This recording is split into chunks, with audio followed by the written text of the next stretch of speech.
So, welcome back, everyone, to the land of Sundered Crowns, specifically the coastal city of Eldenil. Your group has come here in search of the truth about Lord Dunor Dwellin, the father of the young noble that you captured at the estate, um, where you encountered the cultists of what you now know to be, or now know to refer to themselves at least as, the cult of the fivefold truth. Uh, Dwellin was interrogated by Lord Wolfard and his associates at the Watchful Keep, and then Captain Valen summoned you and sent you on the road down to Eldenil with the information that Lord Dunor had apparently been arrested by the local council. He was not able to give you more information than that because Eldenil has a reputation as something of a hotbed of corruption and crime. And so official inquiries were largely obfuscated.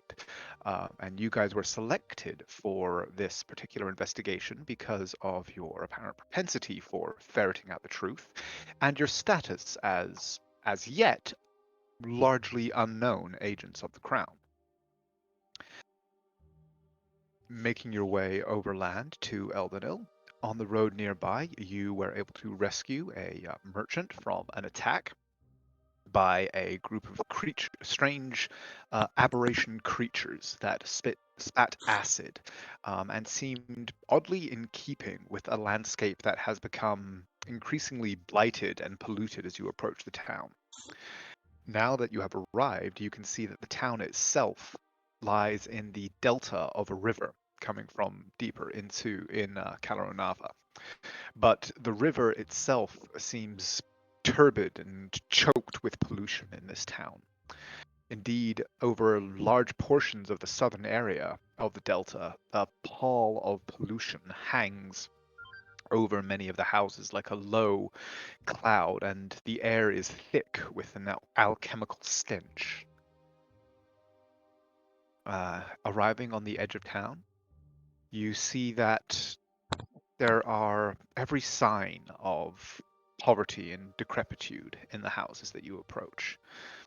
People who, you know, wander the streets do so furtively, scurrying to and fro. Your group, as you arrive, all well mounted, well dressed, looking, as you do as a group of powerful adventurers, draw curious and, in some cases, frightful stares. But that fright seems to also give you a measure of um, freedom, for as you arrive, you are not approached by any party. But you are now entering the northern edge of the town. You can see a harbor that is far from bustling in this area. A little bit of river traffic moving to and fro. And as you have come into the northern edge of town, you have seen a number of carts, similar to the one that you rescued on the road, traveling northward with goods piled high atop them.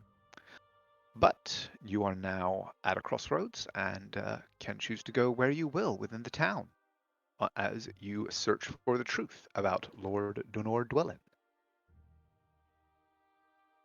So, what is the group's first move? Hey, Lorium, you see that card over there? All of those? God damn you. What?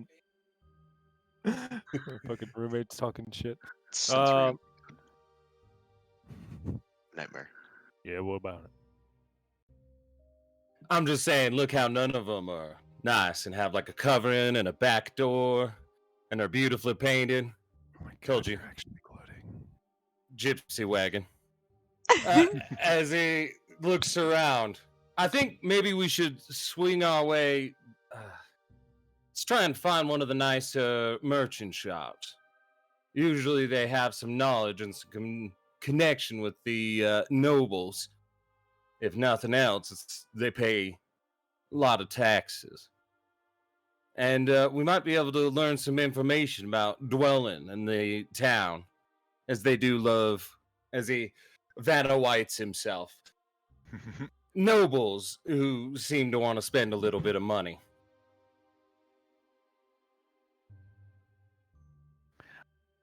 Okay. How are you going to go about searching for this, you know, high, upper end noble or merchant shop? You're just going to kind of drive around. Naira's got a cloth over her mouth and nose, by the way, to block out the smell, and she's going to say, the rich people probably aren't where it smells. That's a pretty good start. My favorite is acquiring knowledge that others have already worked for free. Watch this. As he turns, and as soon as we're making our way, kind of like the traffic's passing, he'll let out a whistle to the next like merchant rolling off with like covered wagon kind of thing, covered goods, and I'll just go, who's the biggest merchant in town, and where do I find him? As you are, so yeah, you kind of divert yourself away toward the harbor area on this side of the coast, on this side of the estuary, and are quite quickly able to find a merchant whose wagon has just finished loading up, and they're starting to make their way toward the North Road. As you let out this greeting, they kind of give you guys kind of a suspicious look for a moment, and he goes, biggest merchant? I don't know. I mean, I just pick up the goods and go on my way. The harbor master is, well, it's the biggest crook, that's for damn sure. Except maybe the councilman. Ooh, that's interesting. The councilman crooks. Let me guess, you guys are new to Eldenil. Why, in fact, we are. Good luck. Oh. Sorry, Naira, were you going to say anything? Yeah, she's just going, can you tell us a little bit more about it? What? Eldenil? Yeah. Well, used to be a nice enough place. What, 10, 15 years ago?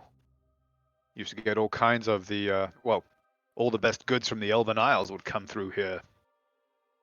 And, well, you got all the fancy goods coming in, you got all the fancy people coming here to buy them, and all the fancy boutiques setting up to sell them.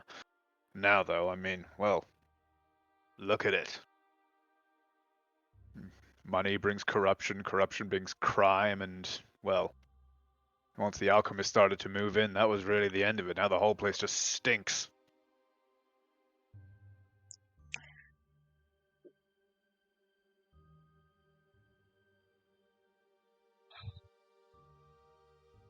Have I lost sound?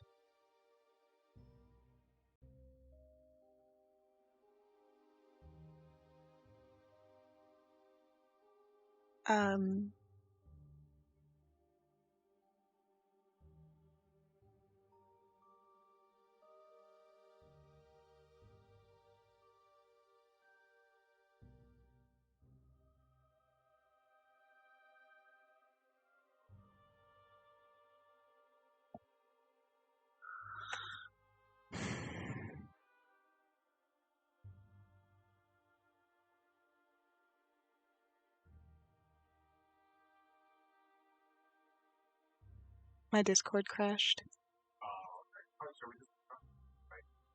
One sec, I'm reloading it now.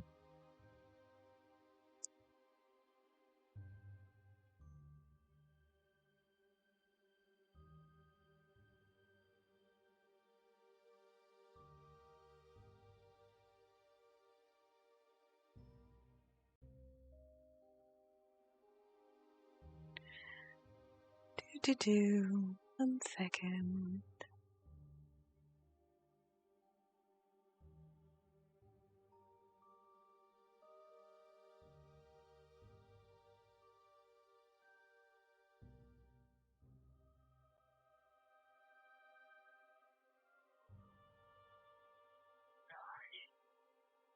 I think I'm the only person watching the stream right now, so hopefully you're not.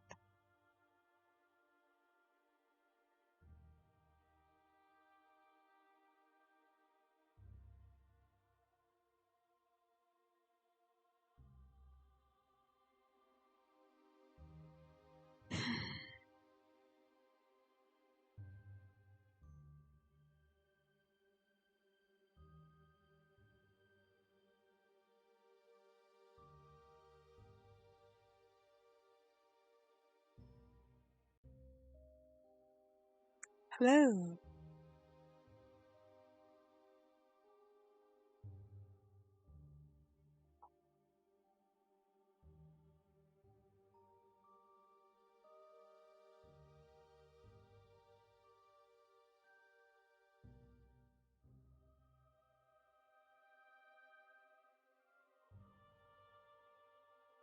Well, if you grease the right palms, it's still a good enough place to do trade, if that's what you're looking for. And well, if that is what you're here for, then the first palm you'll need to grease is the harbor master. Conniving bitch that she is. Interesting. And where's the main market square for town? Head across the bridge, and he points down the street to in this direction. Says, head down there, cross the bridge, turn left, head for the big island, the one that stinks the least. And he points over here, and you can see that there is among the tangle of houses and buildings that make up the majority of the island. There is one slightly larger than most of the others, which is a stone and slate tile building, quite tall and militaristic, standing out amongst all the others. And he points to it and goes, "It's the garrison. Any merchant with a lick of sense does business in its shadow. Well, and that's only because the militia rob you less than the rest of them."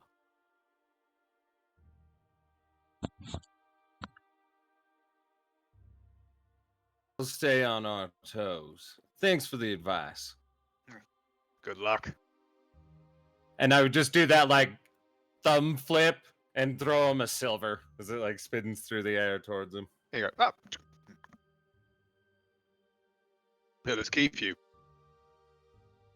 You as well.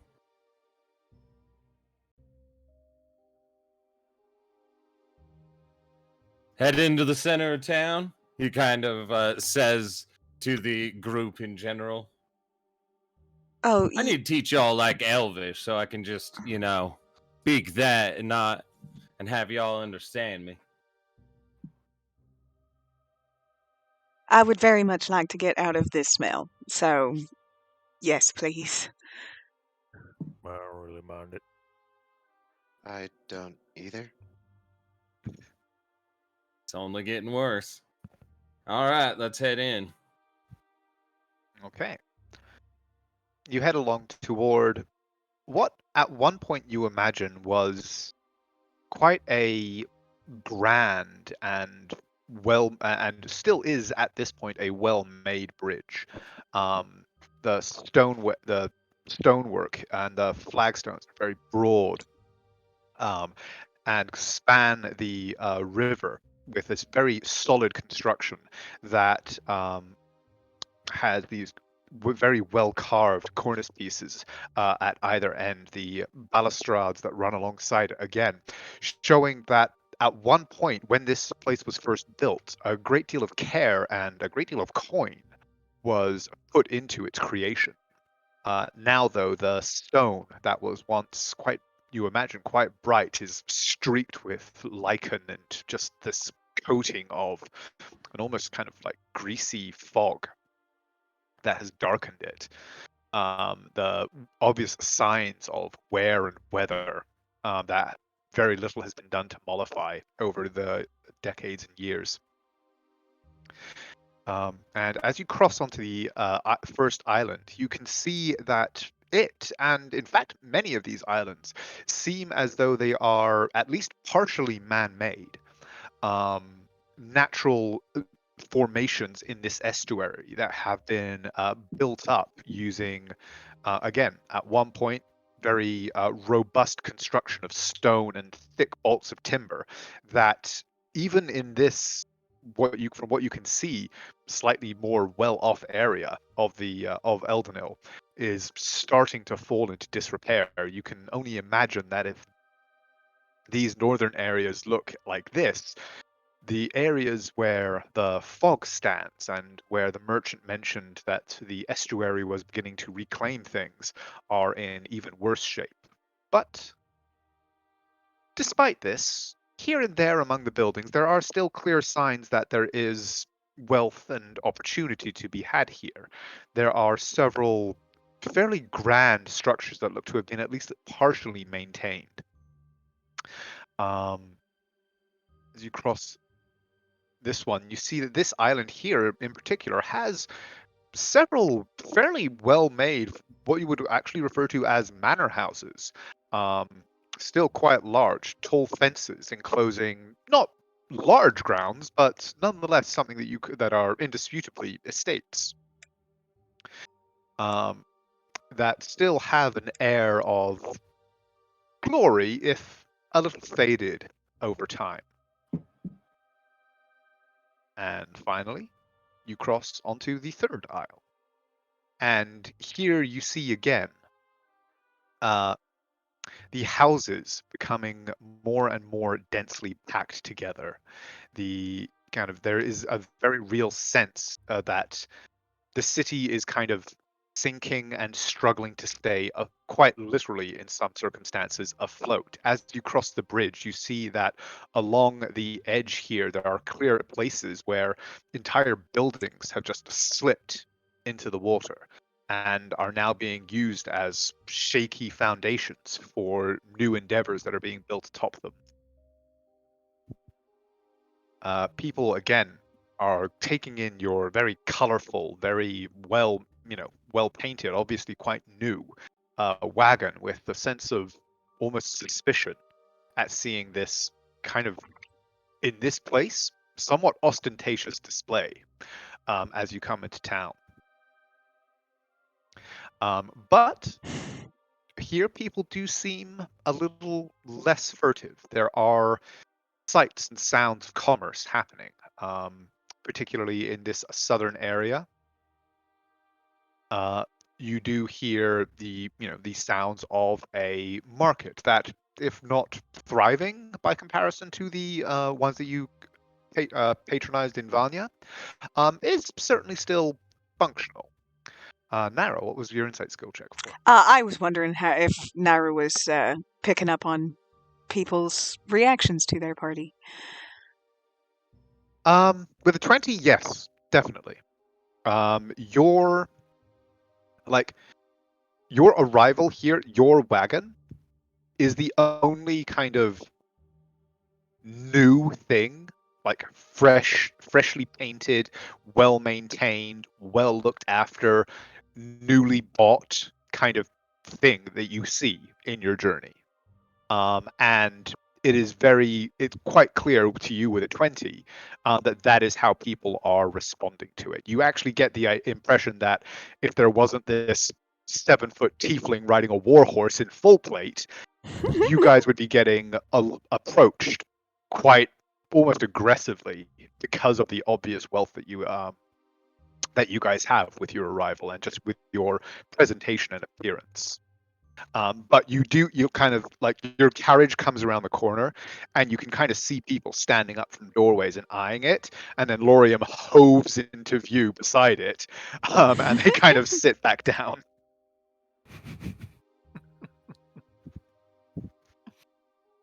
As it should be. Well, Naira's that gonna seems fun. sit on the top of the wagon, and she's gonna get out her violin, and she's gonna start to play it. Okay, what are you playing? Just a sort of jaunty travel tune. Okay.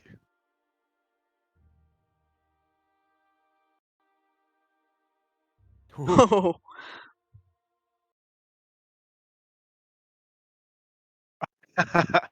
And very jaunty and very well performed it is, as the backing of the musical accompaniment begins to swell with you. The transformation is immediate. Some of the like more furtive urchins that were very obviously eyeing you guys up as potential marks, like scramble forward, and you very quickly, as you move through the streets toward the market, gain a small crowd that is following you toward the stalls. This is like you get the very clear impression this is the first kind of joyful show that most of these people have seen in quite some time, and certainly the best one that they have seen, possibly ever. As these magical strains of music swell and kind of flow behind your wagon, like doors are being thrown open as people rush out to see what is going on. And as you guys kind of pull into the market, it's a little bit like, you know, when the tavern doors are thrown open and everybody stops what they're doing and looks up as you know, you kind of come around a corner and this music fills the square. People stop mid-transaction and stare at you guys as you pull in. You actually see several members of what you take to be the local militia that seem to be in, you know, in some kind of uniform, a kind of a scruffier version of the royal tabards that you saw on the Vanya city guard. As you pass this large building, they like there's a squad of about 10 of them at the gate that watch you like with open astonishment as you swing by, and then in the market you see that there's probably about 20 of them hanging around, and they all again are just staring at you guys in open astonishment, not even trying to hide it. Are you gonna kind of like do anything with this impromptu audience that you have gathered? Like by the time you get here, there's probably about 150 people that are just openly gathering around the carriage, looking at you guys. Fireball. No, Naira just gets a little carried away sometimes with her music, but they definitely know we're here. And so you finish your number, and like the younger crowd or the younger portion of the crowd just explodes into rapturous cheers. Like they are just clapping madly. There's children calling again, more, while the adults are just, they look almost suspicious, like they're trying to figure out what the hell's going on.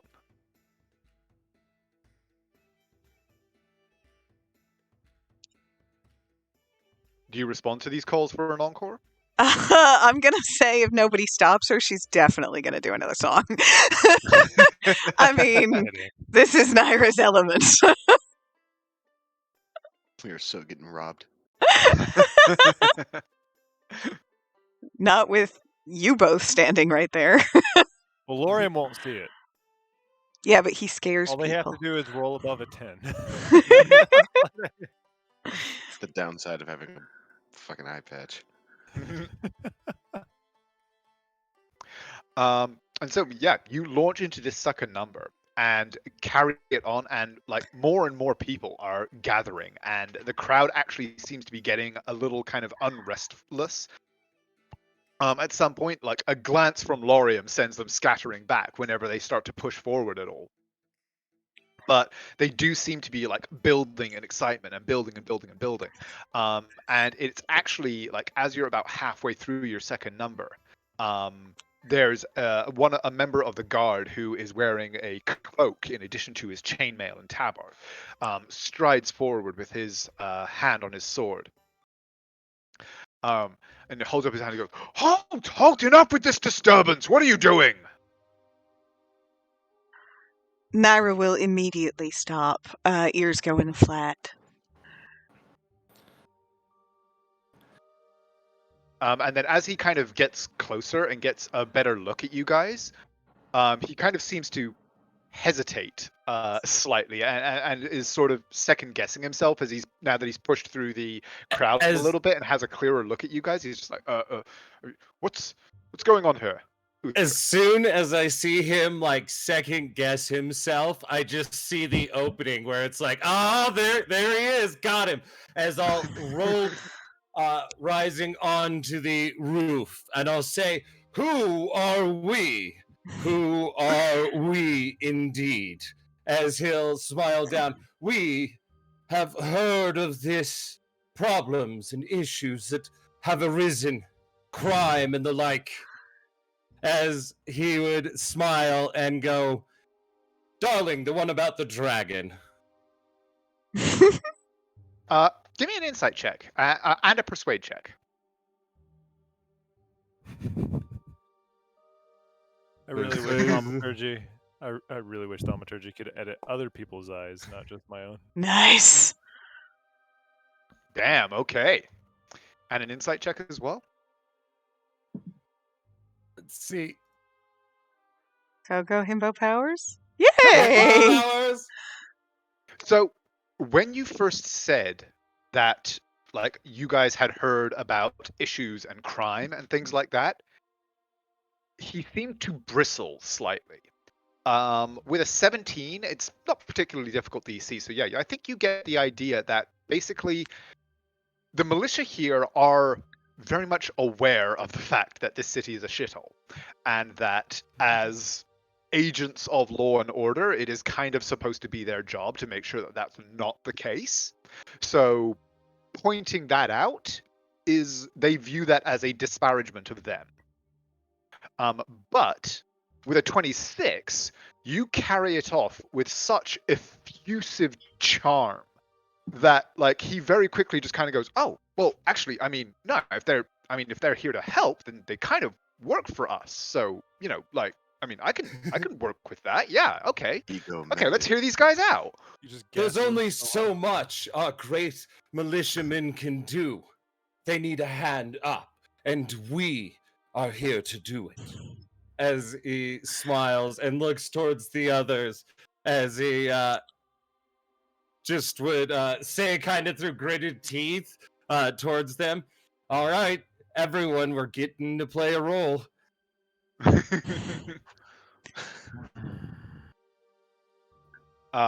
Just goes, "Oh, well, I mean, if you want to, I suppose if you want to lighten people's hearts in the market here, that can only be a good thing.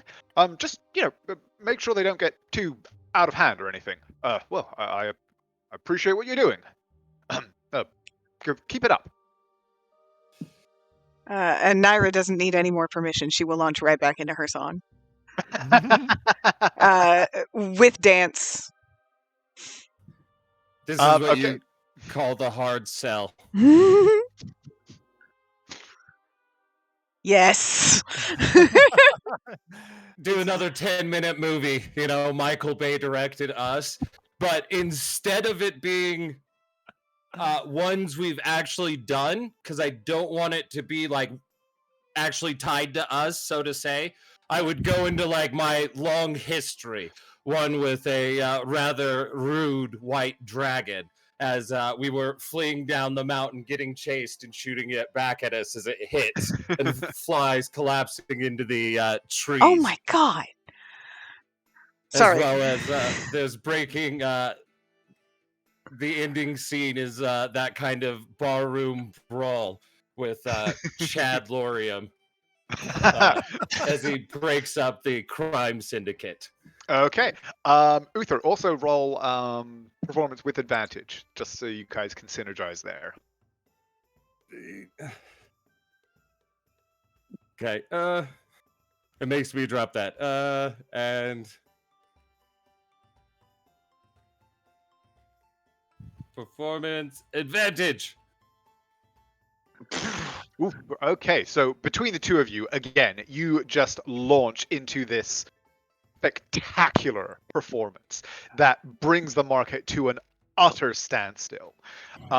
Pretty much everybody, there are even merchants leaving their stalls to gather around and check. Like, everybody who is within, not only within earshot, but within earshot of those within earshot, is gathering in to watch what you guys are putting on.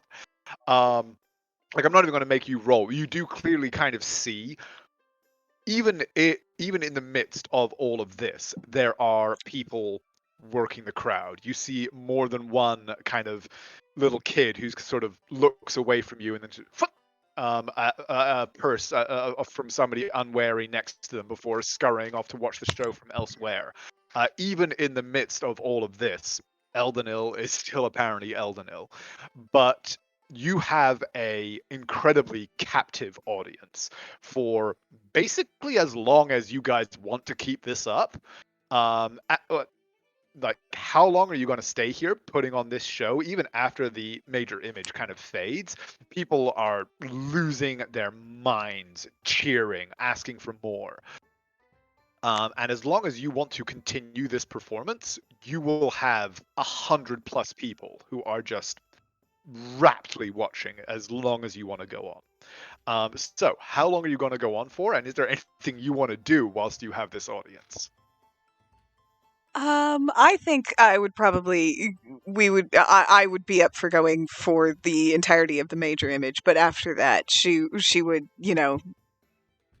get down off the carriage, wave people off, say thank you very much, lovely to be here. No, you're too kind. No, thank you for the flowers. No, thank you. Anywhere else, like if you had put on this performance in the market square of Vanya, you would have expected to be, especially the high market, you would have expected to be showered in gold, platinum, and like nobles coming to see you and ask for you to attend their parties and things like that. In Eldenil, however, like as you finish, there is again this cheer that spreads throughout the crowd. But as it becomes clear that the show is over, most of them simply dissipate. The few that do kind of like throw a few coins forward in in appreciation, mostly it's copper, silver, and a pitiful few gold. If you take the time to kind of like gather up the stuff that is basically on the stoop of the wagon, there's only actually 3 gold pieces in total in various coinages. You just clink off Alorium's chest. Are the kids that were doing pickpocketing still around? Oh, at least some of them, yeah. Like, you get the impression that most of these kids have that as at least a part-time pursuit. The one who reminds me most of Midnight, just in terms of, keen eyes and the right attitude. Like, he's picking his marks well, kind of thing. He'll get a message from Naira, and she will say, there's some copper and a few silver pieces over here.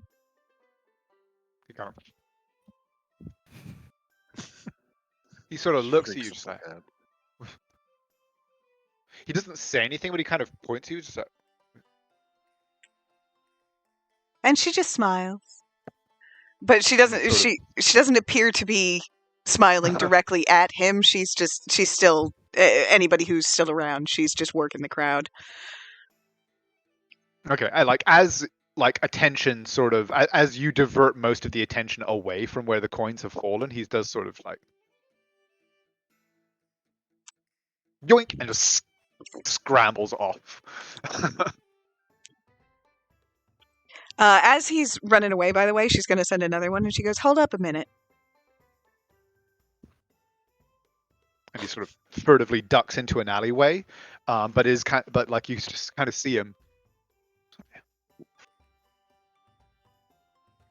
like very obviously confused, but I mean he's just made a couple of gold out of this, and you get the impression that that's more money than he's seen in quite a while. So he's willing to stay and listen to this voice in his head. And yeah, I mean, over the next few minutes, unless you guys are actively going to be trying to do anything, like people do come to you and it's like, oh, who are you guys? Are you going to be staying in town?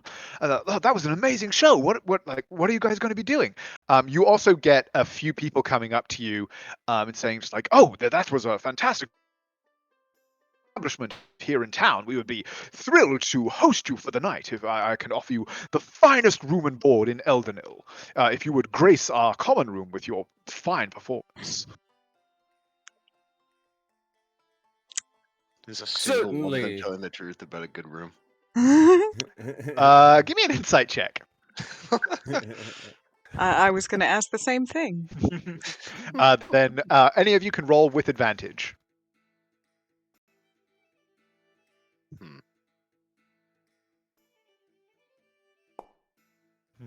Ooh. He's like, no, I'll just roll normal. Wander, Naira, I mean, Uther, they could be. I mean, it's hard to say. Like, they might think that it's the finest room. Naira and Wander, just kind of from looking at who these people are and at Eldenil at large, and with the memory of the Tower Shade Inn and the comfortable, clean beds that you had there, there probably isn't anything on offer in Eldenil that could be described as the finest room and board. And almost certainly none of the guys that are hanging around the market have access to it. We're going to be lucky to get the high tower in quality here. Oh, yeah.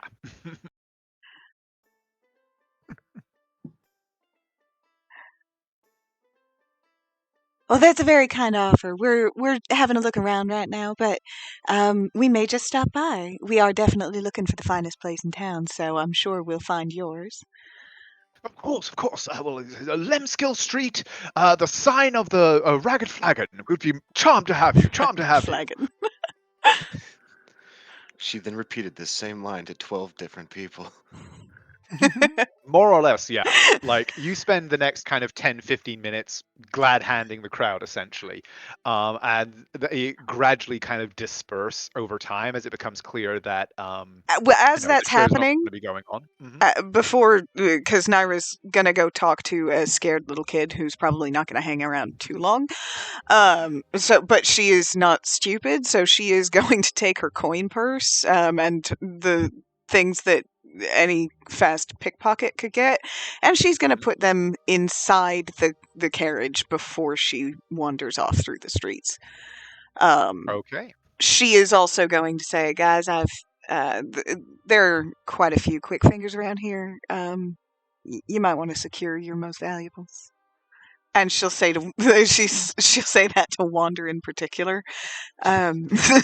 She'll be like, they will be very interested in those shiny things, those jewels and gems you've got. So, Wait, we don't get to just shoot them if they try and pickpocket from us. no, sweetie, No. they're children.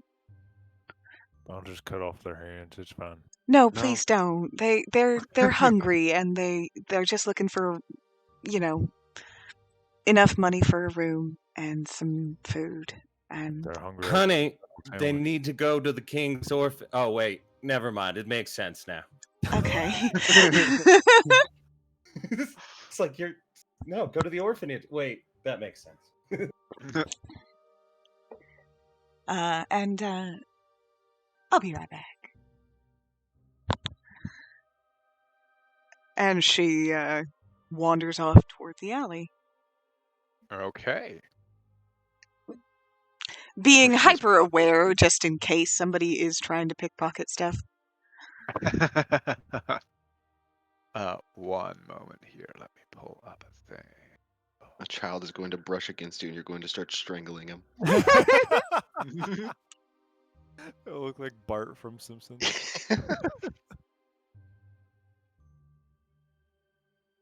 He's pulling up the statistics for a level 20 child.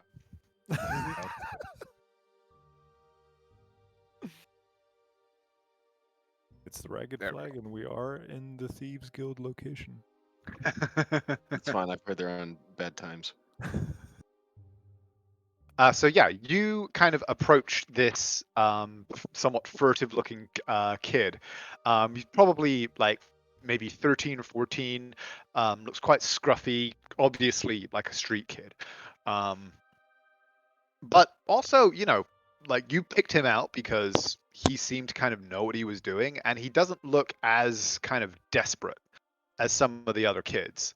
And like as you kind of come over, his eye, like he picks you out immediately as you start to come over, and he's sort of just watching you a little bit at bay. And you'll note that he's picked an alley that feeds off into a junction so that he has an easy escape, rather than going into a blind alley that he could potentially be cornered in. But he's kind of standing in the shadow of one of the buildings there, looking at you a little cautiously as you approach. Goes, "Is that you?" And she will smile and send another message that says, "You've got skill, kid.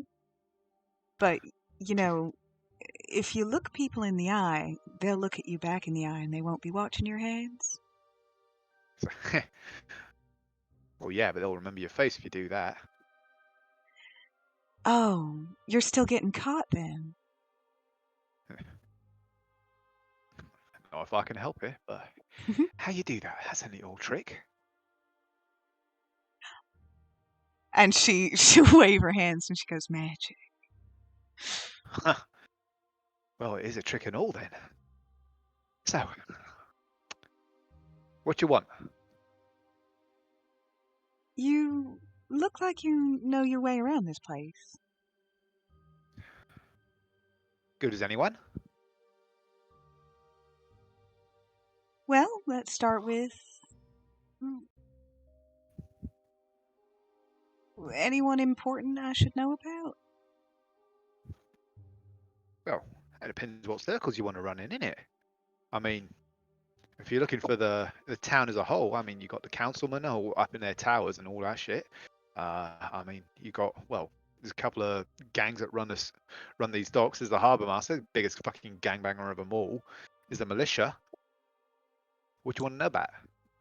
What makes the harbor master a gangbanger? Oh, just that she's on the take from just about fucking everybody. I mean, half the stuff that comes through these docks don't got paperwork, As long as you can cross a palm with gold, then you can do pretty much whatever the hell you like around here.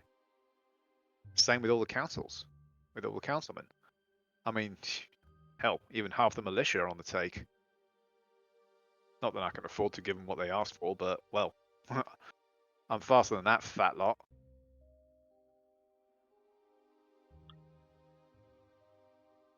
And she smiles and she says, "What about just sort of important folk? What about a person called Dwellin? Know anything about him?" Dwelling? The one they hanged yesterday? Naira's eyebrow will quirk. They hanged somebody yesterday?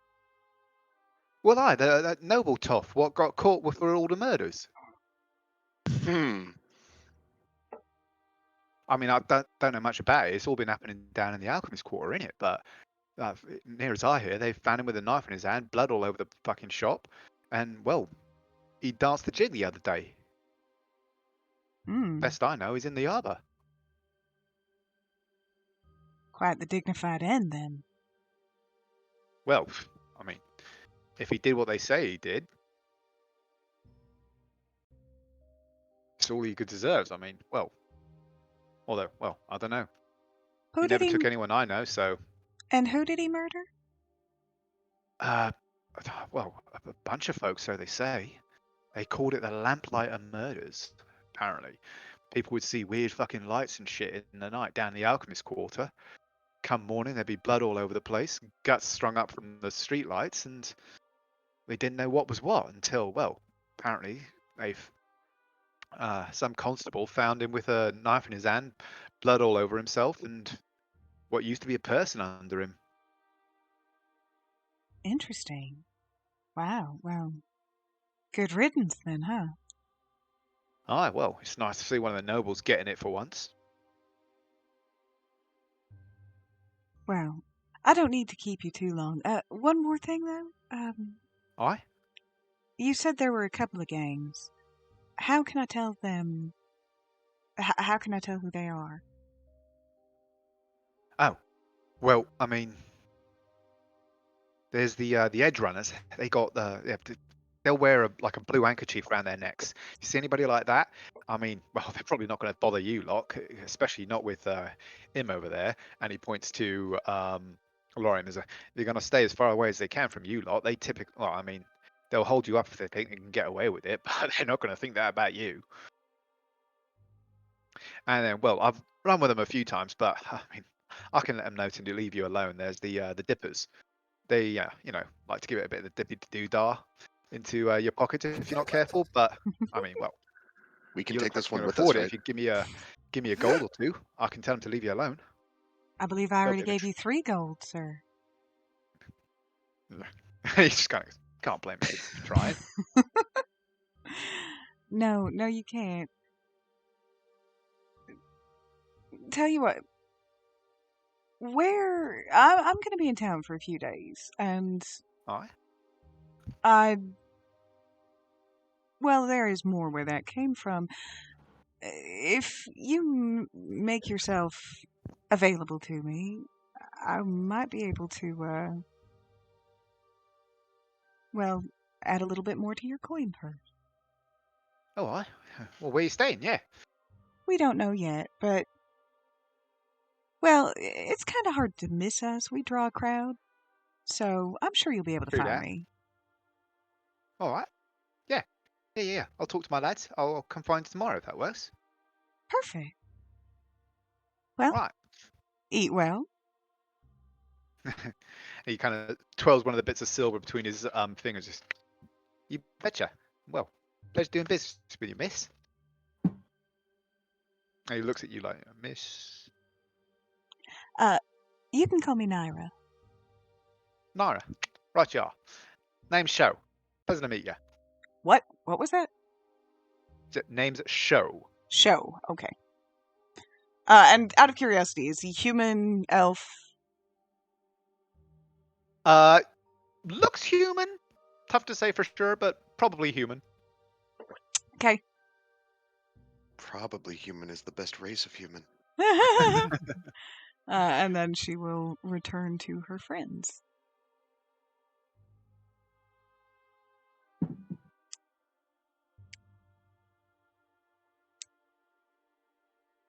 This is immediately who I saw.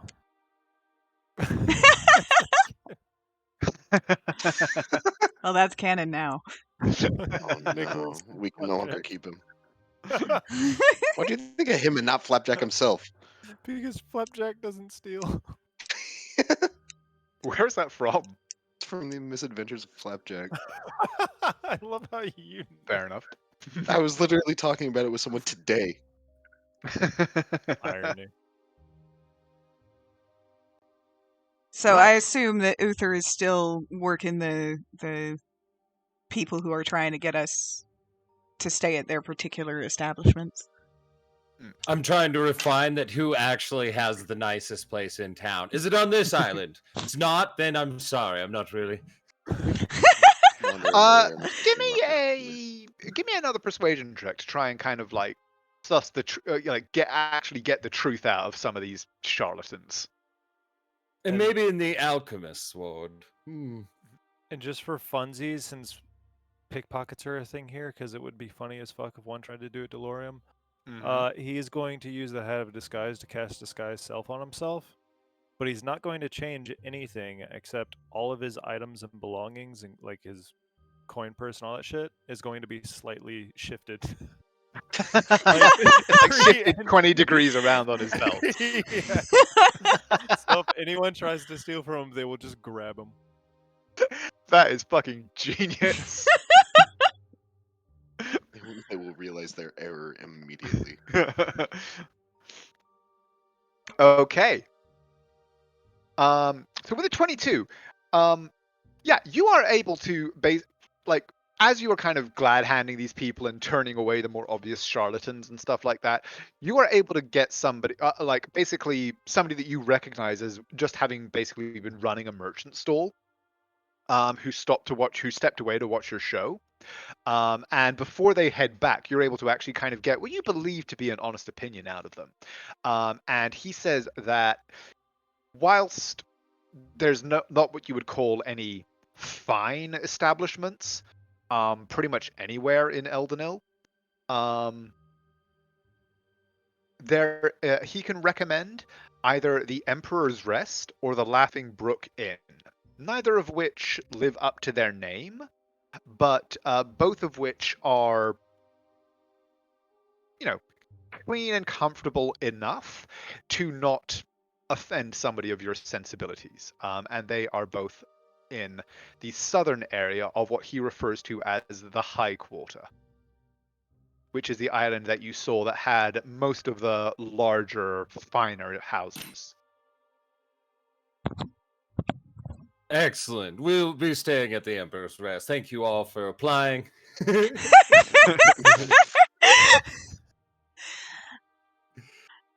And he'll getting caught up from Naira.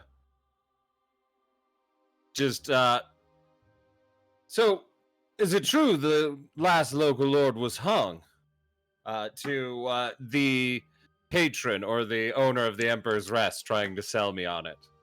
Well, the guy that you're speaking to isn't actually he doesn't have any affiliation with the Emperor's Rest. That's one of the reasons why you actually kind of trust his word. He seems to be somebody that just like works in the market and appreciated your show.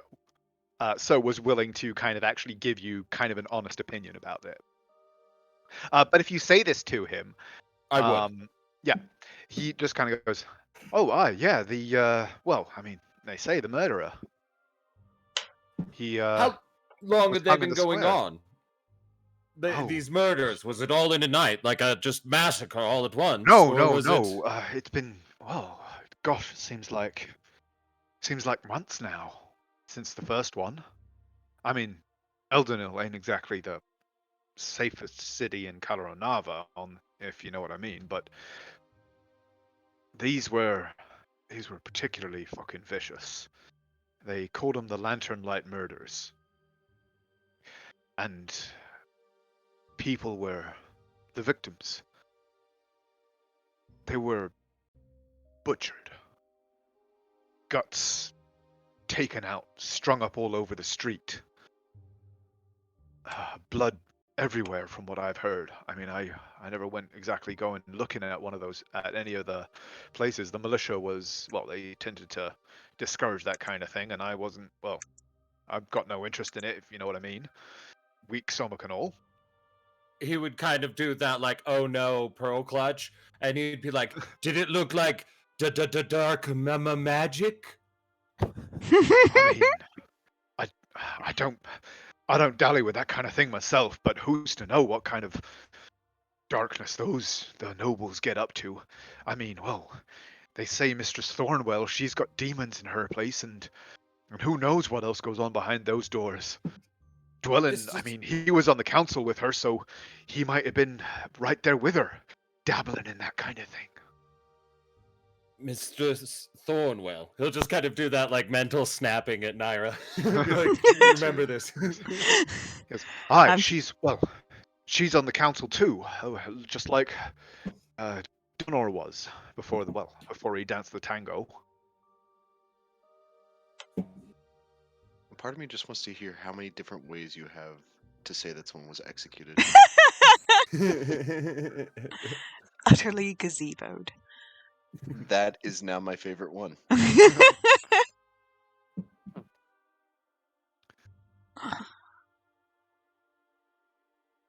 As you see Uther, like, stunned with utterly gazeboed in his mind for a second. Feeling the Naira overbleed. Lorem's just trying to learn when you developed a stutter. But he just goes I mean, they was on the council together, so who knows what kind of things they got up to. But, as I said, she's some kind of magic user. I mean, not putting on a show and entertaining folk like your good self, my lord. But they say she dabbles in darkness.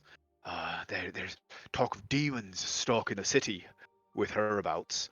And, I mean, there were some folk that said that maybe she had something to do with what was going on before they found Dwellin with a knife in his hand. And how many was it total? Just one or two? Or was it many? No. It seemed like, well, I couldn't rightly say. At least a dozen, maybe a score or so. Was there any common thread among the victims? Like, were they all men or women, or? That was just the thing. It didn't make no sense. There wasn't no pattern that people could figure out. I mean, And at Naira's least like, I the am ways on that the I heard case. about it, there was.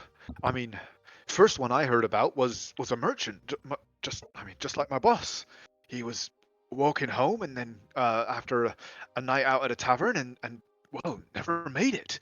And then the next one, she was a lady of negotiable affection, if you catch my drift. And it just went on like that, seemingly at random. It was. I mean, I don't mind telling you, it was terrifying. Nobody rightly knew what was going on or who was going to be next. And they all these deaths happened in the same location, though, right? Over in the, what was it, the alchemy quarter? Most of it seemed to happen down, and he points down toward this area. Just kind of vaguely waves his hand over towards this area of the city. As well as further, and then it seems to point like gestures as if to kind of emphasize far when he points down toward the south. He says it was all kind of down over there. I mean, that's a nasty part of the city, though. Anyway, a ladies and gentlemen such as yourselves, it's not your kind of place, if you know what I mean. Are there any Oh! Yes, get scared. Be afraid. Sorry, what did you say? Are there any Remains. I was about to ask the same thing. No reason. He goes. We're hungry. He goes. I mean, if there was, they'd be over in the mausoleum, back on the first aisle. But I mean, I don't rightly know what Miss Slyris does with them. I'm sorry, who? Near as I can, Miss Slyris. She's on the council too. And she runs the mausoleum down there. I imagine most of them have been burned and given to the sea by now. We should perhaps head that way soonish. I think that we Yes. should probably stop by the harbormaster office first. It is difficult to speak with ashes. Yes, that's why I'm hoping perhaps our good Lord might still be there. Difficult and impossible are two very different things. Then I misspoke.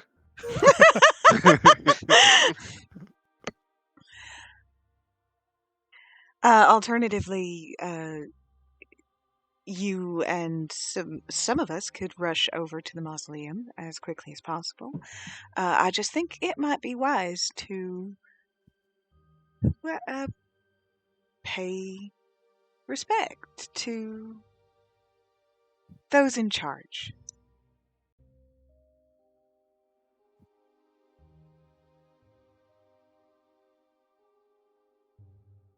Well, actually, while you guys discuss what your next move is going to be, I'm just going to nip to the restroom for a moment.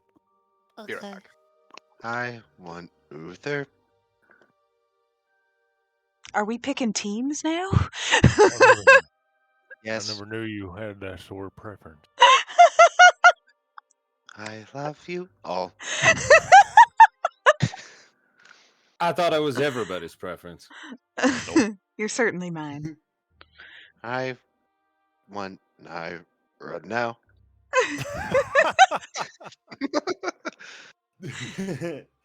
Uther looks sad. Uther makes a note in a little black book.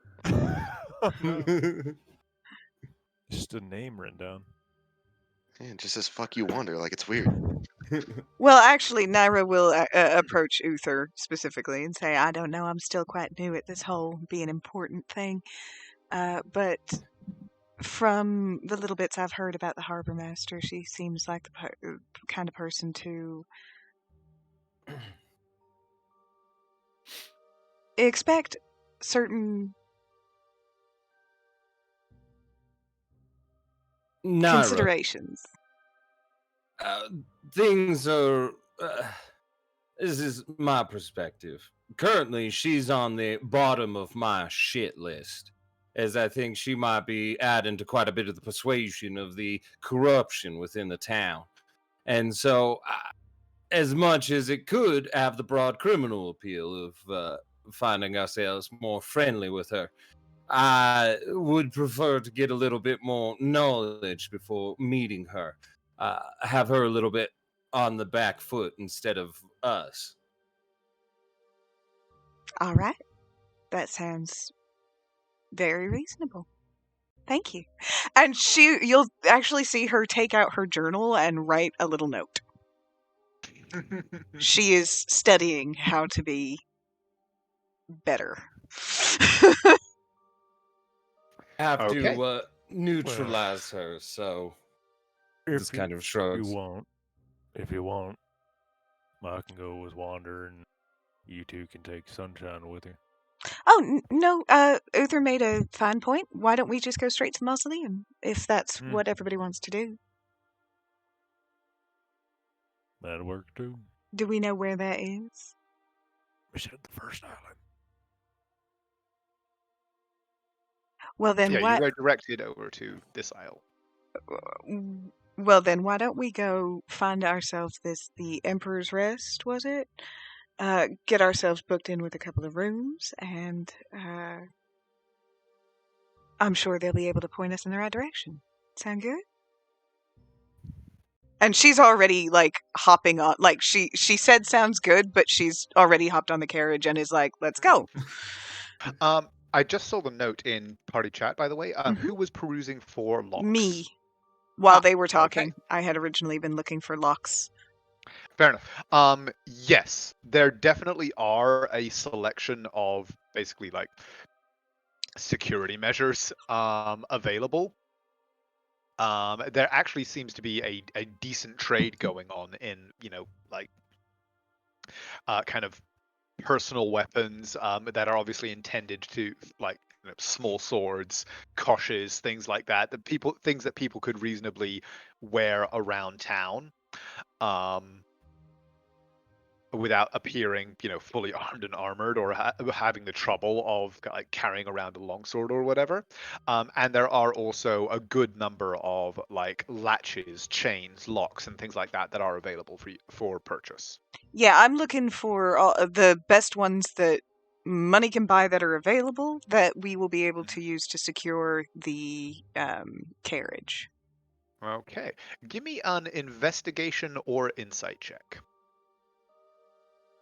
All of these locks sold here have a master key that's sold to a very specific group. It's very unfortunate, but these are all master locks. They're very easy to pick. 21. There some of the locks on offer are definitely like better than others, but not as good as they are claimed to be or sold as.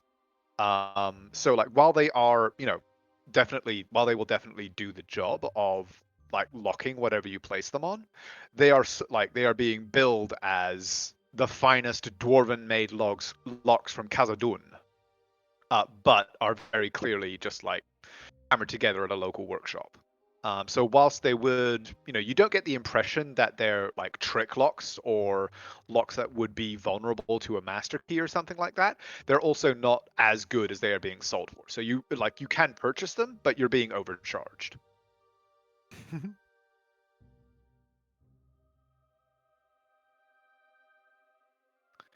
So do you want to go ahead and buy some, or?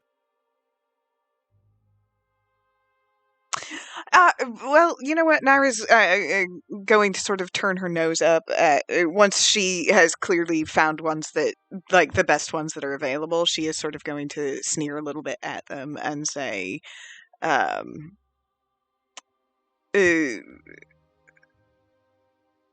this is not the finest dwarven maid.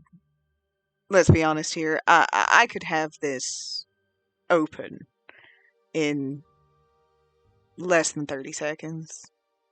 I mean, I do need a lock, so I'd be happy to take it, but you will reduce the price. So, I'm going to say you can either roll a persuasion check, or you can basically put your money where your mouth is and try and make a sleight of hand to prove your words, at which point I will let you roll persuasion with advantage and a lower DC.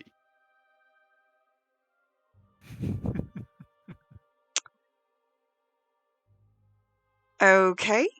Yeah, she's going to sort of reach back and be like, Uther, honey, can you come here for a sec? I need your hands. Certainly. It's not the first time he's been told that. Shut up. So can I make that sleight of hand with advantage? You may. Cool.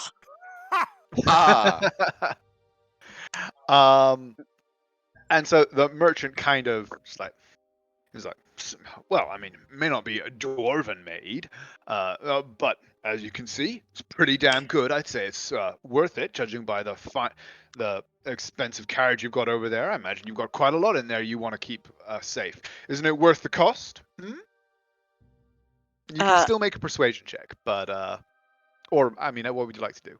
Well, I did say 30 seconds. That's fair. So give it another go. Take 5 tries.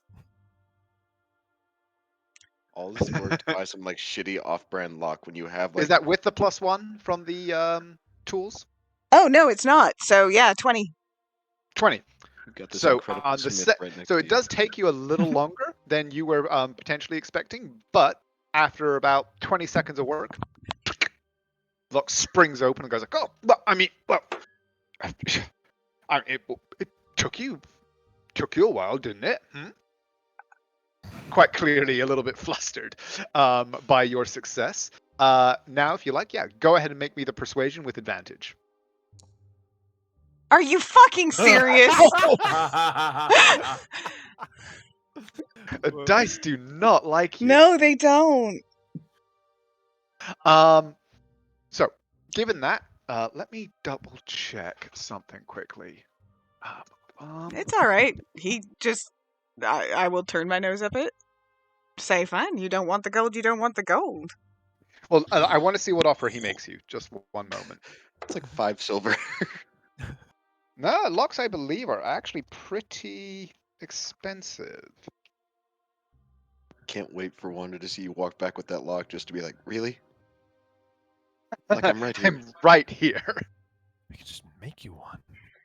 Wander, there's a thing about ingratiating yourself with merchants and just the local people by giving them money. Haggled with them. Threatening them. Yeah, Yeah. Because that's also, that is also part of it. One said just giving the money, one said haggle, one said threat. So, the very fun, these are pretty good locks, definitely better than your average one. Like in Vanya, you would have expected to buy these for maybe 15 gold a pop. The merchant quotes you 17 gold. All right, she'll take that. Ooh. Okay, how many of them are you going to get? 2. 2. Okay. Alpha, you were able to pick those up for a total of 34 gold. He does offer you 3 for 50.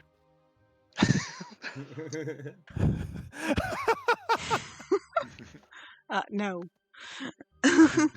Suit yourself.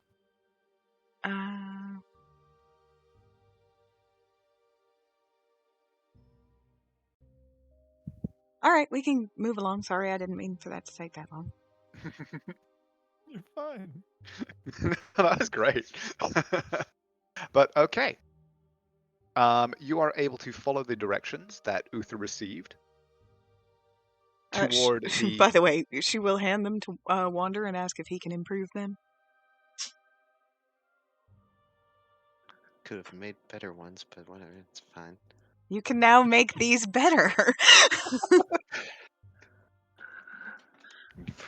You've hurt the poor Smith boy's pride.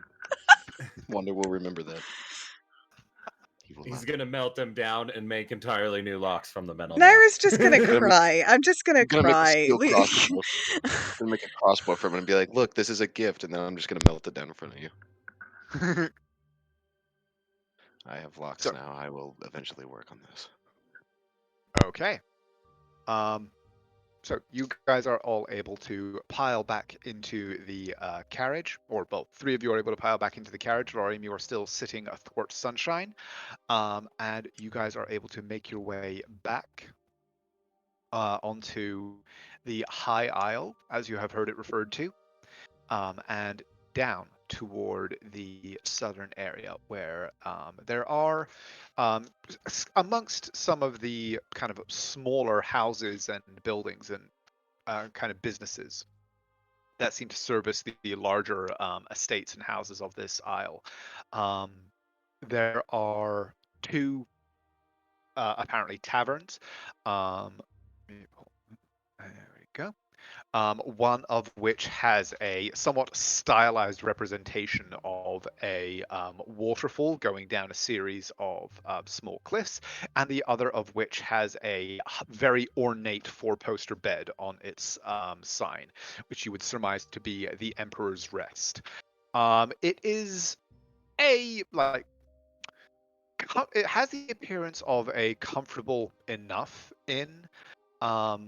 Unlike many of the places on the other isles that you passed, the paint is at least not peeling, and there are the strains of a bard at least attempting to play a somewhat jaunty tune coming out. There is a number of patrons and at least an atmosphere of, and at least an attempt at cheerfulness as you approach.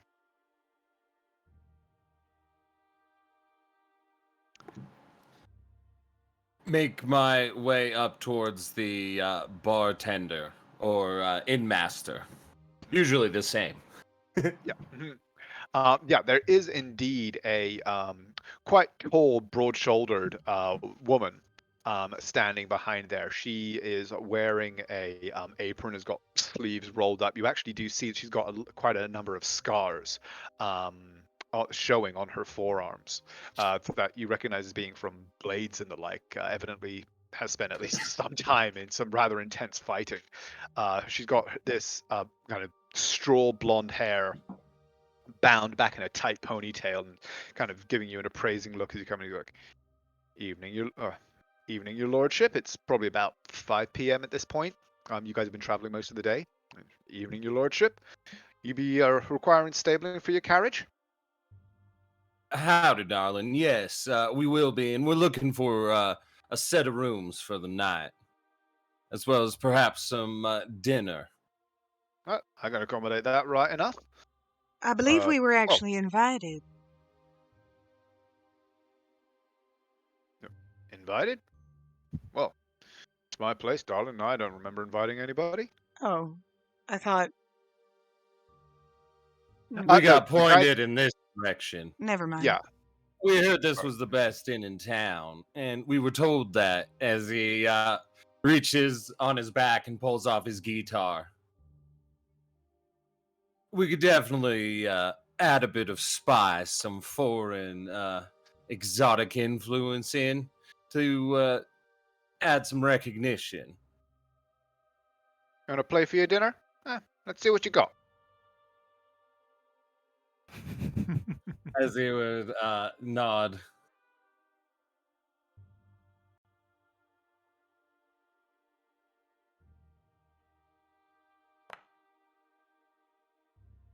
Dang, okay. Yeah, the 2 of you begin your duet, and she puts the mug down and spends a moment enjoying your performance. And as like the strains fade away, she slides a pair of drinks across the bar to you and just goes, "Well, I'm convinced. Give me 2 hours tonight during the busy time. Room's yours, and we'll put your carriage in the yard out back. Got a couple of dogs back there that'll make sure nobody touches it." He nods and smiles towards Naira. You'll get 2 hours, but we have some things we gotta take care of in town. But I can promise once we start playing, it's gonna stay packed. We'll see.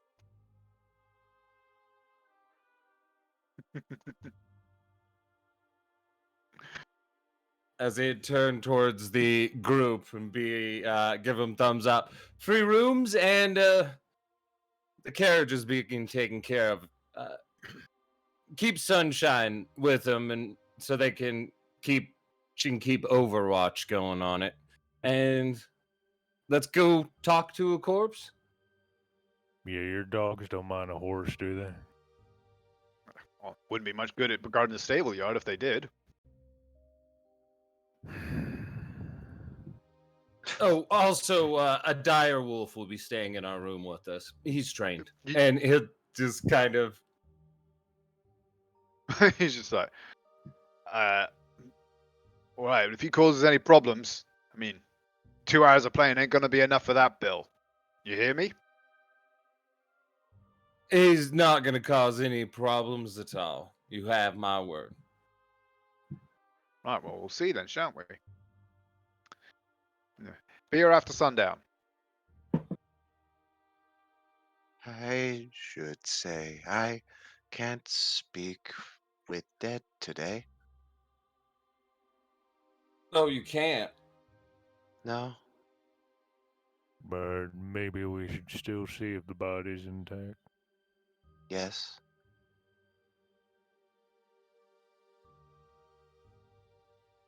All right, on. so Sunshine will be staying with the wagon. And we can go check on that shit. Okay. So you park the wagon in Sunshine in the yard around the back of the inn. And head over to the main aisle. Are you just going to kind of be asking for directions as you go? I mean, we could just ask for directions at the bar. Okie doke. Yeah, if you do so, the landlady basically does give you directions to what she refers to as the city mausoleum. And says that it can be found on the far side. Basically, she points you towards this building. Gives you a description of a large stone-built building with red tiles on the roof, a great chimney, and a smell of ash, and as well as giving you a address. She does kind gives of me address. an address. I'm fucking with you. She just kind of quirk an eyebrow, though, and goes, "Look, you got some business with Miss Sliris, or what called you to the mausoleum?" We have some dead we need to pay some respects for. Well, suit yourself then. Okay, and you guys head back out into the like slightly gathering twilight. Again, with like, what kind of are you guys using any light source at this moment? Like, Wander, do you have your flaming headed mace out, or? But there's nothing wrong with old reliable. We love the light cantrip. And I'll be damned if a little bit of flame mace is going to stop me from using it.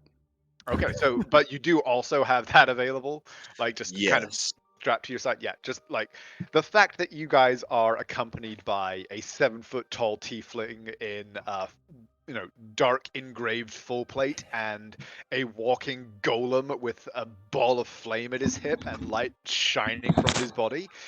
seems to give you a certain level of privacy as you walk the twilight streets. You get the impression that like a way is cleared for you that you might otherwise have to kind of jostle through as you make your way across the main aisle toward the mausoleum.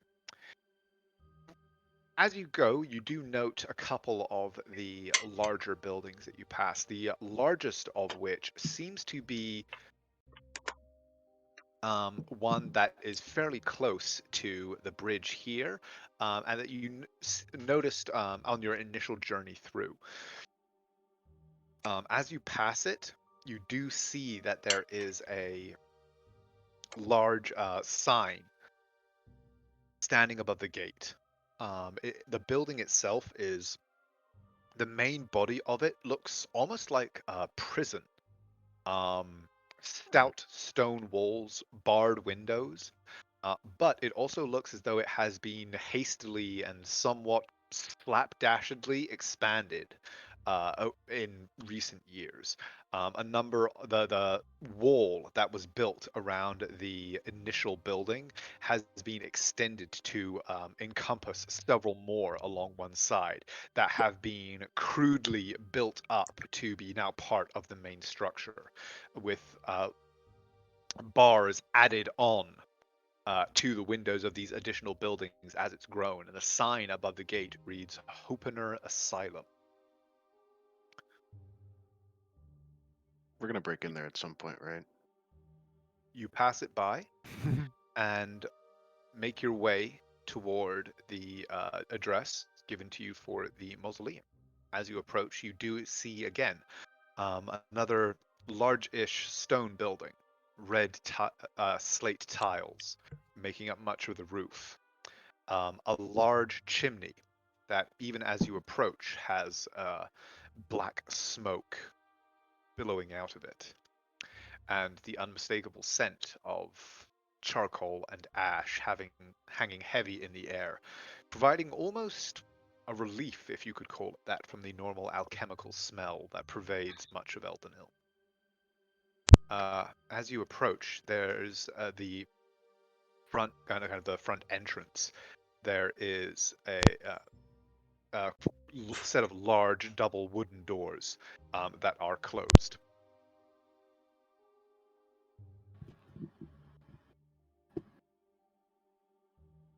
Walk over and try and open them. They do appear to be barred, but as you kind of pull and the door rattles a little bit, the like a shutter inside goes and shoots open. You see a pair of eyes. Kind of, what's your business? Greetings. I'm here to pay respects to some dead that have recently died here within the city. And I was hoping that he had not been cast yet to the ashes and ocean, and that I could perhaps pay the final respect to another lord. Huh? 1 minute. I think the shutter slams shut, and a moment later you hear the sound of a bolt being drawn back, and one of the main doors swings open.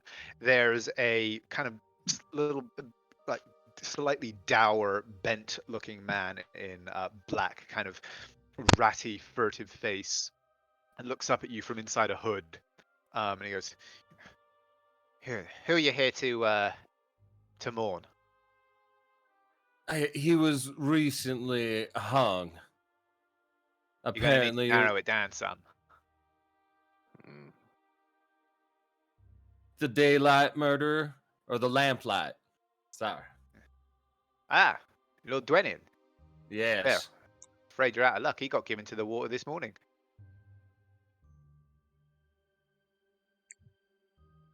Did he have anything on him that was kept or held? I don't know. Don't think so. I mean, well, he danced the ropeman's jig. We put him in the furnace and fed his ashes to the sea this morning. It was all, It's what the council wanted. Wanted it over and done with, you know? It's no good having someone like that running about. Quicker it was over and done with, quicker the whole town could put it behind him, you know? Is there any of those that were subject to his hand that have yet to be cast in? Some of the victims? Nah, mate, we run an efficient establishment here. They bring them in, we burn them, feed them on. As long as no priest wants to say no words, off they go. You see as The he ropeman's jig. Yeah, nothing Roman's jig. I'm like, how does that make sense? But it's funny. You get stabbed 30 times by your most trusted allies.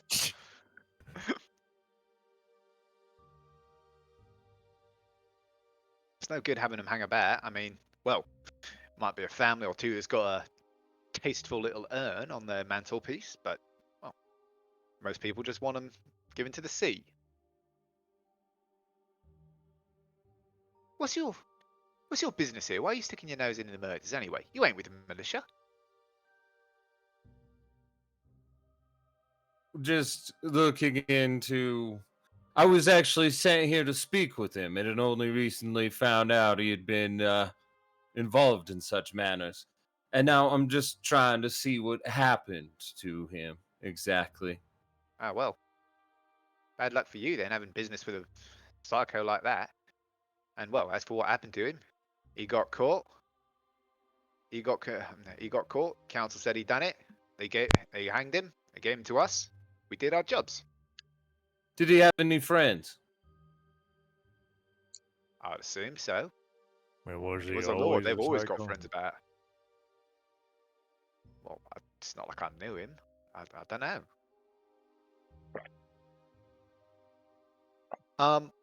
Everybody give me a perception check, by the way. Mm. Boy. Boy. Himbo powers. Oh! Oh, Oh no. relic. Oh no. I rolled a 2 and I rolled performance, so definitely don't notice. Oh damn! Wander even beat his passive. My eyes be going crazy. They're like my one thing. Yeah, Lorium's is his one thing. Shut up. You have lost regeneration privileges. No more heals for you. Anybody who got a 15 or better, as Uther is carrying on this conversation, when he mentions the Lantern Light murder and your interest in it, you see a man. Oh, dang it. We saw nothing. Seconds, We saw 'cause nothing. Foundry is a son of a bitch. I will tell that to the creator. Mr. Foundry. You are a bitch. Son of a bitch, get it right.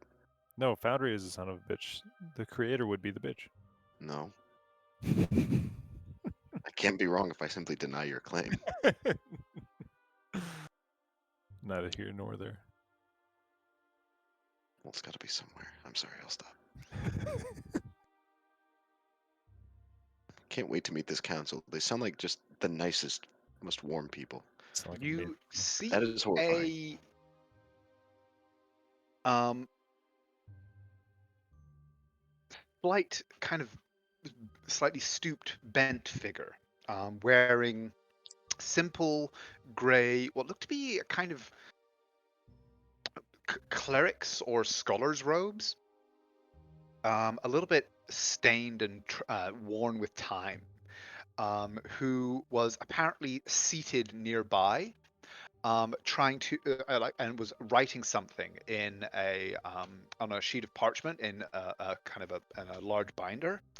And as he heard this conversation, as he heard the name of the guy exclaiming about the murder and what had been done with the body of Dwellin, he looked up and is now quite carefully giving what seems to be kind of an assessing look to your group.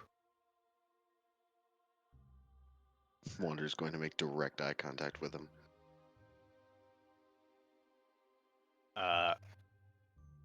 That's my thing. I look at people. Okay. As you do, he kind of is looking back, and he's again seems a little bit taken aback as he realizes that you are not like a person in a suit of armor. You are an animate suit of armor. But is still kind of like just looking over you guys as though trying to kind of figure out who you are. He doesn't seem like he seems to kind of like shrink slightly as you look at him, but he doesn't recoil or try and hide his interest in you.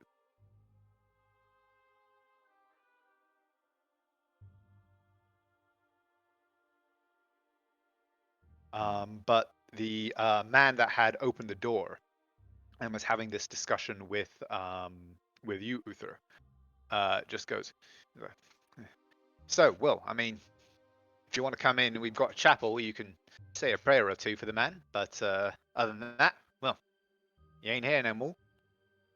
Naira will put her hand on Uther's forearm and give it a squeeze.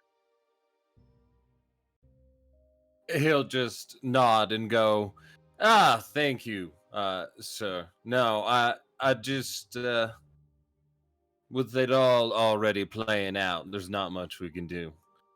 Thank you kindly for your information, though." Yeah, well, it's what we do. We run a efficient establishment, like I said. If you got any bodies, you know where to bring them. Anything else? Nothing, sir. You have a good evening. I want to Yeah. poke the beehive. I want to poke. Same to you. Close the door. You hear the bolts shoot home. And this figure, as soon as the doors close, and it appears that your interaction with the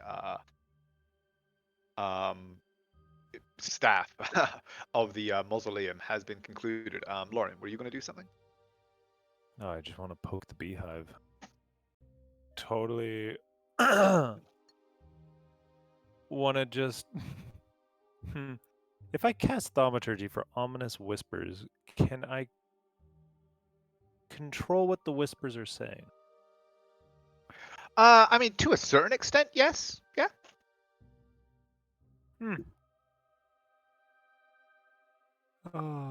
Like, if you wanted to get a specific effect, I might need you to roll like a religion or perform check or something like that. But yeah, I mean, if you want them to be kind of saying something in general, then yeah, I would say so. As the guy turns around to close the door or the shutter, Lauren would cast Thaumaturgy at the guy who looked interested in the group. Tyler, you are a child. Share it with the class. No. Oh no, I don't know. Teacher, I promise I'll stop passing notes. The whispers would basically say along the lines of, why the interest? Just repeatedly. Why? And he looks startled for a moment. But then kind of seems to focus in on you, and like you know, to cast Thaumaturgy, you have to kind of actually make like a obvious gesture and things. And he seems to focus in on you as this effect happens. And you see a look of recognition on his face. And he kind of smiles slightly, and raises his own hand, and you see him make a very similar kind of gesture. And you just hear around among your group, you just hear a voice going, "We should talk. We should talk." That's why you poke the beehive, lads. The intrusive thoughts are winning. And he kind of closes the binder that he was writing in, and like puts it under an arm, and it sort of approaches you guys somewhat timidly. Goes, Pardon me. Did I hear that you are interested in the lamplighter murders? Yeah, to a degree.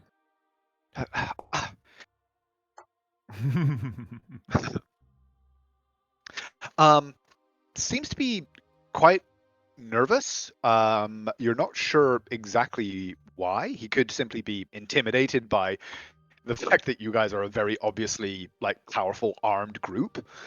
Kind of hard to get a read on him. He doesn't seem to be present any kind of threat, though, and is quite obviously approaching you furtively. He goes, "May I ask what your interest in them is? Are you here seeking the truth? How do you know of them? You're not from here, from Eldenil, right?"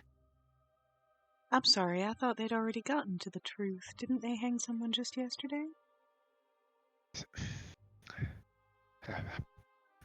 Punishment and justice are, well, they rarely coincide, especially in a place such as this. What makes you think that the truth hasn't been found out yet? We shouldn't talk here. Are you? Can you come to my shop? Oh, you have a shop now. Sorry. Yes. And he can just get to the small bar. I should have introduced myself. My name is Master Refram. I have an alchemy shop in the quarter, and he gestures down toward the southern island. As I do what I can there for the people of Eldendale. And well, I I do not believe that Lord Dwellin was what they say he was. I knew the man. I not knew him, but I was familiar with him, and this well, things they aren't as they say. Can you come to my shop, please? We shouldn't talk out here in public. Lorem will just turn towards the other three and just cross his arms and shrug. I will say, it is getting quite late. If you wanted to be able to fulfill your obligation to play for 2 hours after sunset, you probably don't have too much free time. It's time to split the party. Time to split the dummies Yes. with the strategists, so the strategists can go play. Let's do this. I like that idea. I love this idea. It's such a good bad idea. I foresee nothing going wrong. Nothing at all. Or we could suggest that we could come to his shop at midnight, or we could come to his shop the next day. I'm just spitballing ideas, you guys. Or we could be super efficient about talking with this guy. Surely We nothing bad will happen while you walk through the alchemist quarter. Yeah, at night. It's okay. We got two heavily armored guys, and they're both healers. Yeah. And one of them sees everything. And one of them is totally not at half health. One of them is completely fine. Both of them, I believe, are not at half health. Well, I will just Correct. They're both totally fine. follow Uther, so you guys tell me the plan. I don't know when I stopped being the boss, but Oh shit, she's right. Oh. Okay, back again. Yep, you're right. Wait a minute. So he's Uther's the boss. Well, like, if you have other engagements, I will.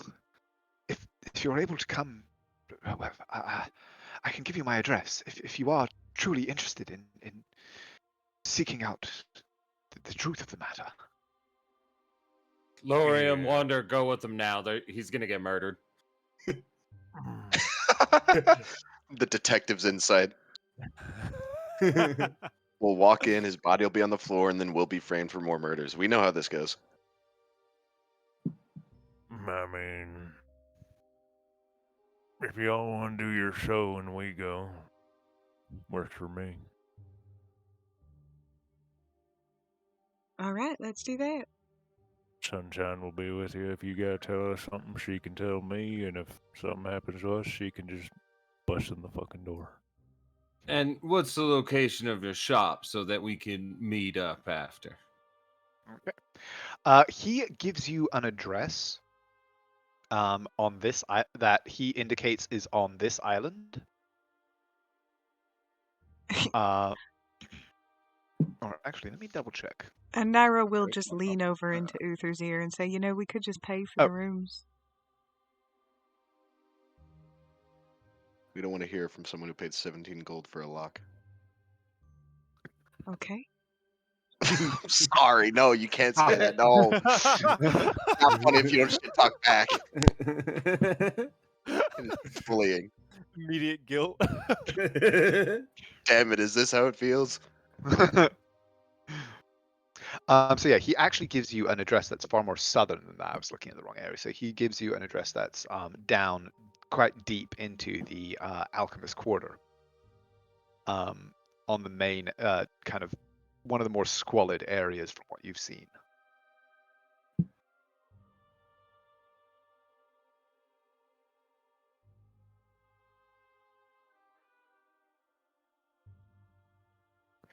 So, are you guys splitting up, or are you just gonna pay for the room when you get back? It's up to the two people going to the inn. Shall we go? And she loops her arm in Uther's. Hold on. Give me one moment. I must think about this. Yeah, let's go. Yes! Yes! See you guys later. What a tragic way to TPK. Okay, so Uther and Naira, you guys head over to the make your way back toward the inn as the twilight begins to darken toward the sunset. Whereas Laurium and Wander, you guys accompany Master Rephram as he introduces himself, as he leads you down through the Alchemist Quarter into alleyways and roads that are choked with smog and this alchemical fog that lays low over much of the town. As you walk with him, you see that he actually seems to be known to several people that you pass, particularly those who are in more dire straits. As you walk along, several of them actually kind of approach him and have like brief exchanges of conversation. And in at least one case, you see him kind of have a very brief conversation with a man, take up his arm and like lift up his sleeve and go, I told you to look after it. You have to change the binding at least once a day. Here, I can help a little. And he places his hand over it.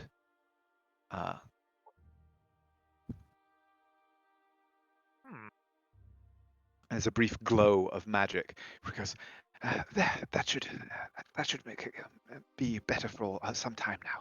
But please, make sure you look after it before you guys continue on. And he leads you through to a road that's slightly better than some of those that you've passed through, but is still nonetheless quite obviously one that is in pretty, especially compared to the fact that you guys have just come from the capital city of Vanya, is by comparison quite squalid.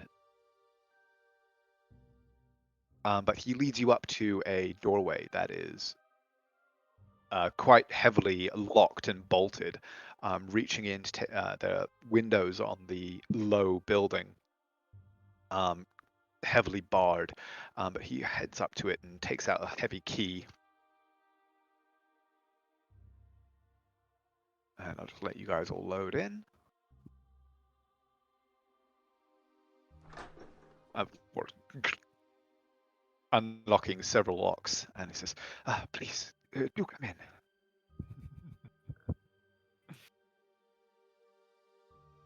All right, thanks for having us.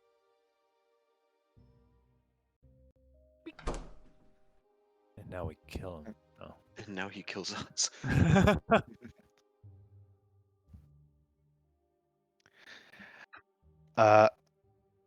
So the workshop, what you can see of it is fairly small and cluttered. Everywhere that you're looking, there's the signs of kind of half-finished alchemical or clockwork kind of components that are in the process of assembly. Books lining dozens and dozens of shelves, but the whole place has a look of a workshop far more than a home, as though its status as a living place is by far secondary to its status as a place of work. And he moves around and lights a couple of lamps before gesturing to the table. He says, "Please do have a seat. Can I offer you tea or water? It's clean. I don't draw it from the river." Lauren will look over to Wander. Yeah, I assume he's talking to you, buddy. Yeah, I figured. Tea would be fine. Certainly.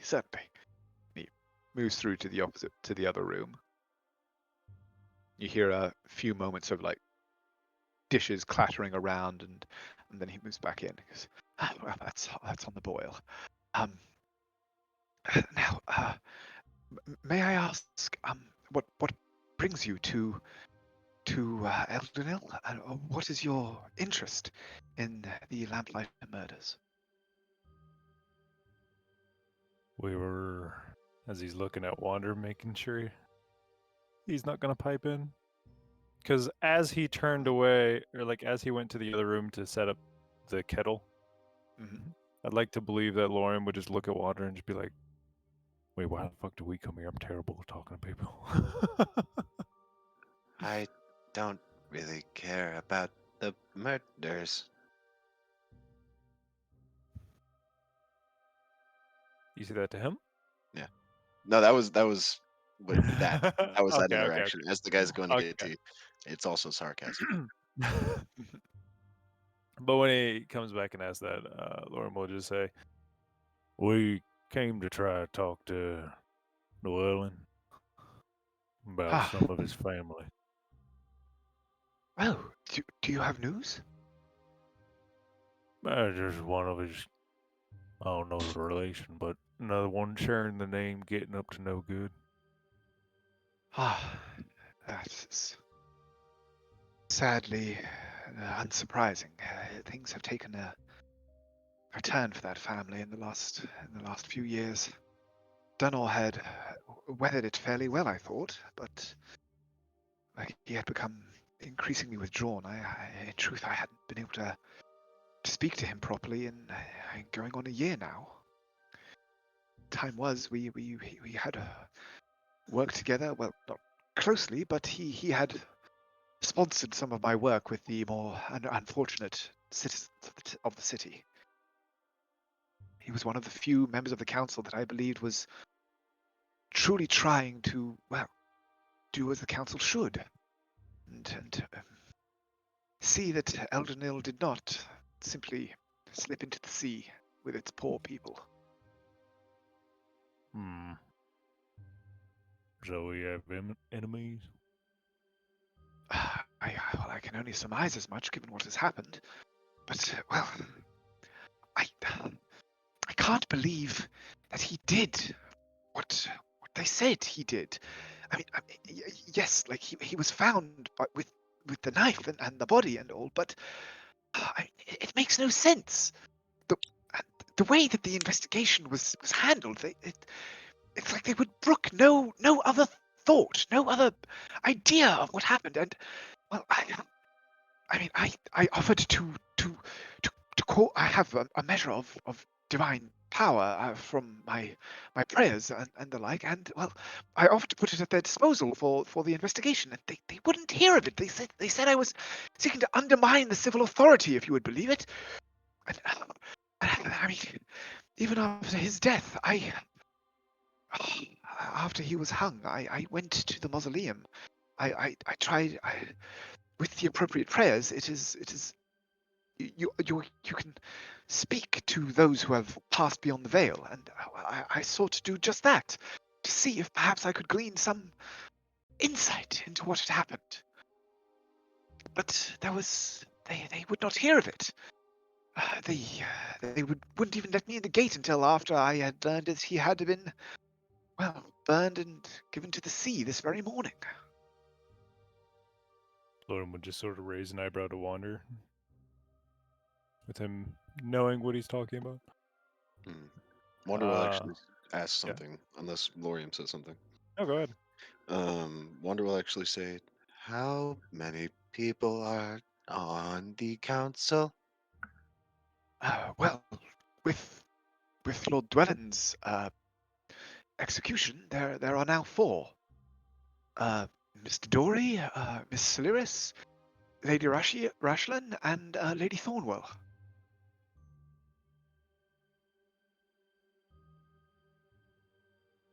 Would you speak more of Lady Thornwell?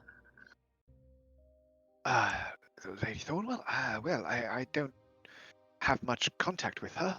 I've petitioned her to sponsor my work some, as she has a measure of arcane training, I understand. She spent some time in the capital at the towers there.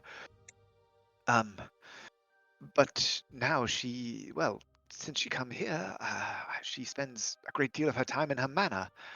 I understand she pursues her own research, I suppose. I don't know too much about her. I don't put much stock in those dealings or the rumors that people have about dark magics and demons and the like at her disposal. There's the ignorant always say such things of the arcane that they do not understand. I mean, I have little understanding of it myself, but enough to know that just because a lady can weave a cantrip or two, she does not necessarily dabble with such things. And well, she is ambitious, but not. Well, I don't believe she has any wish to do anything greater than enrich herself.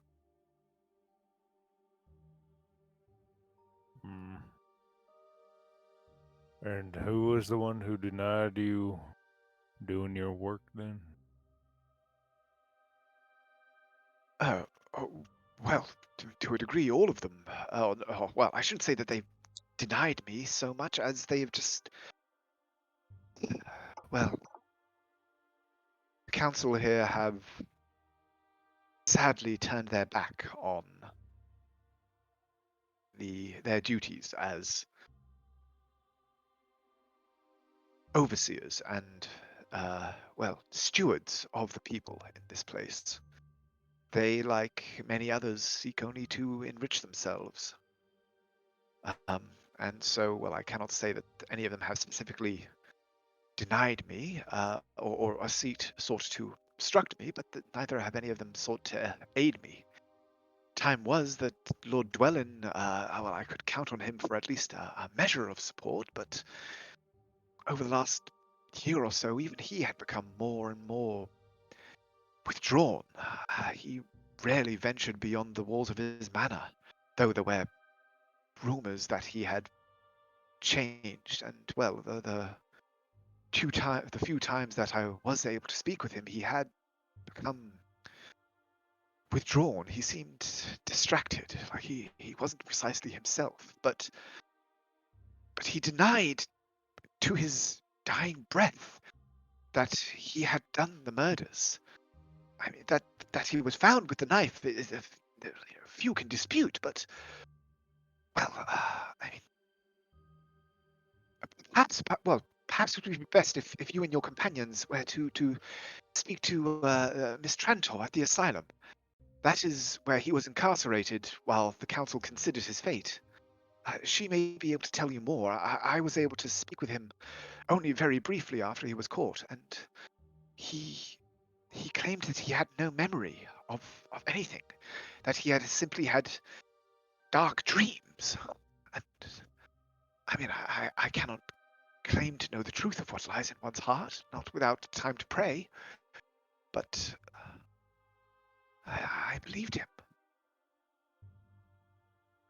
I mean, if you truly wish to look into it, you and your companions, as I said, the asylum would be a good place to start. You may also wish to speak to the militia. I mean, most of them will sadly likely not wish to hear of you looking into the matter. They are, well, vehement in their insistence that what is done, and and they will brook no further inquiry.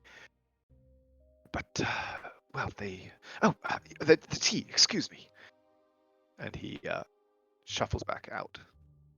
For the sake You of hear, doing it, can I roll an insight check just to see if he like he truly believes what he's saying? sure. I believe him, but I just want to do it in case I get a 20 and you're like, oh, he's bullshitting. I'm gonna say same, even though I can't beat your insight. Well, if you want to roll with advantage, Wander, go ahead. I'll do that if Cole's okay with it. I'll do that. No, Yeah, you guys are I'm kind of big like brother. I'll allow you guys to collaborate because while he's out of the room, you guys are kind of like giving each other significant looks over the table. Our So collaboration is just us making eye contact. right. Just not blinking. Yeah. Eh. He seems to believe what he's saying. He seems legitimate in his concern for the town and the people here. And he also seems legitimate in his concern for the for that about the investigation and his frustration that his efforts to assist in it were stymied. Hmm. Good, good, good, good, good. It's nice to meet just a genuinely good person again. And a cleric. Hey, that's assuming a lot. A few a minute later, he comes out with a tray with a small teapot and cups on it. He comes over and places it down on the table and sets one out, and he kind of is about to hand one to you. It's apologies, I'm not entirely familiar with those of your nature. Do you tea? He drinks milk. No, Ah, it's well, okay. very well. Please, if you change your mind, help yourself. He pours them out for you and for himself. He sits. As And if, he'll just pick up the tea and sniff it, not in like a weird, like accusatory way, just in a way that people test a drink. yeah, smells like tea, Smells like grass. basically. Hot leaf juice. Yep, he will drink the hot leaf juice. Con save. Can't say it. You fail. The tea is very hot. Good thing we're immune to disease. So yeah, it tastes like tea, and you're able to drink it. He Yeah. sits and he goes, sadly, what's the name that he gives? Captain Connell is, well, somewhat shaky in his confidence in his own authority, and as such, he, well, reacts poorly to those that he perceives to question his position as an arbiter of justice, should you wish to call it that. He, well, he was rather unkind when sorry, he left this door open, by the way. He hasn't like been closing it behind him or anything like that. As he comes in and out. So he's got Um, little man syndrome. It's like, ha! Well, I imagine that most people do when comparing themselves to you, sir. But, well, I suppose, yes, he's, well, he does not respond well to those who interfere with what he perceives to be his business. Makes sense. When, But- as I said, when I offered to try and assist with the investigation, he would not hear of it. But I mean, if though, what was her name? What was her name? Constable Jute. Yes. She was the one who found Dunno with during after the murder when he was arrested. She may be able to tell you more, and well, you please, you must understand, you did not hear this from me, but I believe she may also be able to tell you more about the death of young fisherman Rafe. Rafe? Well, they claimed that with Dunall's death, the Lamplighter murders were over, that there was no more cause for fear. And though the militia have done their best to keep such things under wraps, I heard that earlier today another body was found in a similar state to the horrors of the Lamplighter murders, close by the sinkhole near the edge of the Alchemist Quarter. A young fisherman by the name of Rafe. I have not been able to learn anything more of it because I was petitioning at the mausoleum, as you saw, much like yourselves. But perhaps she may be able to tell you something of it. Constable Jute. Well, that's a lot of potential leads. Well, I've been doing my best to follow them up, but I fear that I have become less and less welcome. Do you know if anybody was following us when we came here? Would I have been aware of anyone following us? Both of you give me perception checks, retroactively. Retroactive Holy. perception! Yay! Yeah! Yeah. 8. 14. You guys were definitely, like, drawing attention as you walked through. You know, just the two of you, Lorium and Wander, make kind of a spectacle pretty much anywhere you go, so you were definitely drawing eyes. Hard to say if any of them were, like, specifically following you out of more than idle curiosity.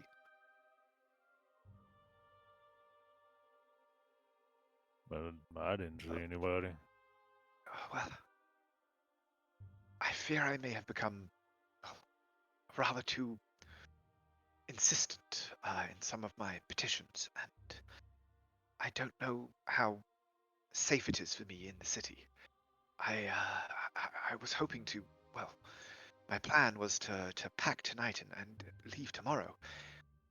But well, I didn't feel. Do you truly intend to look into this matter? He'll just look over to Wander. Wander just nods. Then, Yeah, I guess we will. then I leave with a lighter heart than I may otherwise. Uh, I will be staying with a friend who owns a farm a little ways inland. He has agreed to allow me to stay with him for a week or so until, well, things have calmed a little in the city. Is there anything more I can tell you, or any other questions you may have before I leave? Well, you said Dwellin. His first name was Andal? Dunor. Dunor. Dunor. Yeah. Said Dunor was becoming more recluse. Yes. What is that happening in conjunction with? Holy shit, I'm using big words. With people, like certain people talking to him or anything? Or any sort of event? I couldn't say. I mean, Eldenil is, well, sadly, there is a great deal here that could account for a man's spiritual weariness. Hmm.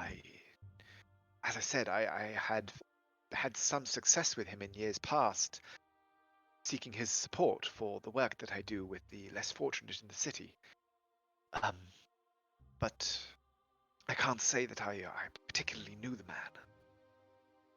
But still, he had always seemed a decent enough sort. There had been rumors that his reclusion had included a change in temperament, an anger overtaking him, but I can't imagine it would lead him to anything such as this.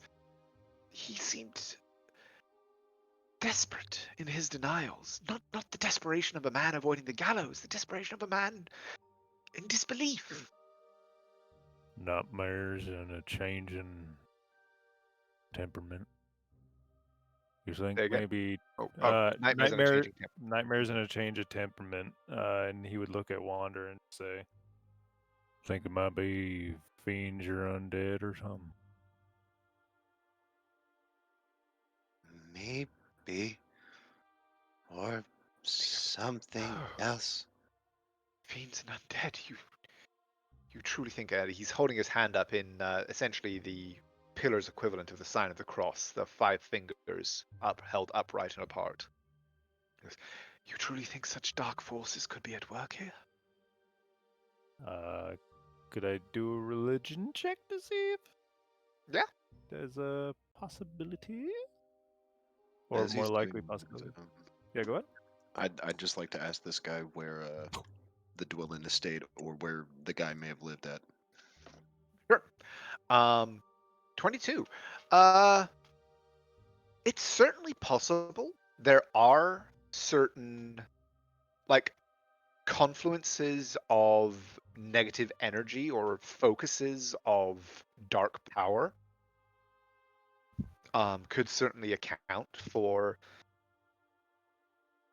things like this. There are a number of, with a 22, there are a number of entities, both undead, fiendish, and other, that have the ability to corrupt individuals, especially over time. But you would need more information to kind of narrow it down. Zone in on it, yeah. Yeah. As for where the estate is, yes, he is able to give you directions to the Dwellingness Manor, which is on the High Isle.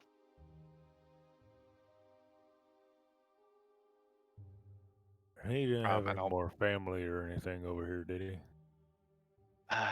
Sadly, no. I believe he had a son that had left the city some years ago. But as I said, I didn't really know him as more than a potential benefactor and a member of the council.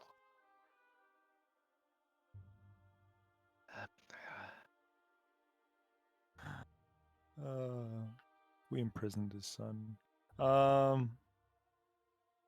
Because he was part of a cult. Don't forget the second half. Yep. That is in character. That is adorable. Wait, do you say that out loud to? No. Okay. No.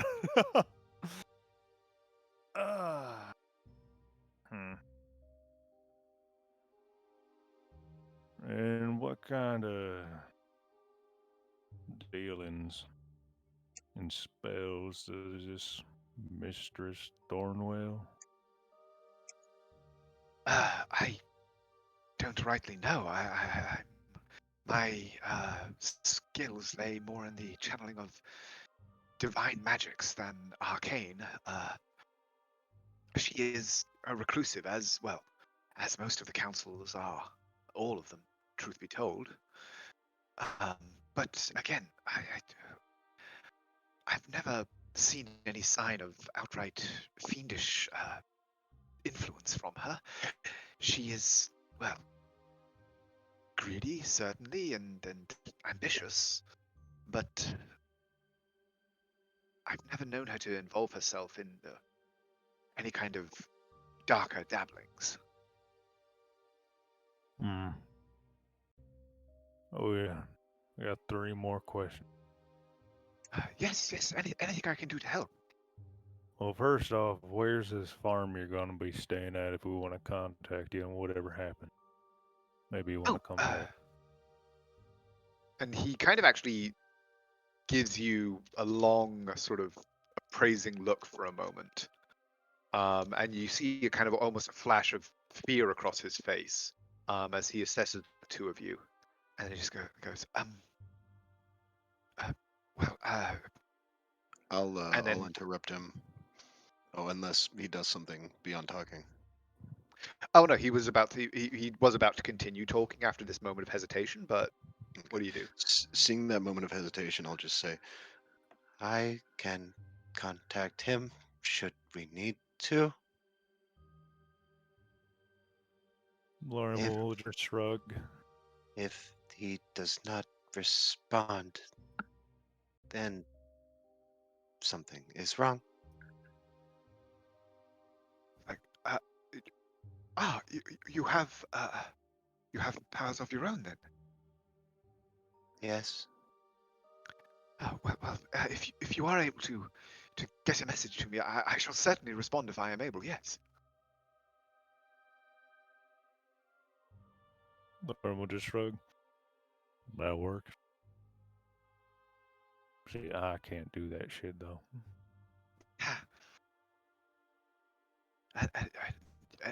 Your other questions? Yeah, one of them was, when was the last killing? Did it really stop that night? Well, the murder that he was found at was about 10 days ago, and well, there have been no more since then until the unfortunate rave this morning. Again, the militia were quick to seal off the scene. I have not seen it for myself, but well, to be honest, I have no wish to see such things. I But don't know Jude too could much. potentially tell us more about that one. Yes, certainly. And my third question, I forgot.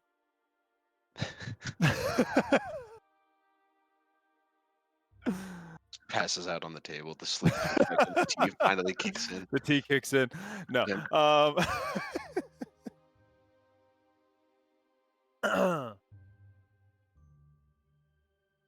It's kind of unrelated, but just remembered. That was in character, by the way. Cole never forgot. He would just say, we heard that alchemists were causing the smog around the town. Yes. What the Sadly, fuck there they are doing to do that? all manner of things. Since the supply of goods from Elben has begun to flow more regularly up the Alsarai than through our port, unfortunately, there are, well, people have begun to turn to search for alternative ways to make a living, and the councillors turn a blind eye to, well, those who choose to dump their work into the estuary when, or the waste of it at least, into the estuary when things don't go to plan, or simply burn it off. I don't rightly know much of it myself. It seems insanely wasteful.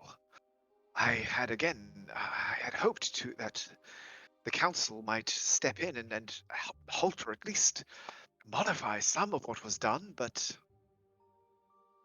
I am certain that the clouds and the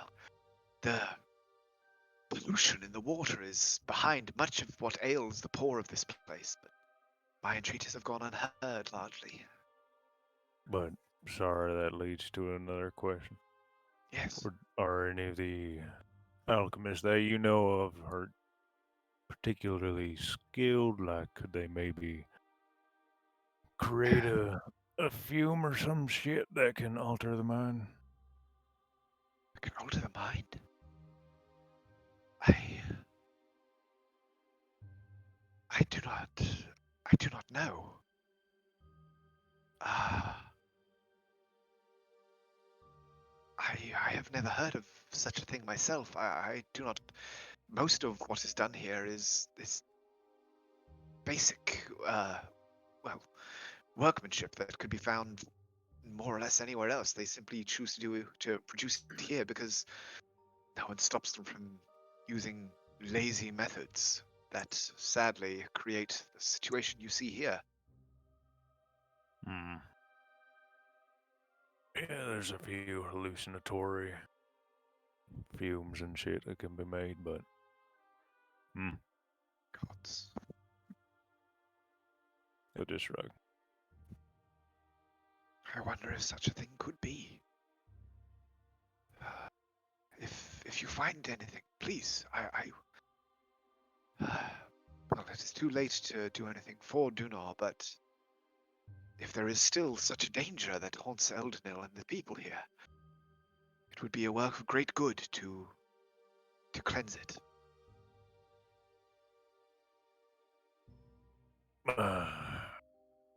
We'll see what we can do.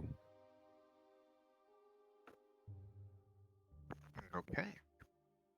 Does his manor lie abandoned?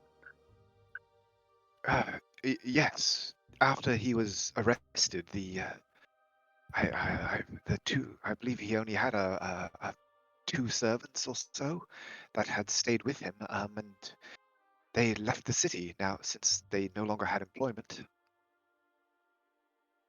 And well, I doubt really that they were too welcome here, given that people were accusing them of complicity in what was referred to as their master's crimes. But it was simply an old butler and a cook. I can't think that they had anything to do with it.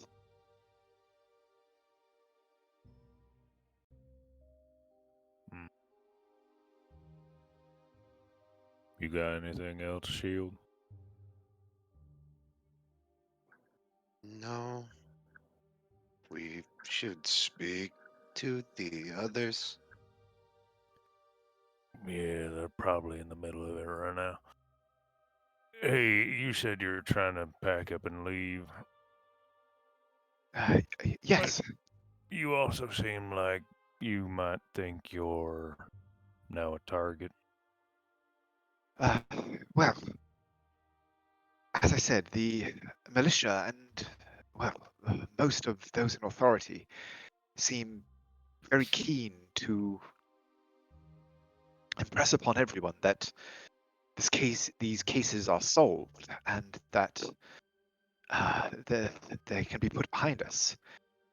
If there are truly some other power behind them, especially one that can alter the minds of others, I cannot imagine that it looks kindly on me for looking into it and continuing to pressure others to do the same. If you are to be asking around, I believe it is only a matter of time before some blame for those inquiries is placed at my door. I would prefer to not be behind it when it comes knocking. Well, tell you what. You got a horse? No. You want to use one? You have a mount? Yes. Yes, that would be marvelous. Thank you. I Leaving will ensure tomorrow? that it is returned. Oh no, she's a smart. Yeah, I was about to insult her by accident, force a habit. She's a smart horse. She'll find her way back to me once you get to where you're going. But you said you were leaving tomorrow? You are. Well, you do me great honor, Paladin, to allow me to be carried by your companion. So, but yes, I aimed to pack in the morning and leave. Well, tomorrow at noon or so. Just gather a few books and then set out. All right. You want a peephole in your door? Uh, In case someone comes knocking. What do you mean? Do you have tools? Fuck no, I ain't got no tools. But I got this. And he'll take out a spear. Goes, oh, no, that's quite all right. I can bolt it rather securely, and there are windows from which I may see the entrance.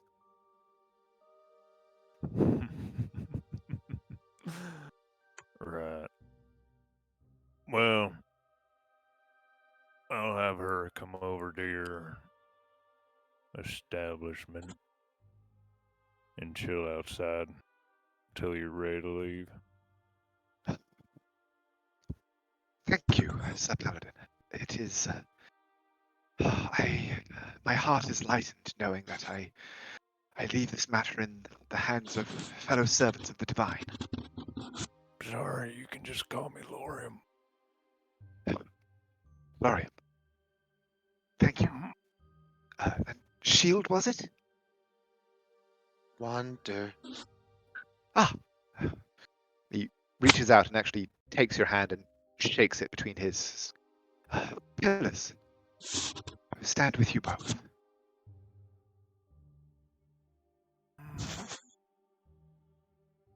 Please be safe. I shall. Thank you.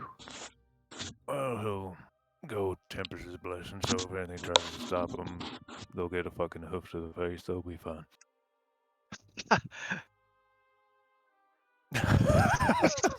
Just Hope it doesn't come to that.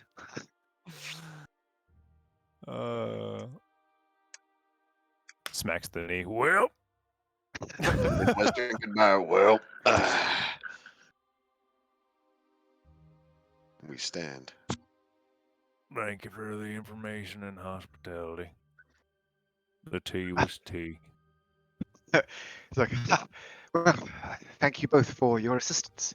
If there is anything further that I can do before I leave, please, you have but to ask. We'll certainly do, Reverend. Lorium, Wanda, and he kind of will escort you both to the door.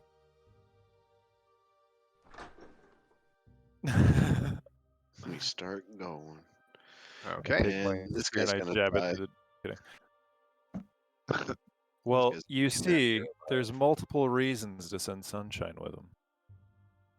We It will isn't be- just for protection. I will now know the location of where he is. if it's within a mile. So yeah, he closes the door behind you, and you hear the sound again of multiple locks and bolts being shot home. The clank of a heavy chain being placed across the door.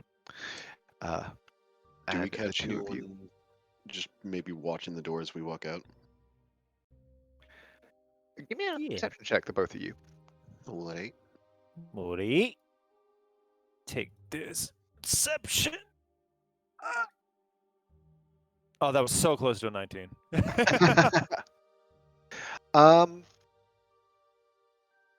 You are being watched. It's hard to say again whether like this is like a particular, whether there is any particular intent or anything like that going on, but as you step out, you can quite clearly see several people lounging around in alleyways nearby, and all of them note you as you step out. For shits and giggles, take this. Nothing. The man's house is hallowed ground. No, you don't get any specific sense, but you like just as this place smells bad to your ordinary senses, it also smells bad to your divine senses.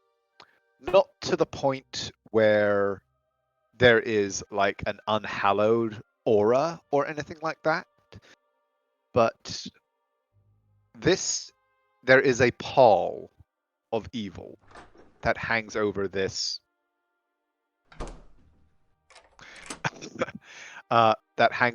place, much like the pall of the alchemical smoke. And actually, oh, sorry. No, go ahead. Well, so let's head back to the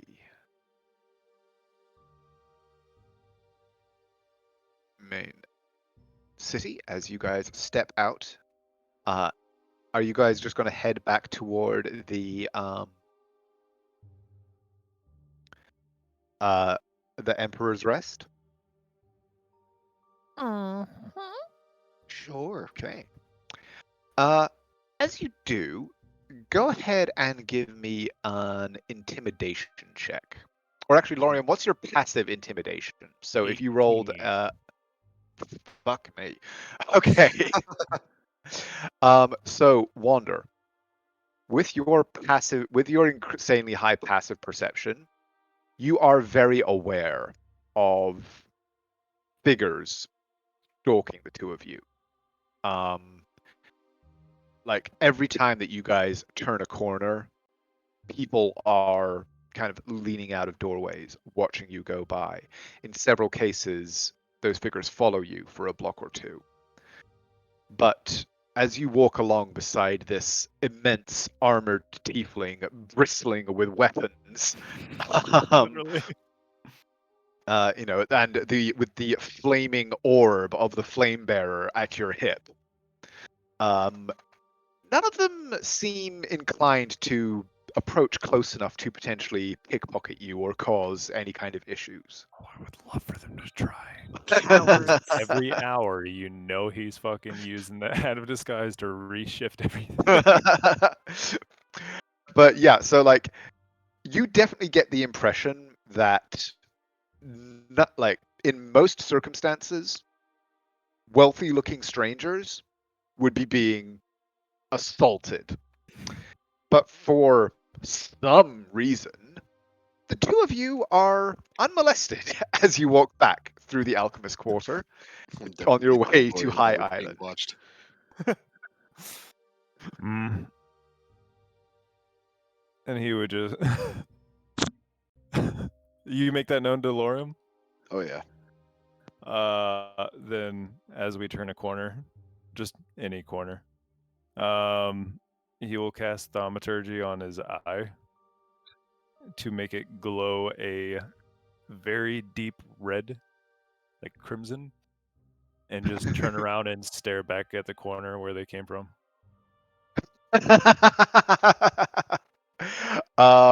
Yeah, and you do see like, what was supposed to be kind of a furtive glance of a hooded figure kind of like looking around this corner as if trying to see if there would be an ideal moment. See that this glowing red eye looking back, and sorry, the moment he sees him peek around the corner, he's casting Thaumaturgy again to cause the tremors in the ground beneath his feet. And there you just hear a fuck, and the path clears. Well, that was fun.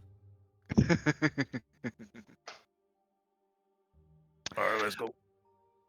Okay, and yeah, you make your way back to the Emperor's Rest. So while you guys were doing that, Uther, Naira, you make your way to the tavern.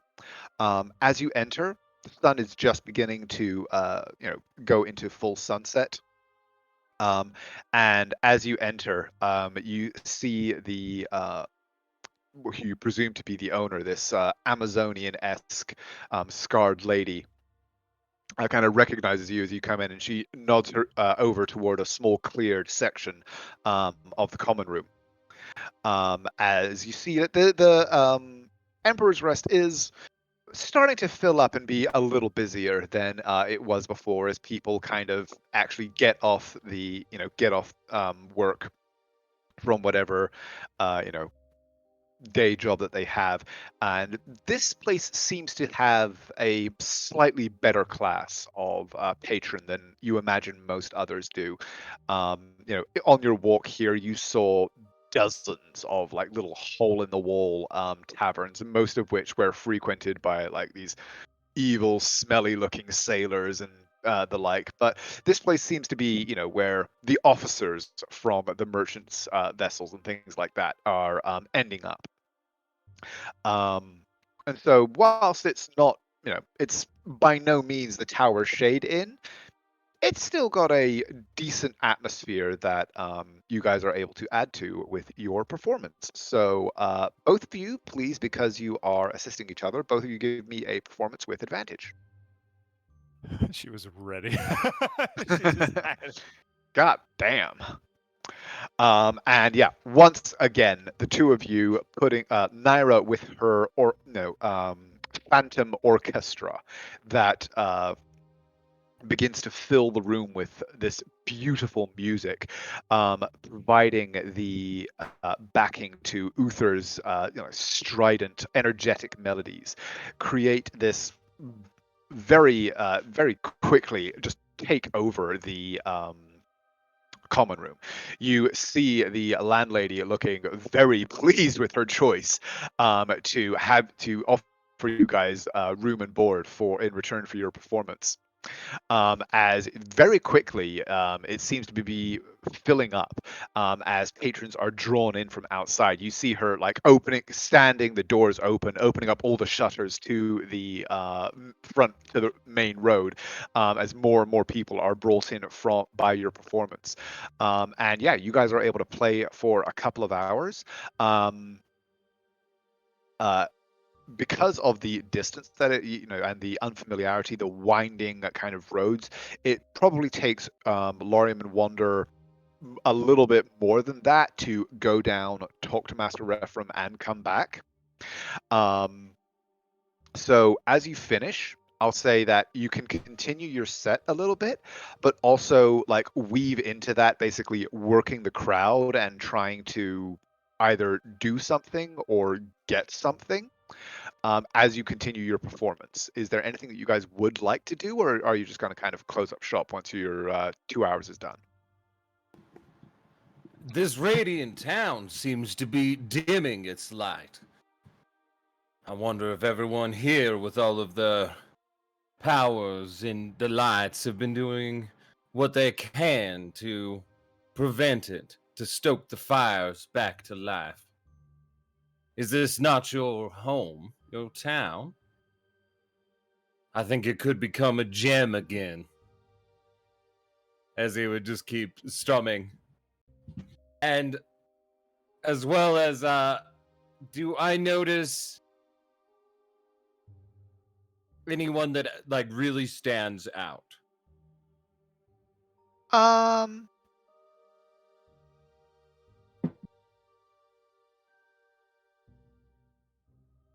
me check. Give me a perception check.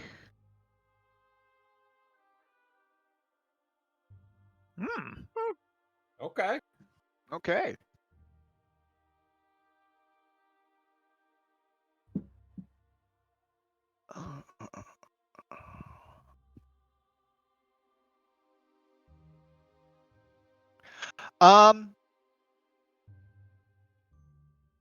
There doesn't appear to be anybody that really kind of stands out, but you do definitely get an undercurrent of dissatisfaction, but to the point where it's almost like exhausted dissatisfaction. People agree with what you have to say, and they very much want things to turn around and for there to be like a change brought here. But it's like they don't believe that it's possible. A lot, and it's not even to the point where they specifically blame the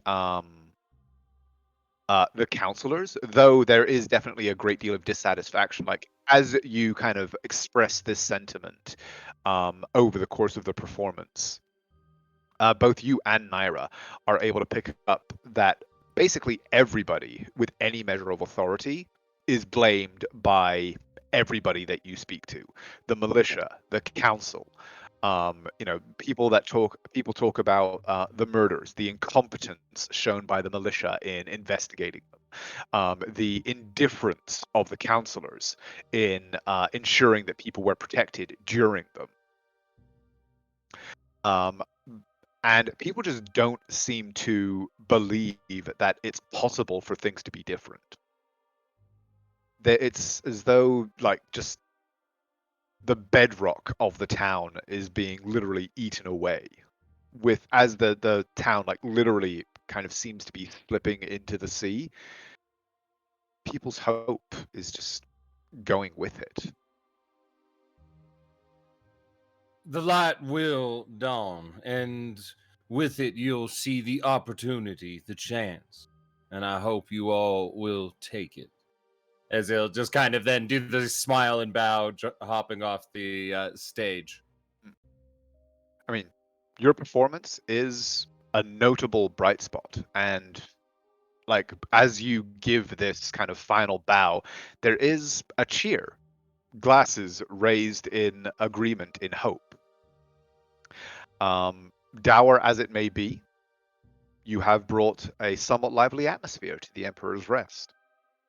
But Naira, what are you doing with prestidigitation? Oh, using it to enhance the Oh, performance. you're muted.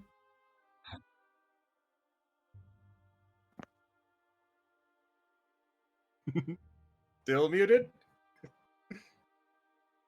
Using it to enhance the performance is all.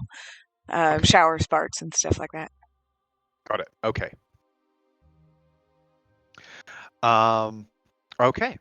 So, as you kind of continue this performance and then afterwards sit down, the landlady comes over bringing you a round of drinks and some bowls of stew. And around about this point, we'll say that Lorium and Wander are able to rejoin the group.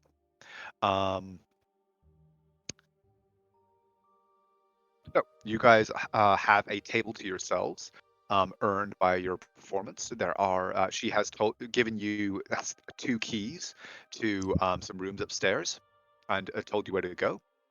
Valco is happily gnawing on a bone underneath the table. Is there anything that you guys want to do? As they're settling in, he would just turn to the landlady and go, "See, I kept my word, but could you answer me a question? Who would you say, if there's one well that's the most poisoned, that causes the most corruption, what well would that be?"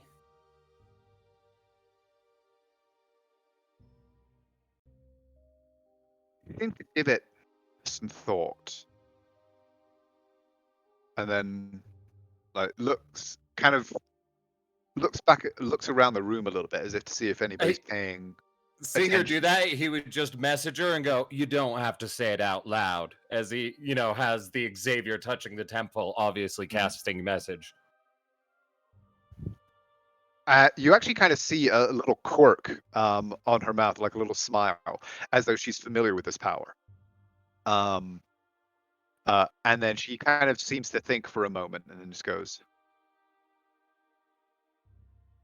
"If you want poison, you don't get more poison dumped into the water than what comes out of Mr. Dory's warehouse." You didn't hear that here. Mr. Dory, thank you. I hope you can see we're just trying to breathe some life and maybe get this town the start it needs. Good luck to you. I'm very lucky, as he just looks over and smiles towards Naira. Gentlemen, good to see you back. As he would see Wander and Lorium. You didn't get murdered. There was a part of me that I was, never mind, we're good.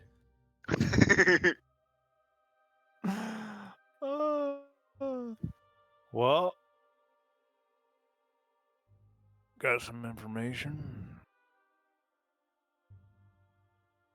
But maybe in the room. As I assume they were downstairs? Yeah, the common the area? table's Yeah. in the common room. Yeah. He would just point and then do the quickly just be like, all right, dinner first. Stew and milk.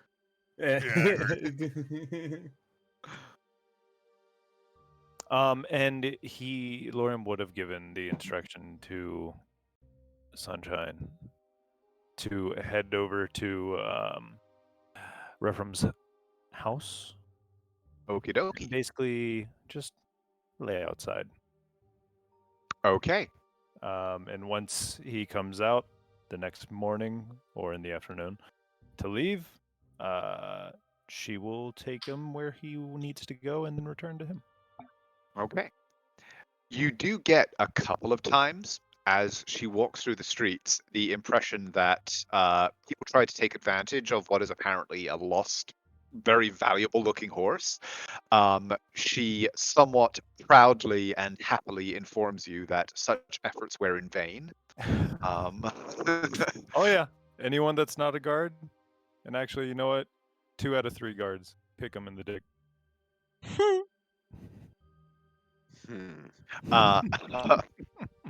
And you do kind of get the feeling of satisfaction from her that says that she has settled in at her and is awaiting her objective. Good girl. What do you think, Valco? Do you want to rest in the room with us, or do you want to go hang out with Sunshine? Kind of Oh wait, he looks doesn't at you understand me. And then she looks at Uther. And just sent her on a mission. Oh, never mind. Yep. We could still go out to the carriage though.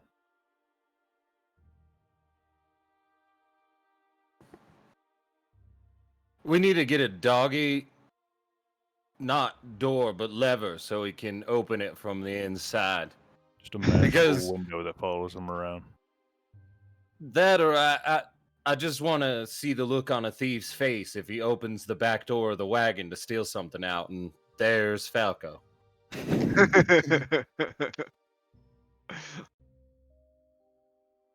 Well, considering how much interest we've generated, it might not be a bad idea to have something guarding our stuff. Yeah, there were a few people following Wander and I, but scared them off. He would snap his fingers, burning a first level spell, as I already did it earlier this morning, and just pick everyone in the group, as well as Falco, and start speaking in Sylvan. And I'll just go, Falco, I would like it if you would guard the horses and the wagon in the stables tonight. Try and just spook anything off. You know, the ones that you don't think are supposed to be there. But anyone who touches the cart. Question, do we arm him up first? But I want to make you to make a hell of a lot of noise. Arm him up with what? Didn't he make the half plate? Yes. He did. He had. I believe he used fabricate to complete that in the in the cart. Yes. So he has puppy armor. All right, I guess we're gonna put you in this. And he would do his best to like break it down to this dog why we're doing this and what's happening and how this fits and why it goes there in This the is your new simplest terms possible. Yeah, this will protect you. See, now you can't even see dagger. See, it deflects it. And then Naira just grabs him by the face and smushes his little ears and goes, "You are such a handsome boy." He kind of just preens a little bit and is like jostling himself into the armor, and it seems to be quite deliberately like banging it against stuff around him, like it's just like, oh yeah, Krang, it makes me tough. Krang, I like this. Krang. And so, okay, Velko is now armored with the equivalent of a breastplate. And it seems quite keen now to go and sort of preen and strut in front of what he can smell to be two significantly smaller and lesser dogs that were supposed to be on guard with the wagon. And you guys are obviously allowed to go out there, it being your carriage. And when you do these two there's these two what would be rather kind of big, mean-looking hounds out there, and as soon as Valkosh, this half-grown dire wolf in armor, struts out in your company, they just go, nope, and like run back into this little doghouse that's set up for them near the stables. See, they're not even useful. What does that put his AC at? I believe it's flat 16, but because breastplate doesn't allow you to use your dex, correct? Yeah, I mean, it's at the half plate. Let me check. Where is? Here we go. I believe.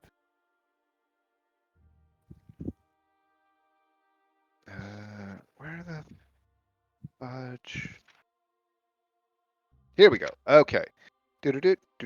Oh no, yeah, 14 plus dex modifier. Yeah. So, want to give him disadvantage on shit. so he's actually at at 16. So it's 14 from the breastplate plus up to +2 from his dex modifier. So that puts him at 16. Sweet. I will just adjust his stuff.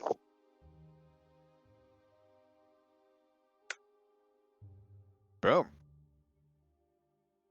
Yay, Valko's almost as tanky as Lorian. You have a war puppy. Yep. Yeah, I mean that is basically what happens when Valko struts out there.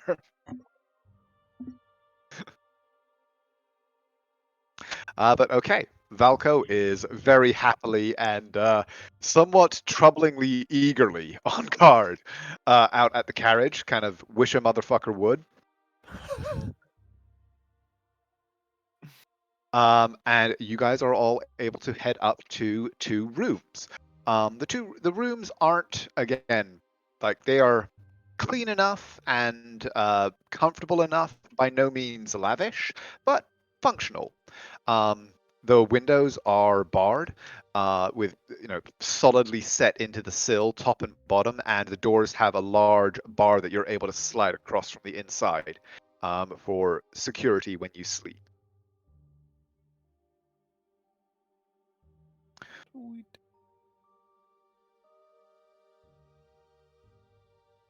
Oh, and you make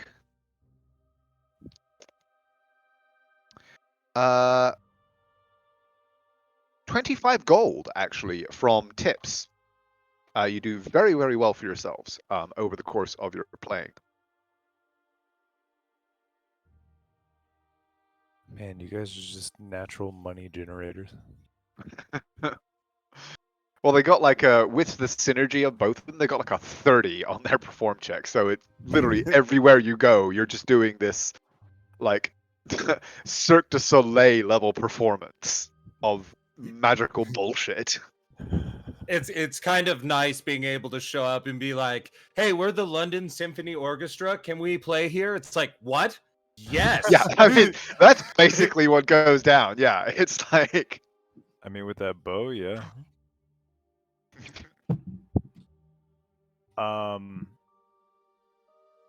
Yeah. And yeah, you guys are able to head up to the rooms, and I assume you're gathering in one for a quick discussion. Preferably, unless someone else has other plans. No. Lorium would sit down on the floor somewhere, leaving bed and chairs to whoever else.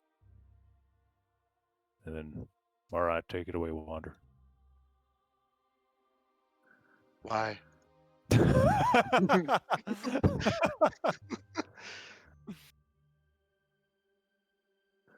I'm kidding. You just give the kid with a stutter the mic. Go ahead and give a speech. All right, so Fuck, shit, balls, and tits. yes. Just like he also had Good Tourette's. reference.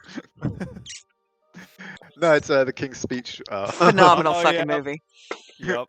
Fantastic movie. Oh my god. Fuck, shit, balls, bugger, and tits. Anyway. We learned that there's 4 on the council. Dory, Rosales. So the names that you were given Yeah, I don't need were, to repeat it. yeah. In fact, you know what? I am just going to Enter them all. I got pop them Dory and Thorwell, and I right can there. remember the other two. I knew the grave person. Thornwall, Rosales, and Solaris. Mr. Euston Dory, Ms. Tazen Sliris, who apparently runs the mausoleum, Lady Rashlin, and Lady Thornwell, who you have heard about dabbling in magic. Yeah, those names. And then, of course, the now deceased Lord Dunor Dwellin. Mm-hmm. And apparently he was a good guy. Apparently. The only one to actually allow Referum to assist anybody. And then we got Constable Jute, who was apparently the one who found Dwellin with the knife. But also found and might know some information on the death of a fisherman reef in the last night.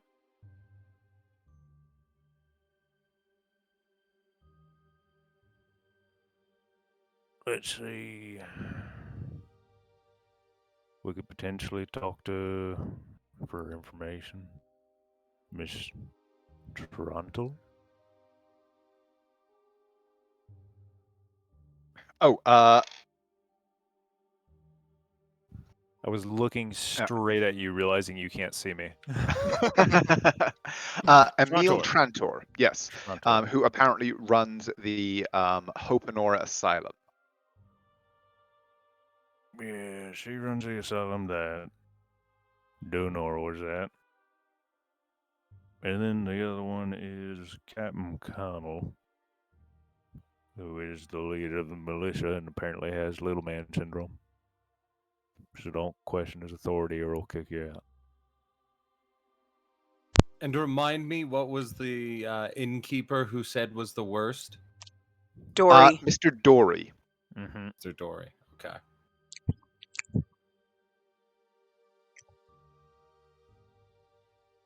Going into my notes.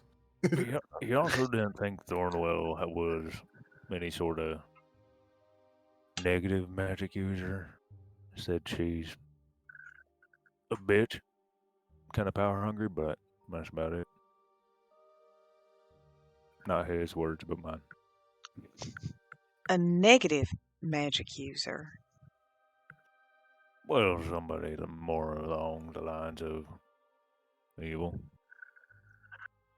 No, he basically said that he didn't believe the rumors about her dabbling in demon and devil summoning were accurate, that she was essentially a power hungry bitch, but so is everyone else in town.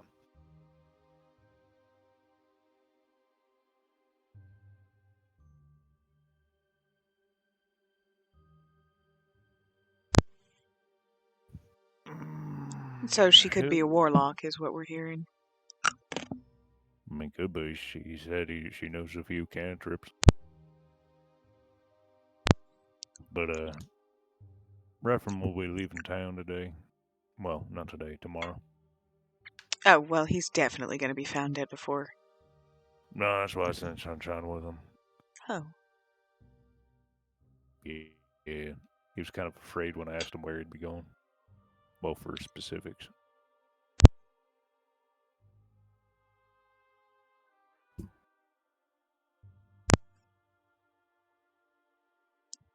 So what's the Yeah. plan then? I'd like to see to the manor. Maybe there's something left inside. Could be lingering shit.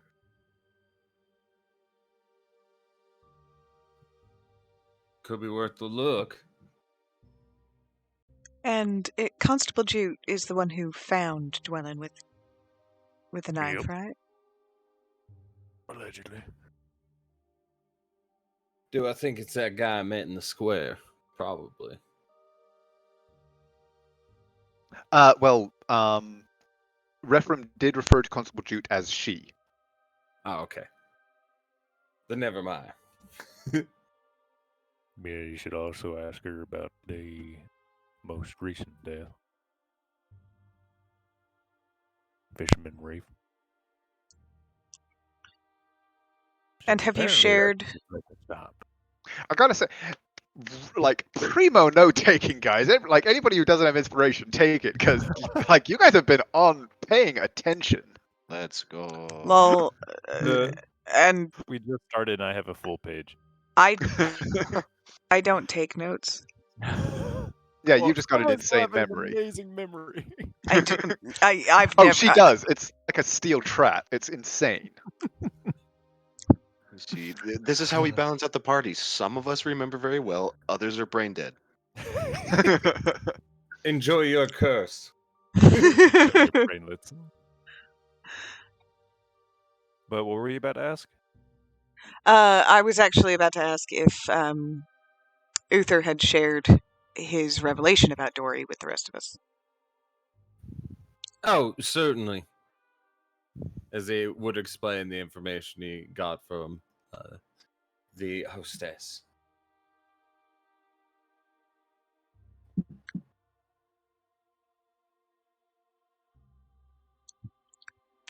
So I think that Dora is someone we should look into. Tim's kind of like the top of the list.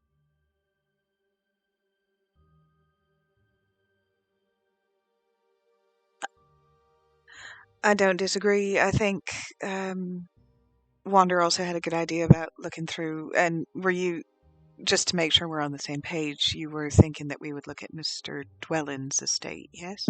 Or manor? Yes. Yes. Yes.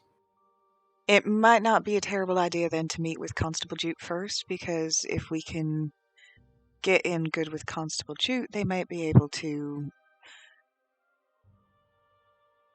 help us connect with the people who will turn a blind eye if we decide we want to go poking around in a manor.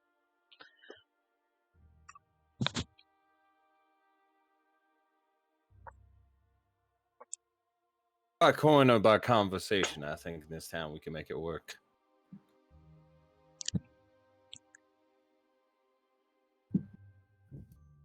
We also want to get in touch with the Tranter, the lead of the asylum that Dooner was admitted to. Yes, I'm fascinated by that.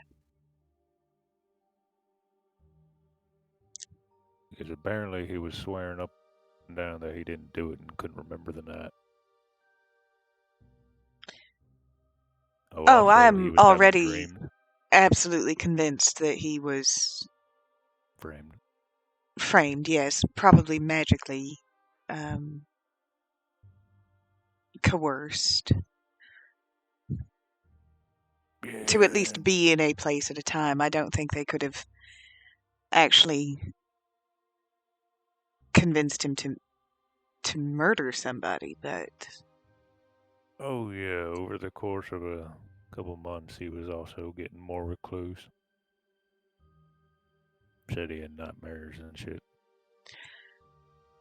So the question is, who wanted him out of the way, and is that person the same as the murderer, or was it just a convenient coincidence? And does any of this have to do with the fivefold cult? Well, the 5 at the council just became 4, so. It might be interesting to see who's gonna take Mr. Dwelling's place. That would be a note. The air around here just feels weird. And actually, Uther and Naira, can both of you please, or either one of you roll with advantage, or both of you roll me insight checks? I got a +6. What do you? +1. All right, I'll do it with advantage. 16. Unless I'm feeling inspired out of curiosity. You got this. I believe in you. I'll allow it. Making Add your an eye 1d8. twitch, and it's just like, you got this. Got that inside. 23. 23. Okay. On the edge of perception, since you've entered town, like with the assault on your physical senses, it's not something you've consciously acknowledged up until now. But as you both kind of reflect on Laurium's words, his reference to his extrasensory perception causes you both, or causes you, Naira, to focus in a little more on your own newly gained extra senses and your awareness of morality beyond the normally perceived. Your coins are calling to you, both of you. You can feel Uther's coins through your connection to him. And this shared awareness that you both have of the connection that you share with each other and with the world beyond. This place is calling to you.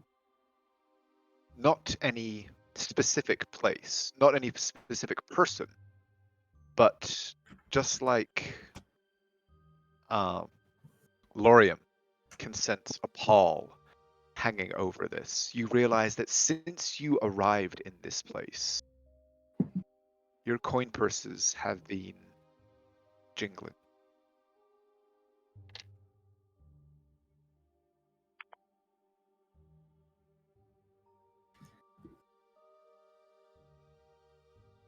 Uther will lean back, realizing, like, reach around looking, pull out his cigarette and light as he goes, well, I think this whole place is some sort of linchpin. If yours are going off too, looking towards Naira. By the way, roll an insight check as you are doing that.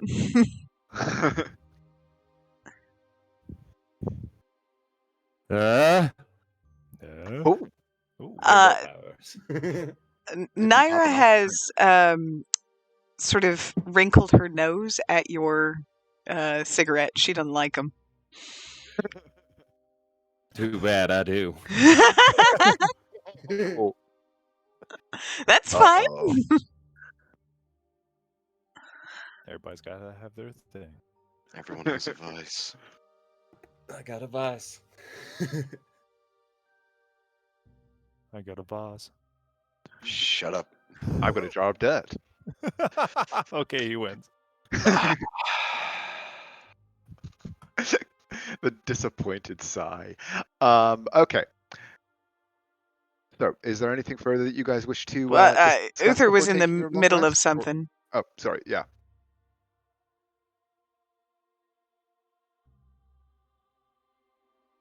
Uther, please continue.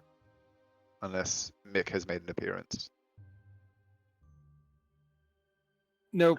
Oh. Train's off track, so. Oh, sorry. Sorry. Nope, I'm not worried about it. Yeah, if you can't remember it, it couldn't have been that important. Exactly. TPK. I can remind you if you want.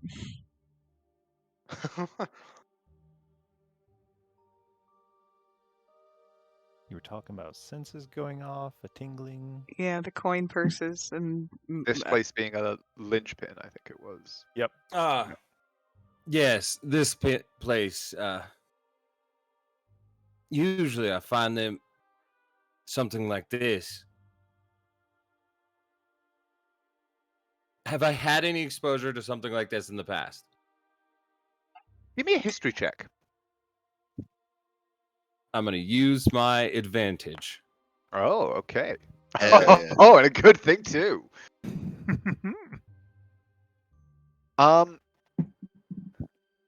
In the past, like every time you enter a city, cities are hotbeds for evil as well as good. Wherever you find that much humanity focused together, you find work for a reaper.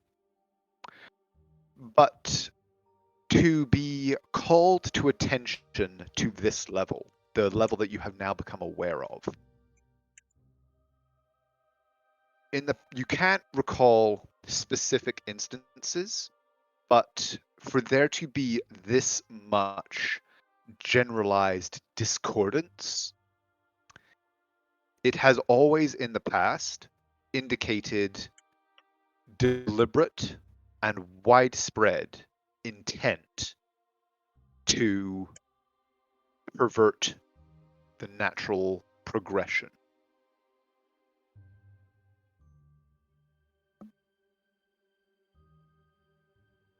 He would explain that to them. And so that's why I'm having the feeling perhaps Death, War, and a moral compass, as he looks towards Wander, have made their way to town. I think there's a lot of things that need to be dealt with. I doubt those murders are really over. They just bought themselves more time for more sacrifices. Which, whatever they're making it all to, it's the cheap and dirty way, to get quick bursts of power. Sacrificing people. Well, there's definitely a lot of corruption because Referum even stated that he was just gonna speak to the dead. And the council stopped him, and Captain Connell wouldn't hear any of it.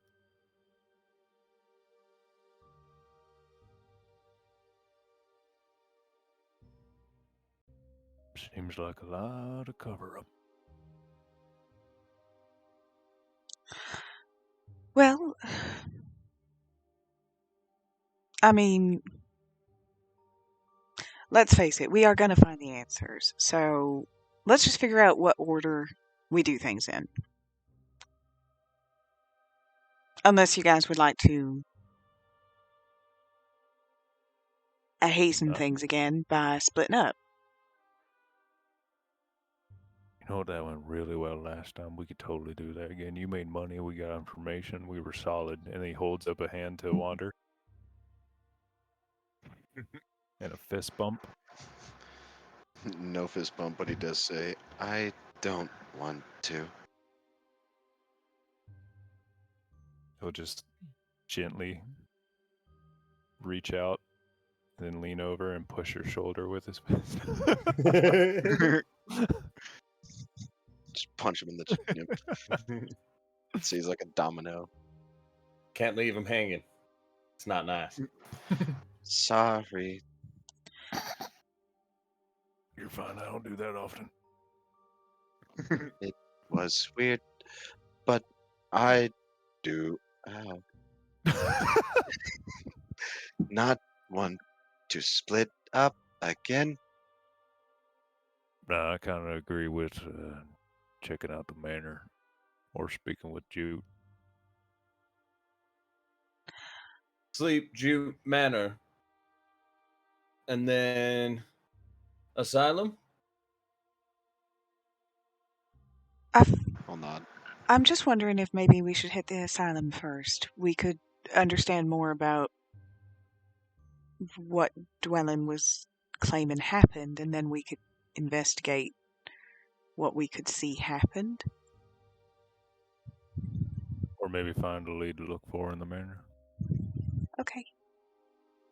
Then yeah, that sounds good. Let's do what? Manor, Jute, asylum?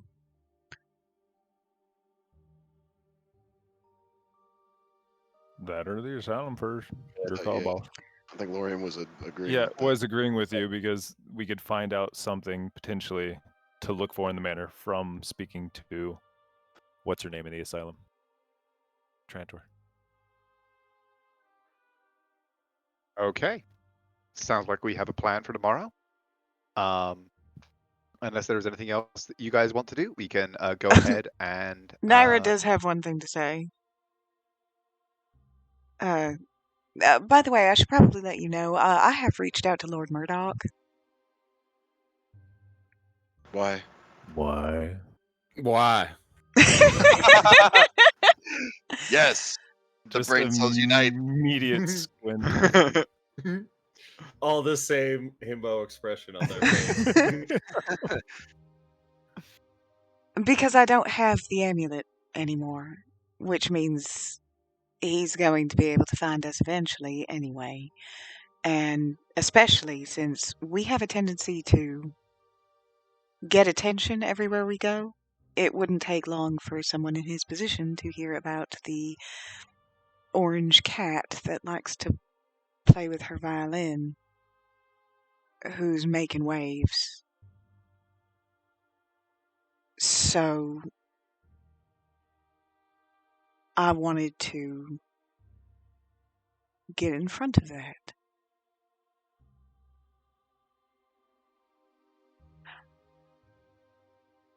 What did you tell him? And she smiles at that. And she says, I told him that he was betrayed by his right-hand man, Bartrand, who had disguised himself as Lord Murdoch and kidnapped me. Very unfortunate. But, of course, I still am very loyal to Lord Murdoch. And I hope he knows that.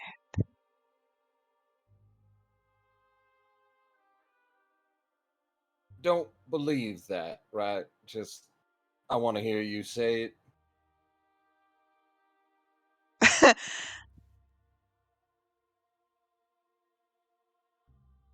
She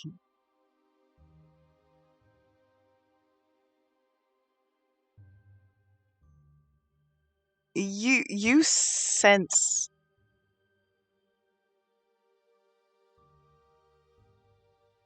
a little bit of bewildered hurt through the connection.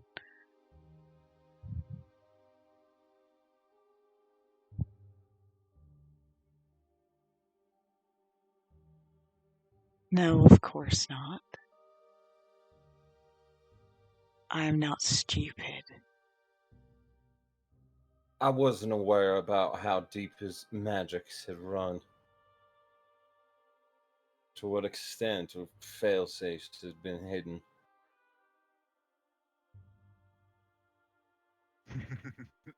I gotta cover all bases. I gotta cover all. You have no idea the unbridled. The unbridled. The unbridled fury I would feel if I didn't roll that, and then later you. Yeah, no, I totally. You cut out. I give up. No, Naira is. She looks like a cat playing with a mouse.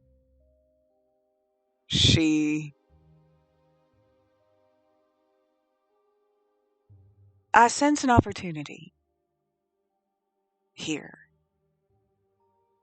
It seems Lord Murdoch is not the only one. A lot of people underestimate me. I do believe I can convince Lord Murdoch, obviously, that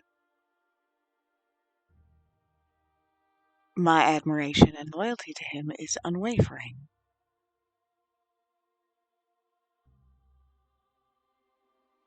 Which will give me access to him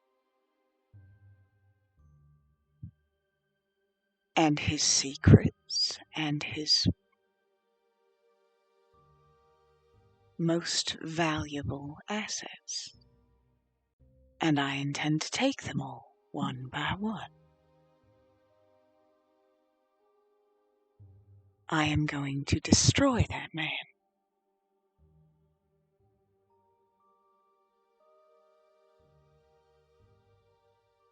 We got your back on that.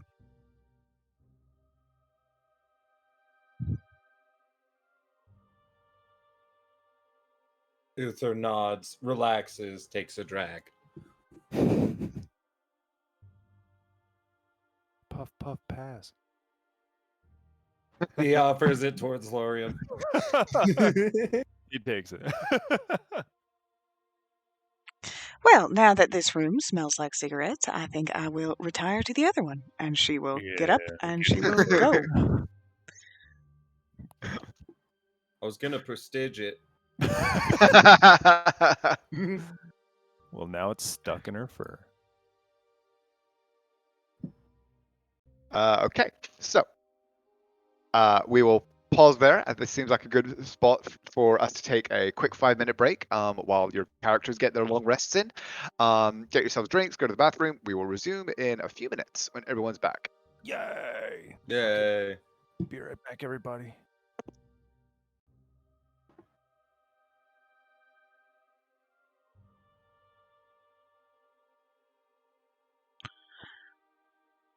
So, Uther and Naira, you're able to head off to your own room. Wander and Lorium, I assume you guys are, well, Lorium is going to bunk, and Wander is going to stare awkwardly out the window. I'm staring at Lorium this time. Fair enough. Just But all before I night, do- stare at Lorium. Yeah, just for the sake Lauren of will turn his using back spell towards slots.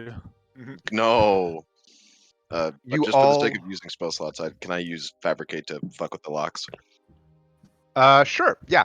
Go ahead. Give me a either religion check or a blacksmith tools check. So what exactly is a blacksmith tools check?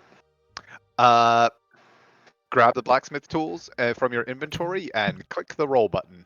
And make sure that you make sure that it doesn't automatically use dexterity.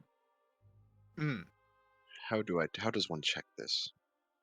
Yeah, uses. I am going to make a religion check. Okay. Because you're using your divine power to do so, so I figured you can use your religion check for it since you're using the fabricate. Dope. And of course, you can use your wisdom with it. So. Yes. And as we take a long rest, But sorry, Naira. as we take a long rest, out of curiosity, does anybody have any suggestions for a proficiency or expertise that I should take? What are your expertises already? I have expertise in Arcana, Religion, Stealth, and Investigation. And then I can have one additional one. This last one, I've had it an Insight. Maybe Sleight of Hand.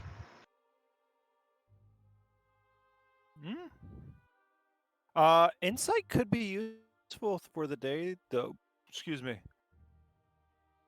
I mean, we have the Insight God Wander, but still having two insightful people in the party could help with the investigation, since you already have insight and investigation.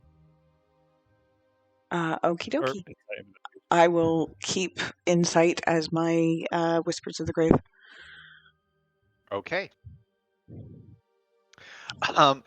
So, Water, you spend some time examining the locks, basically feeling how the materials within are formed and work together. You pouring your power into it, as you kind of try and familiarize yourself with this strange mechanism. Um, you rolled a natural 2. So what is that Yep. with your wisdom? That is a big old 6. Okay. Roll me With one more. proficiency? He's not proficient. Uh-oh. Yeah, Or I'm are you not a god proficient? boy. No. Roll me one more Um. check, and let's hope you don't get under a 10. Oh, I want it. Another religion check. Yeah. And add your wisdom. Didn't tell me what the total is. Hey, that is a 12. You do not jam the locks, Shit. I but just you are hammer also back ruined locks. but you are also not able to improve them at all. You kind of feel like you have gotten some kind of an understanding of how the mechanisms work and kind of an appreciation for the mechanism that forms them, but you do not currently have the insight that you would need to actually create a finer workmanship within them. Lorium just hears all this noise after 10 minutes. Wander just goes, huh. I swear it's like an AC constantly going off loud as fuck right behind my head. I'm sorry. You're fine. That's all I wanted to do. Okay. Well, however, that may be all you want to do. But as your power fades and you go into this watchful trance, staring at your friend, your awareness expands and the world around you fades. And once more, you find yourself in a place that has become increasingly familiar to you as you have returned here time and time again. In the background, as ever,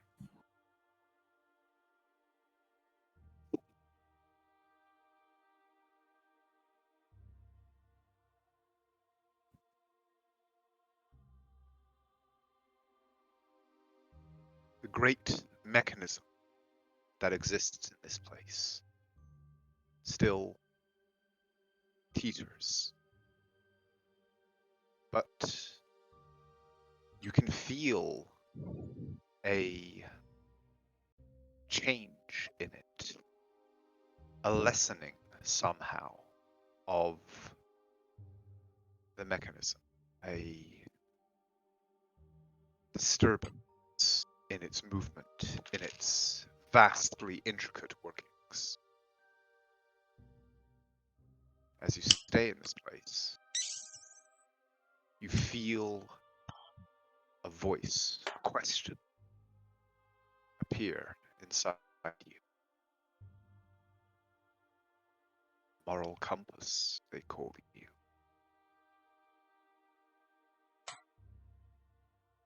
Where then will you guide war and death?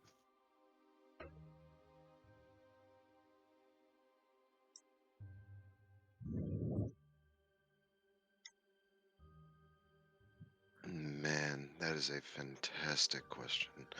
Wander will say,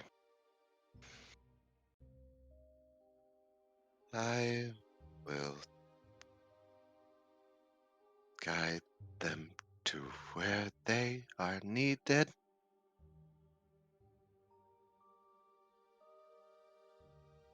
How will you know when you find it?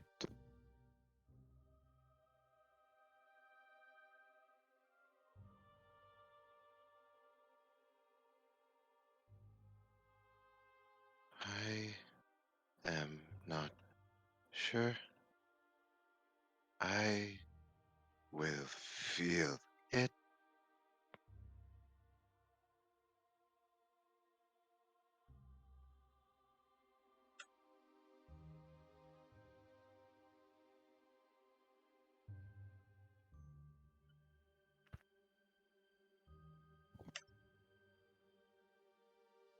Mechanism shifts, and now another voice comes. This one different. Not seeming to come from within, but without. From beyond this place, but speaking nonetheless to you, within you.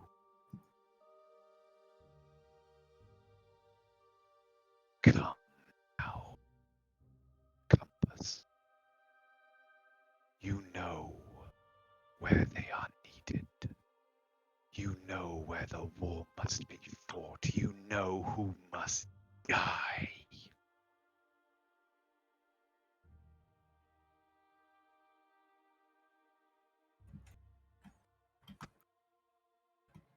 Do you respond? No.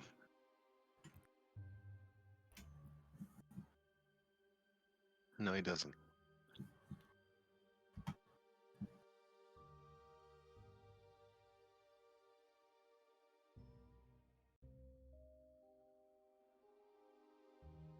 Awareness of the room around you. Your friend, the world, returns. The dream fades and passes. And with it, the night. With your watchfulness, you hear the city moving around you. Quiet sounds of a port city that never quite sleeps, continuing on. The soft sounds of the river, the trade that it carries.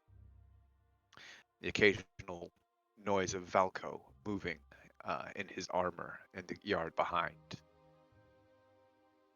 But the night passes undisturbed for your group.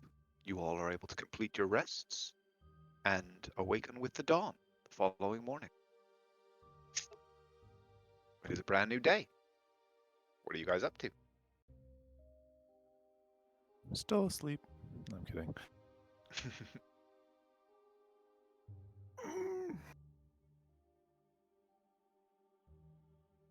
Morning water. Hello.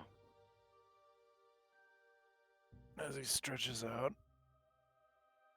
And we'll first just sit on the floor with his. Well, this time, I suppose now, rather than laying the sword across his lap, he will lay the glaive on the right side of his cross or folded legs, and it will cross up to his left shoulder. And he will do his usual morning prayer before leaving the room. Okay. Uther, Naira, are you guys up to anything? Heading down for breakfast. Okie dokie. So yeah, you are able to head down. The landlady is once again there. She kind of gives you a nod as you come down and goes, "Morning, Bard. You'll be wanting breakfast then?" Yes, please. Anything notable happen over the night, or was it nice and quiet? Quiet as I like it. Haven't heard, haven't been out and about to hear any scuttlebutt, but well, what goes on out there is not my concern. You know, I wish I could say that was true, but I think this town is everybody's concern. Everybody just lets it slip a little bit, allows it to go on, turns a blind eye, and turns into out there. I mean, you've got a gem here, but Perhaps it can be saved, is all. He kind of quirks her eyebrow at you and just looks at you and goes, "You're a strange one, Bard. It's been a while since we've had campaigners come through this town. Well, who knows? Maybe you will do some good. Bring the dawn, as you said." A whole city burned down once, huge one. And it was all because some damn cow kicked over an oil lantern. Sometimes all it needs is a little bit of light for people to step up. Someone to show them it's not over. And she kind of quirks her mouth and goes, "Well, I've heard worse ideas than burning the city to the ground, but I'll assume that's not what you meant." He laughs. No, hopefully not. If I did, it would definitely be an accident. He's like, "Well, long as you leave my pub out of it, good luck to you." He would just smile and then go, glass of milk and then 3 of whatever you're serving for breakfast and a big morning beer for me, please. As he looks towards Naira, raised eyebrow, like, you want a morning beer?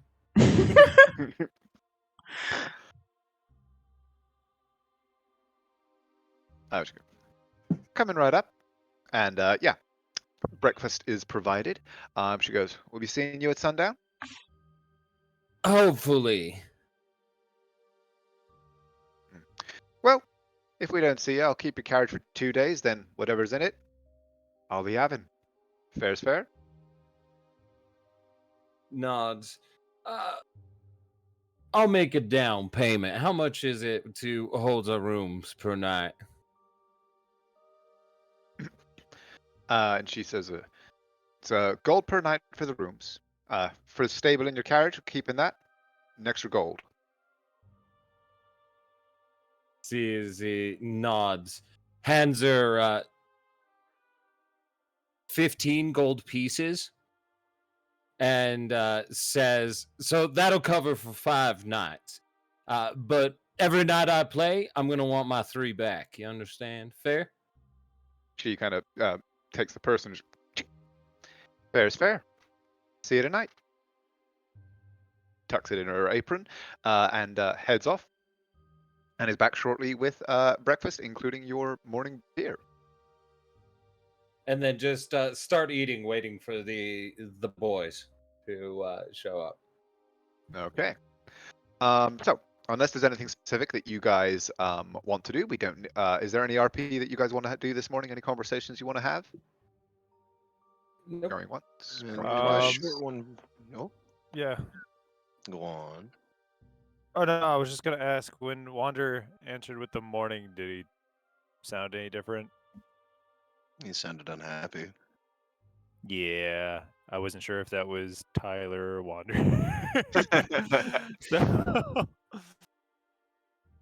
So, while he's there, just focusing on meditation. Honestly, he's just gassy. He would ask Wander, "Is everything all right, Shield?" I don't know.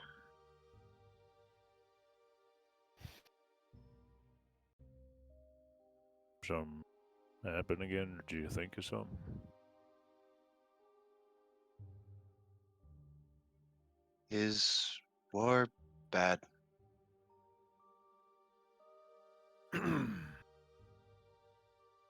Depends on what side you're on and the intention. Because, like I said before, a lot of people think war and they just think one side or both sides killing the other. But part of war is, or can be, protection.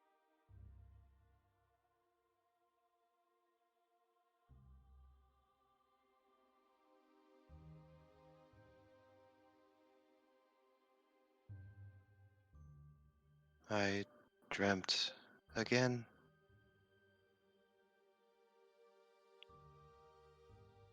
That'll pop his eye open. Was it closed before yet? Yep. Does he close his one eye when he's meditating? Yep.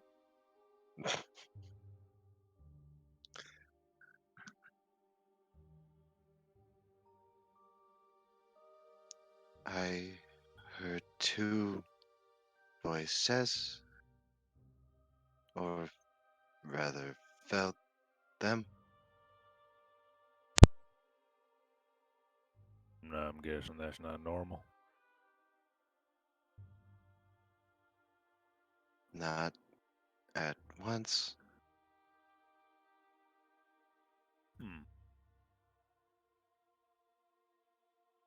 What were they telling you?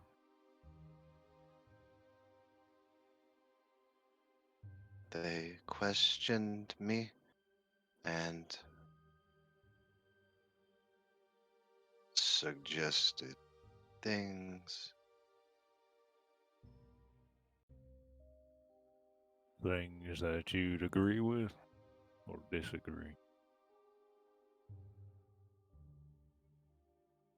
I don't know.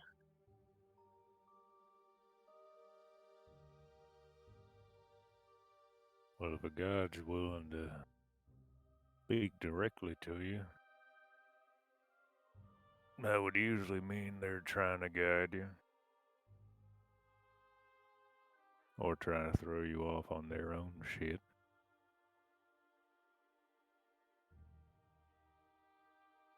You think you know which is which? No.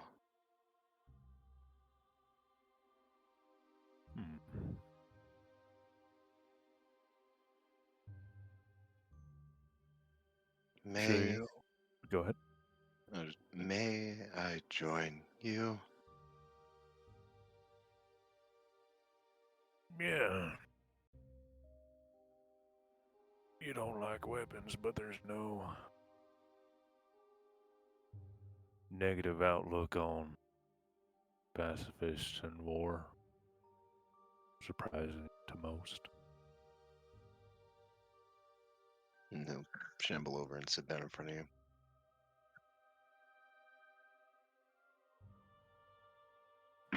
And he will allow you to join him in morning meditation. And after that, unless you have anything to say, I stay silent and then we head downstairs.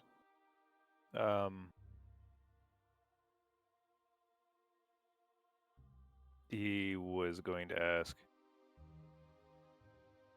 do you trust them? Or any of them? I should.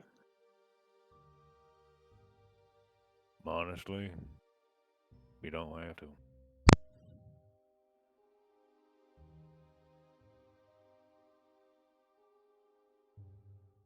I should.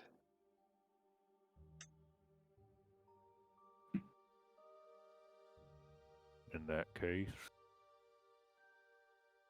if there's two voices in your head, pick the one you agree with. More so than the other. I am afraid of agreeing with one of them.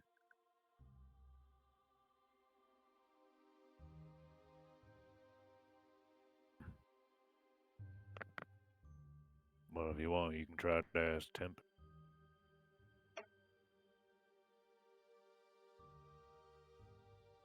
Seeing how God seemed to like you.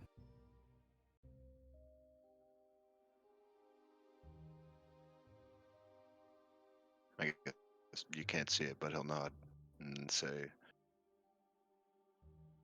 okay. Alright. Let's try this again. And he'll start to lay down his glaive so that the hilt of it can rest in your lap. but then he thinks better of it and gives you the option, as he'll hold out one hand instead, and you can either take his hand or take the hilt.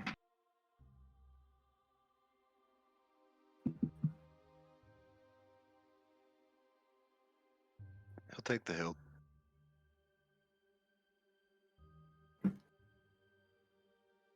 Brazen choice. And then he will attempt to focus. Wander, are you joining? As much as I can, yeah. Then Wander, roll me 2d100. Just roll d100 with advantage.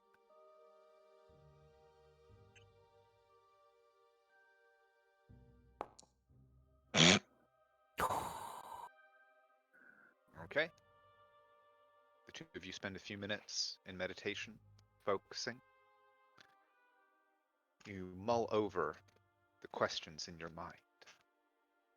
You don't feel any response, but perhaps you are able to use this time to draw some of your own conclusions. Only you really know. Damn it, we got the normal prayer. The one where no one responds. No! Every holy man's nightmare. Every single day. You're telling me I called God and he didn't answer immediately? Now I want Wander to pray with me. Oh yeah, you take him into the fucking death world. Nightmare, nightmare, nightmare. And so, once you guys finish that, you can head down and join your other companions. And what is going to be your first stop of the day? Are you guys going to head to the asylum as you planned, or is there anything you want to do before then? Nope, we can't get sidetracked. To the Okay. asylum. To the Everybody asylum. does that. Swing their arms all at once. Batman. Screen spins.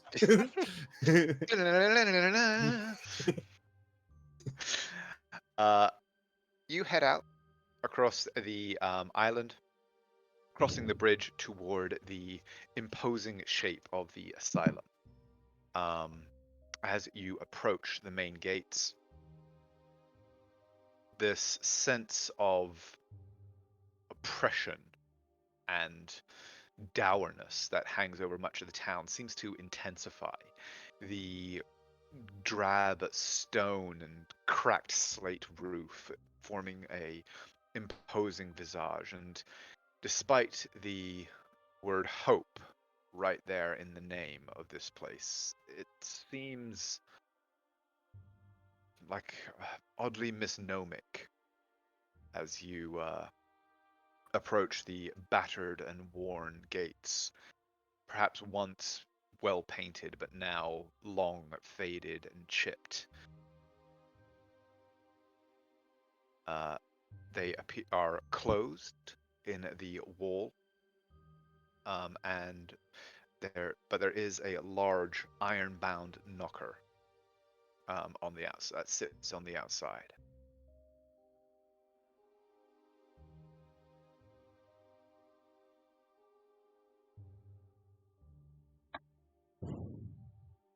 Who's gonna knock? Who's gonna do it? Naira's just gonna walk up and Yeah. Boom, boom. I don't knock, I just use thaumaturgy to open the gates. They are barred. I'm kidding.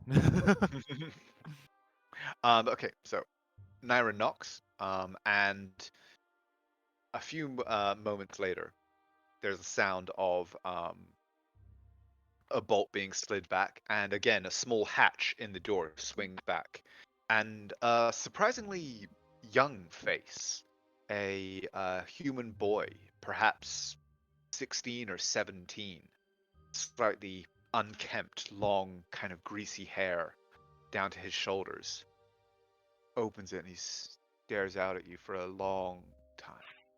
His eyes quite wide, taking you in.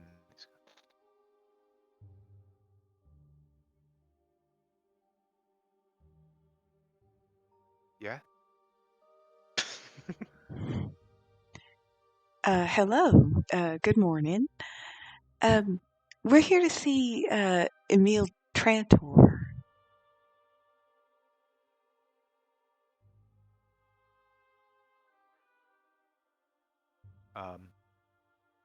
Okay. Who are you? Well, my name is Naira. It's nice to meet you. And she holds out her hand. Oh, uh, Ray. And he actually sticks his hand like through the bars in the hatch, and somewhat just kind of like really awkwardly shakes yours. Ray. Um, you're not patients or anything, right? Oh, goodness, no. Okay. I'll open the door. I'm going to insight check. Okay.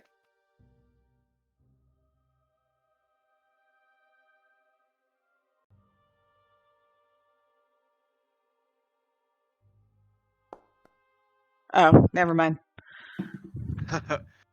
Just seems like a weird kid.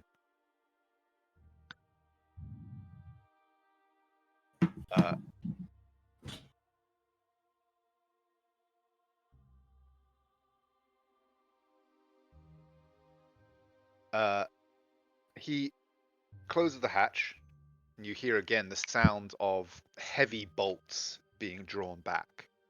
And a moment later, one of those doors swings inward. And he kind of stands there.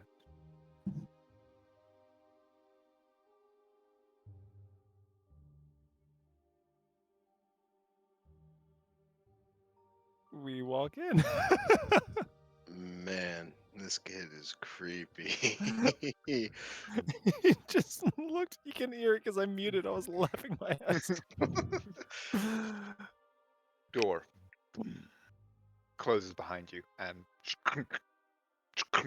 you watch as he quite meticulously and carefully puts a number of bolts back into place, and then takes out a lock, and then relocks it, pockets the key.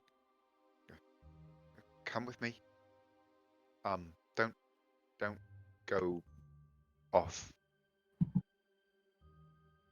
And you can see now that you're looking at him, he's wearing quite a basic, simple, almost like a monk's habit, but made of quite a light kind of linen cloth. And he's barefoot as he leads you across a small courtyard into a very kind of bare foyer. There's it's just a almost empty room with a couple of benches along each side. And he walks into it. Goes,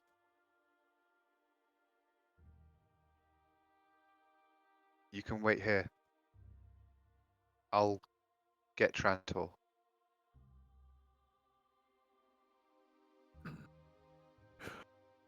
Thank you. I They don't walk off. like him. Why? You know what? Someone He's has a- never seen The Shining. He's a helper at an asylum. He's fine. Yeah, those people are never unhinged. The patients are never better than the captors. Doctors. Interesting choice of words. Captors, doctors. One Flew Over the Cuckoo's Nest had an impact. He walks off, Oh my god, I love that movie. and everybody give me. Actually, what's everybody's passive perception? 11. Well, 10. anybody with a passive below 15, go ahead and give me a perception check.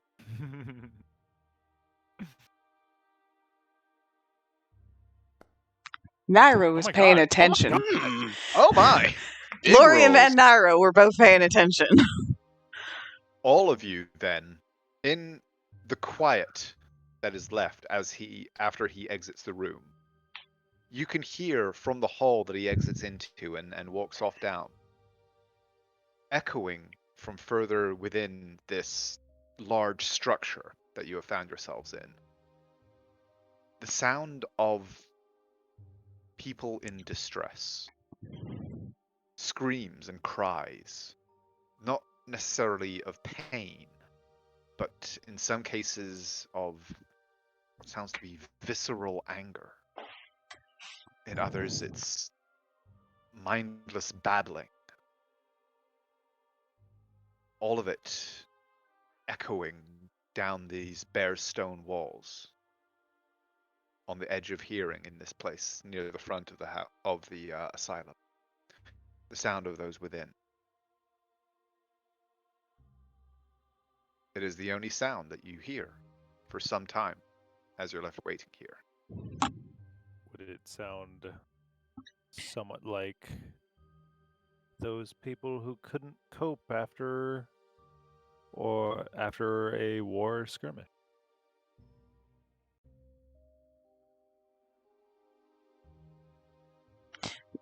In some cases, yes, actually. You would recognize the despair that some of these sounds have. With your natural 20, yeah. Some of these noises definitely are the somewhat familiar screams of those who have seen too much. In that case, Lorium is unfazed. Naira instinctively reaches for her platinum coin purse.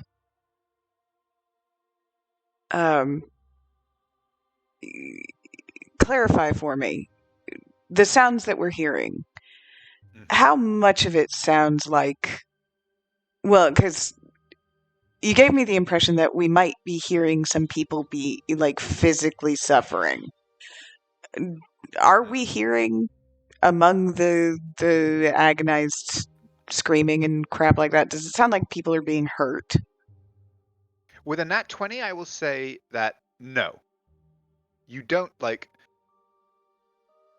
hear what sounds like reactive screaming. The sounds of people having pain inflicted and reacting to that pain. These are simply the sounds of people who have too much inside them and are letting it out. As you place your hand upon your coin purse, you get a sense that this is a place of great injustice and suffering, but not necessarily the kind of place where individual attention from a Reaper is going to be needed. There are problems here that Reapers cannot solve, at least not without, solving them permanently.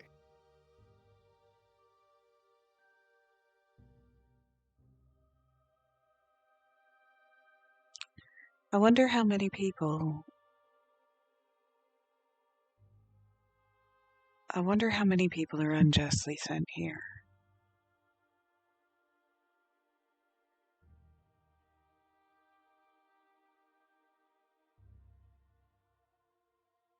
More than enough, I'd imagine.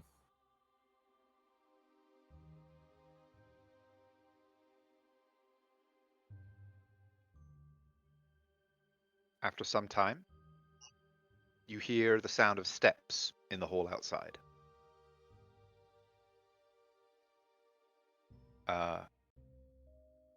Soft shoes approaching, and after a few moments, a figure appears in the door. A slightly elderly human woman, gray hair bound back from her face, wearing what looked to be again kind of a like simplistic monk's habit in a kind of white linen cloth. And as she steps in, she's got what seems to be like a sash of some kind of office around her neck. Oh, she said, yes, yes, I'm Emil Trantor. I understand you need to speak to me. What is it? Nara will step up and sort of give her a curtsy and offer her hand, um, and says, "Oh, it's so good to meet you. I understand that you were one of the last people with Lord Dwellin before he died." And as you say this, you notice her whole kind of demeanor changes. She seemed as she kind of came in quite like anxious and harried and just in a bit of a rush. And as you say that, you see her just kind of soften and wilt a little bit. She goes, "Yes, uh, tragic man. I well, what is it that you need?" Oh, I'm so sorry. We are, well, associates of the family. We know his son, um, and we had originally come into town to obviously get to better know him, but unfortunately we were a little late. You said it was unfortunate. What happened exactly?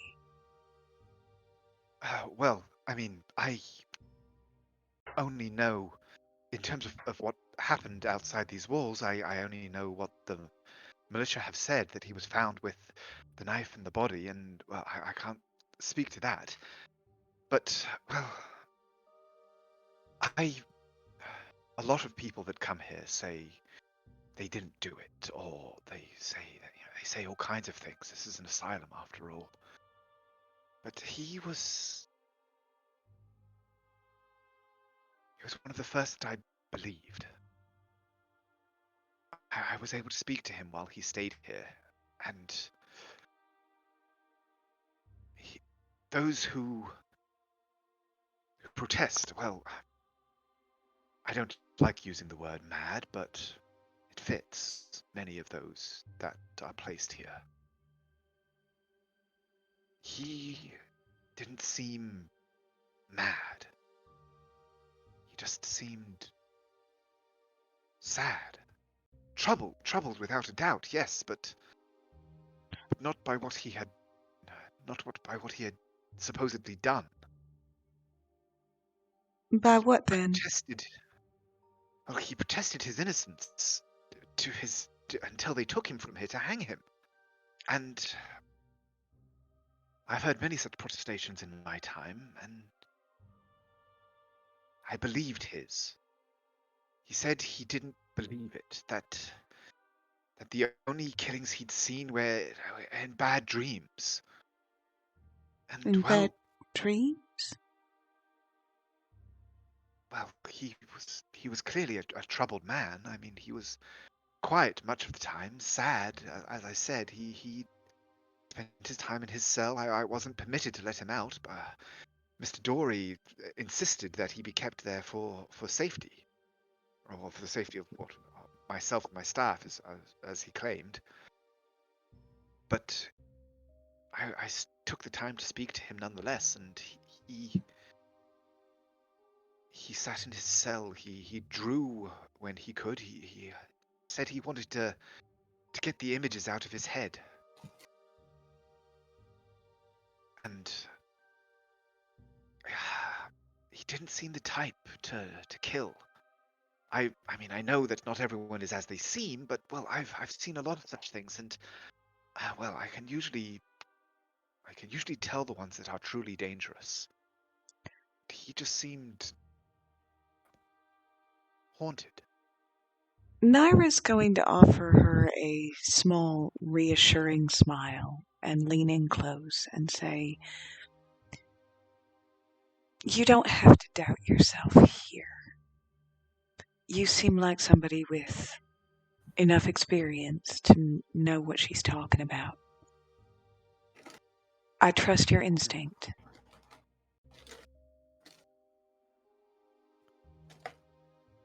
He's like, well, thank you, my dear. But well, wish I could be more help, but sadly, I was only, as I said, I wasn't permitted to speak to him a great deal, and certainly not to allow him out of his cell, Of or even course. to go into it with him. But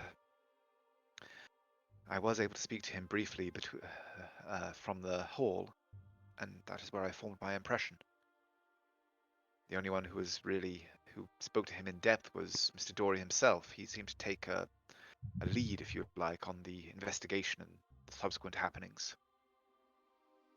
And when you spoke to him in private, did he give any indication of who he thought might be either responsible for the killings or his predicament?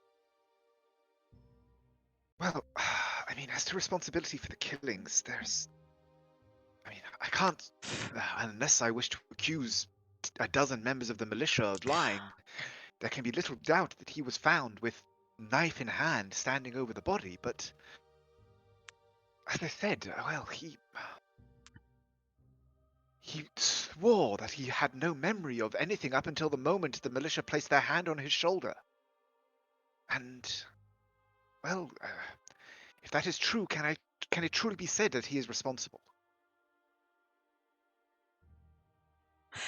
Exactly. And if he had been influenced in some way, then it's the person who influenced him that was obviously responsible. I was just wondering if he had any insight into who that might be.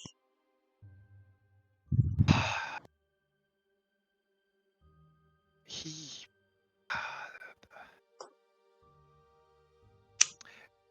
Give me a persuasion check. With advantage, actually, given what you've said to her so far.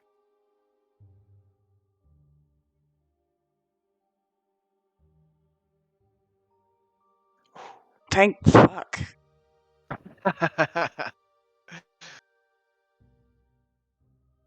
She pauses for a moment and just says,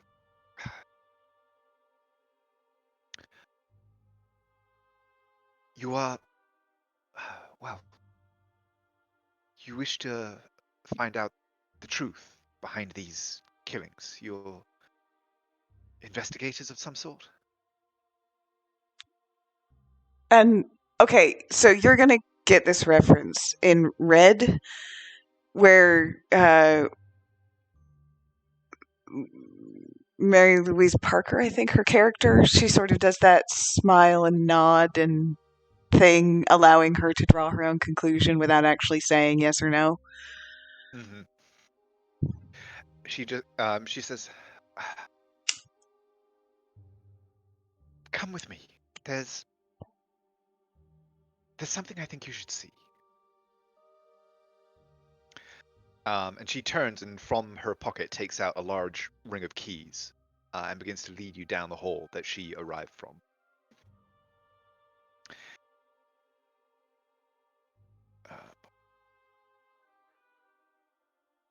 Does everybody follow her? Oh yeah. Yep. Okay. The journey that she leads you on isn't a pleasant one. Despite what you seem to be her best efforts, it is quite clear that she and whatever staff are at her disposal are unequal to the task of caring for those that are placed in their care. The halls are mildewy, damp, dirty. Many of the cells that you pass show similar signs. The screaming that you can hear, cursing from doors that you pass, the faces pressing up against windows as you walk by them, all press in on you. Everybody please give me a Constitution saving throw. Question, does this place seem quite full? Over full. Is this a poison effect? It is not. And everybody gets plus 3 from me? So I got a 10.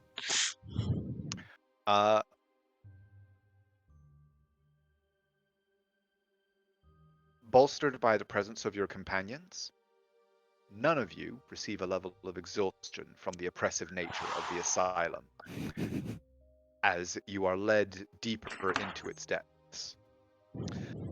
Tantor leads you on, locking and Naira, unlocking. sorry, Naira will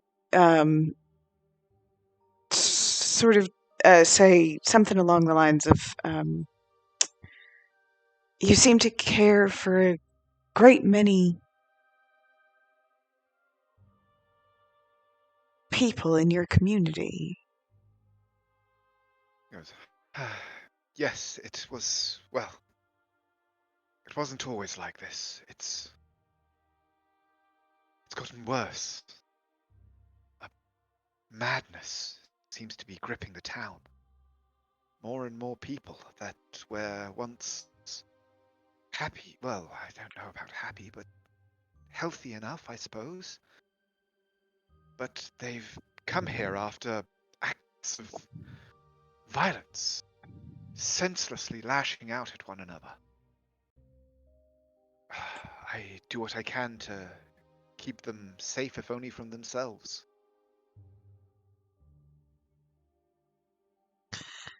Does this sound like any magic that I know of? Give me a history check.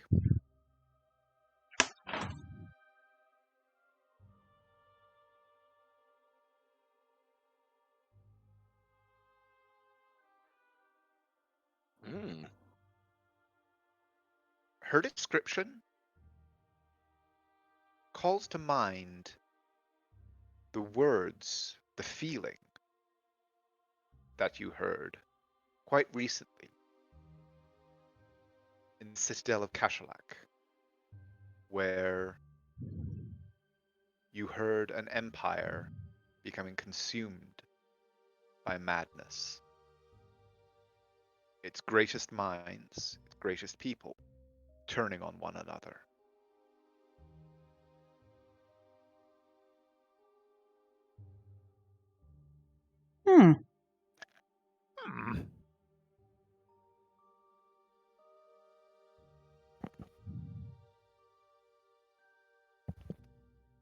Trantor leads you deeper into the asylum, unlocking and locking doors as she goes. Eventually, she stops and says, this wing is where the worst of our cases are kept. There are some that come to us that I have hope may find some measure of peace, and perhaps one day be allowed back beyond the gates.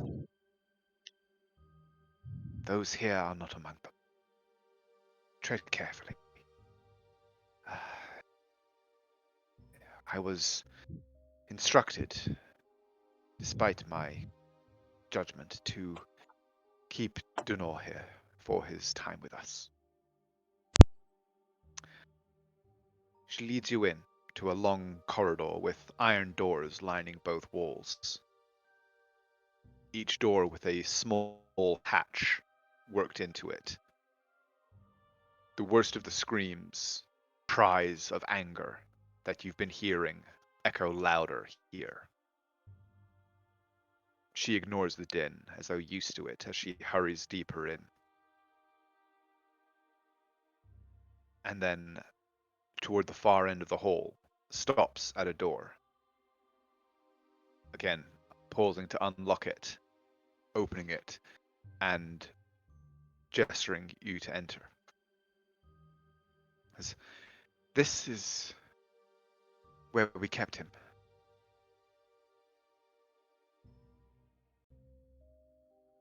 Inside is a cell.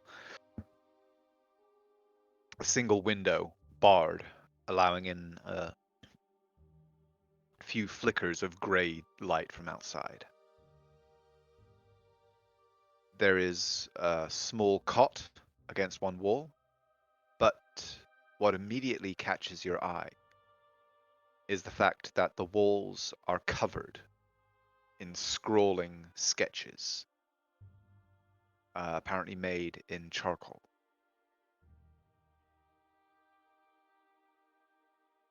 She says, it was all I could do for him.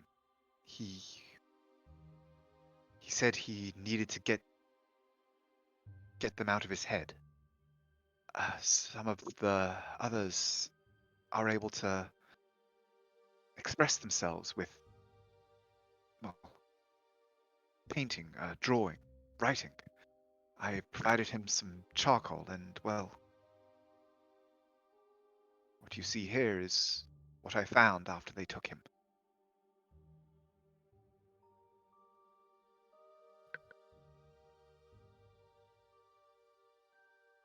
It's hard to get a clear image of them from a quick view.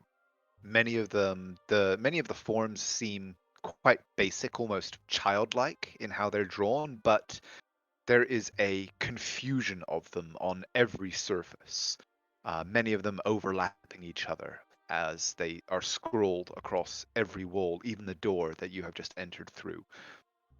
The floor looks as though it too once held some of these images, though scuffed now by the passage of footsteps.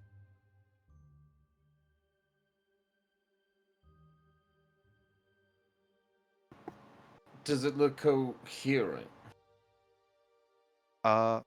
Anybody who is going to spend a few minutes examining these, trying to make some sense of them, give me an intelligence check. I would rather help somebody else out with that. If that's possible for that. I will say in this case, yes, actually, I will say yes. You guys can give each other advantage if you each want to nominate somebody else. So, well, Uther and Naira then, if you guys both want to roll. Oh, I was about to click on I believe in you, Naira. I'll allow it. Yeah.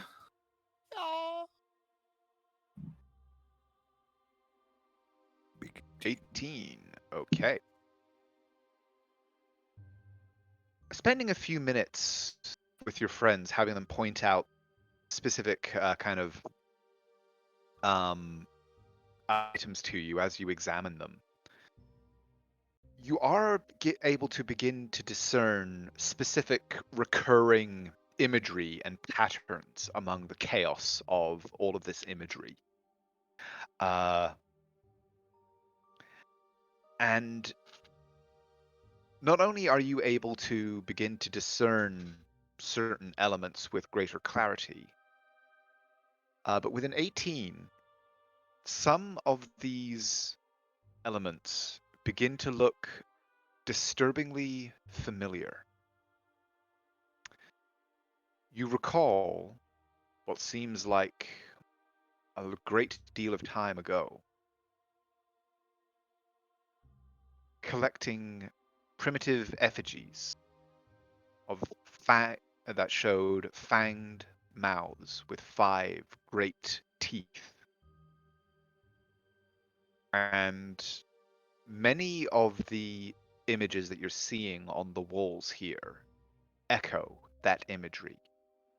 Great consuming mouths filled with 5 teeth.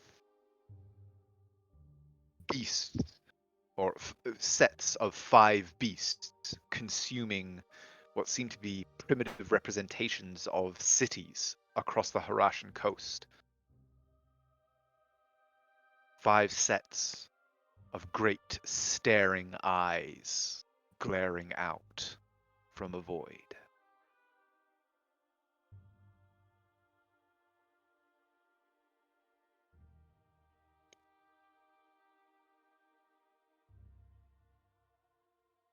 And everywhere, in between and across these images, fire and destruction. Is there any particular shape to these eyes? Give me an Arcana check. Can I give her guidance on that? You may.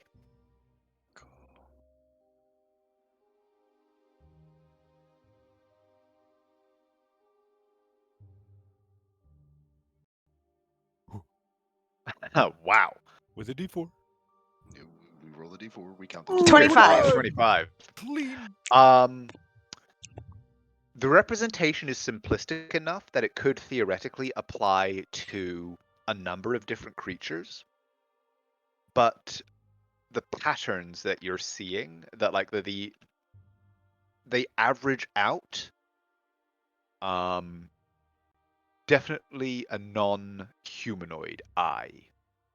Like the forms are definitely non-humanoid, potentially draconic.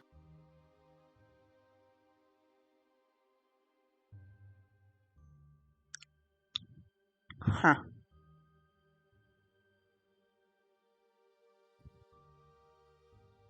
Does that mean you have an idea, huh? Or are you still thinking, huh?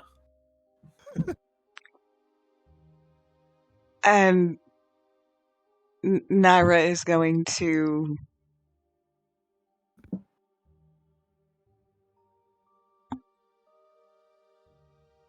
hold her hand up to her temple in the way that she sees Uther do when he has message. And mimics that behavior to send him a quick message of, I have an idea, but if I say it out loud, she'll lock me in here.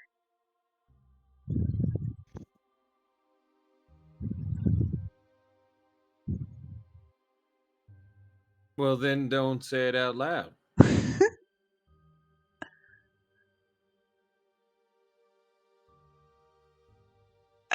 Then go ahead. I can pass it along. As you just see, is like he looks back at you and holds his temple. Seriously. And then she'll say, well, I know, oh, what was the name of the head wizard dude at Arcanel?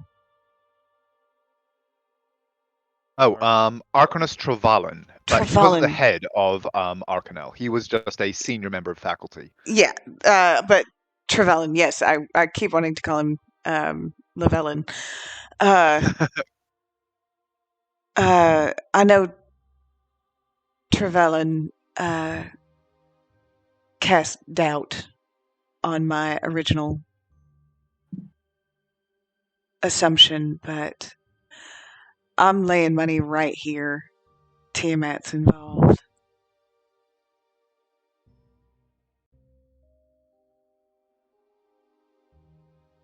Interesting. I was calling it that anyways. You know, in my brain. And then I will look at Emil and I will say, is it all right if I take some of these? She just goes, yes, if you think it'll help, please. Do you agree then? I think we have more questions than answers, and I'd like to reverse that. As would I. I have patients that I must see to. Will you be able to see yourselves out? As long as we can get through these locked doors, will that be a problem? No, here. And she takes a key off her ring and says, this should get you to the front gate. You can leave it with Bray. Thank you very much. And then, yeah, she heads on out and leaves you guys alone in the cell.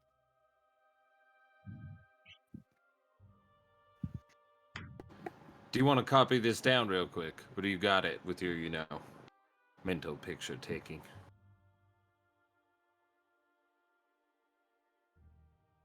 Are you asking me or Wander?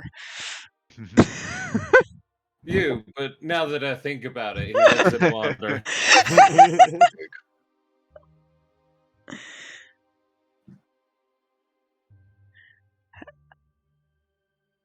I would like to take the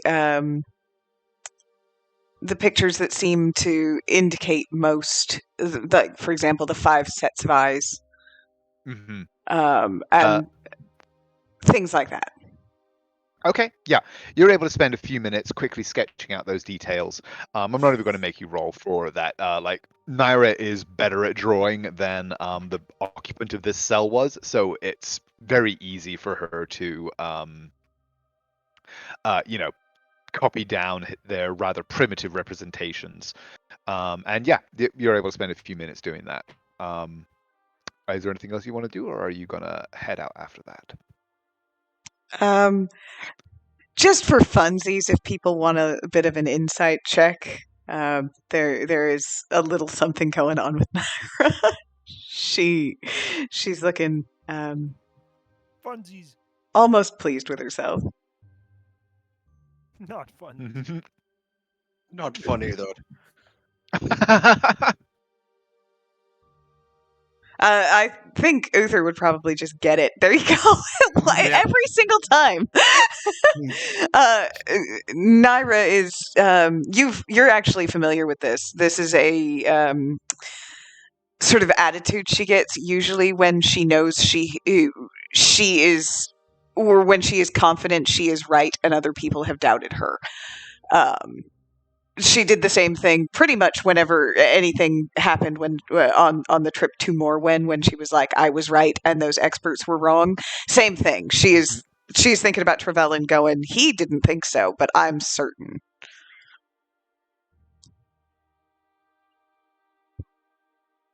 The look on his face is gonna be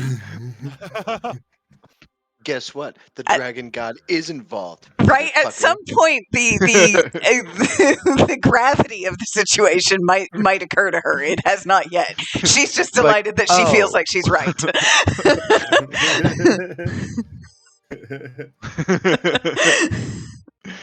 Okay. So yeah, you were able to complete that task.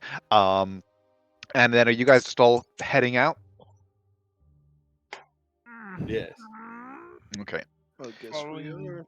Following You this make your order, way. people. You make your way back out using the key that you were provided to get through some of the doors that seem to separate the major areas. It's all like ascending back through the levels of hell as you go back out, going from this high security area to the more open wing, where you see people that are allowed to mingle and move around in some of the areas outside of the corridors that you're walking through. Then back out again to the foyer and the small courtyard, where you see Bray. As you step out of the hall into the sunlight, there's this palpable feeling of relief from the oppression of the building. The young boy turns as you exit and stares at you as you approach. He's sitting on a small stool beside the main doors.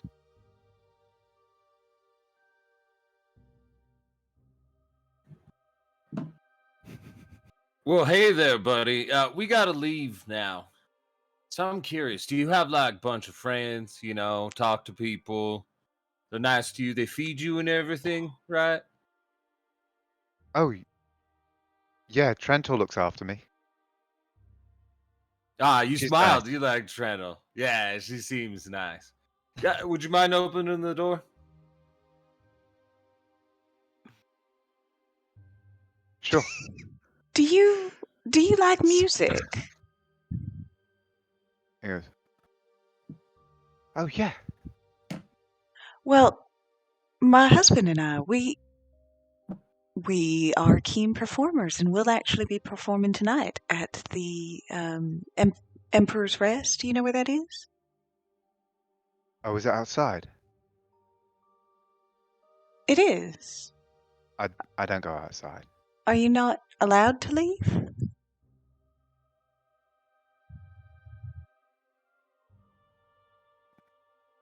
I'm not well. It's I don't like it out there. Oh, I see.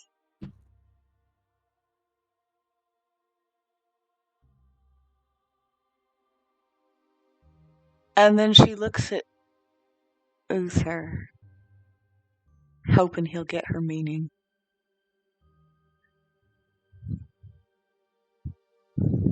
Uther looks at you. Obviously not.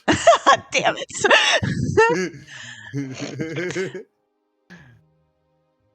Sweetie, do you think you could play just a little something? My violin might be a little too exciting. Yeah, certainly. Give me a moment. I think I have a song you might enjoy. It's about, well, what happens when you put a little bit more belief in yourself, And face down something scary. And I give you a kiss on the cheek. Damn, I'm good. All right, here we go.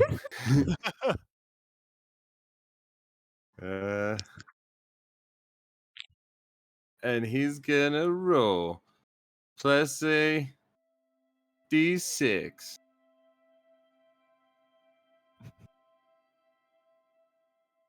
Such an asshole. I'm hoping for something. Oh, damn. Nice. Holy shit. The kid starts foaming at the mouth. He sits staring at you with this enormous smile on his face, his eyes locked on your violin and Guitar, but okay. or guitar, thank you. That's right, you heard her. It's a guitar. Guitar. And it's about halfway through your performance, you realize tears are just pouring down his face as he watches you with this enormous smile. And you finish, and he's just still staring at you. Thank you. That was really pretty.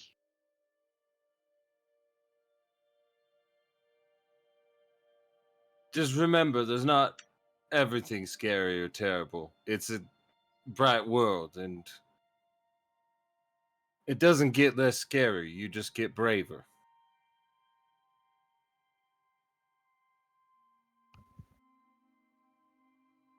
I'll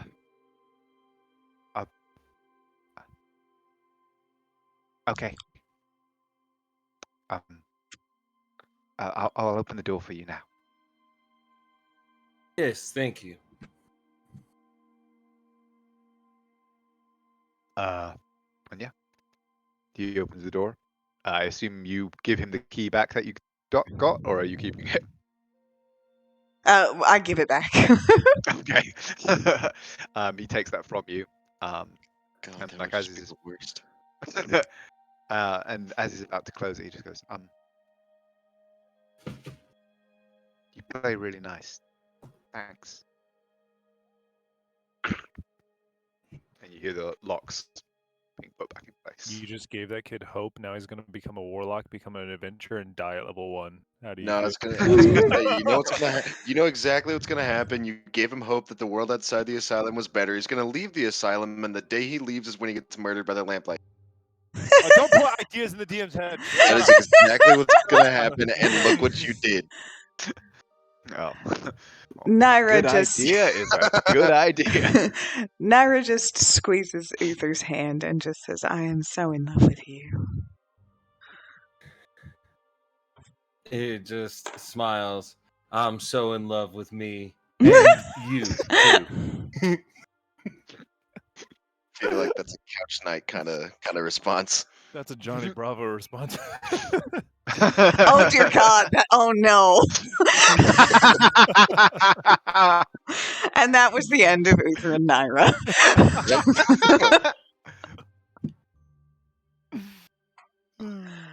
He's not a himbo. He's not he doesn't have a heart of gold. I don't know. He do care about his mama. Oh, mama. No, I could have gone without hearing that. We have diverged. Okay, Anyway, back to the moving town that's swiftly being on. purged with insanity. You guys step back out, and despite the generally kind of decrepit and depressive atmosphere of Eldenil, after the Hopener Asylum, it's almost a breath of fresh air as the gates close behind you. Although all of you can't help but feel slightly uplifted by the seed of hope that you feel you've planted behind you. And where is your next destination as you are standing outside the Hopener Asylum? Just for my own sake, we all said we were gonna go to the asylum in the manor. Didn't we have a third goal? Yes, we wanted to talk to Constable Jute. Yep. Yes. She was the last one to A, interact with or find him, and B, find another dead body first. Well, you don't. First. You weren't told whether or not she was part of the patrol that found She just had more Fisherman information. Rafe. She just, was mentioned as a potential source of information about it. Yeah, she may be able to guide us to the body. What if, since we're kind of close, do we think it's at the place where they burn them and maybe haven't gotten to it yet because it takes them like a day or two or whatever because they burned them that morning? What? Was one found yesterday? No. Excuse me. Oh, yes. Rafe. Pardon me. Rafe was found the night before we arrived. Okay. So we We are- might be able to do it. It might be tonight. So we might want to just run over there right now. Maybe we're wrong, Mhm. but we already have a decent standing to be like, excuse us, is there another guy we can go and see real quick?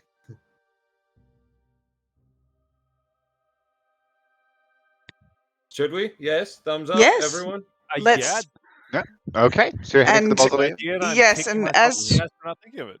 And as we go, Naira will lay out all the reasons that she thinks that Tiamat is at the center of this. Like, it's very important that her party believes her.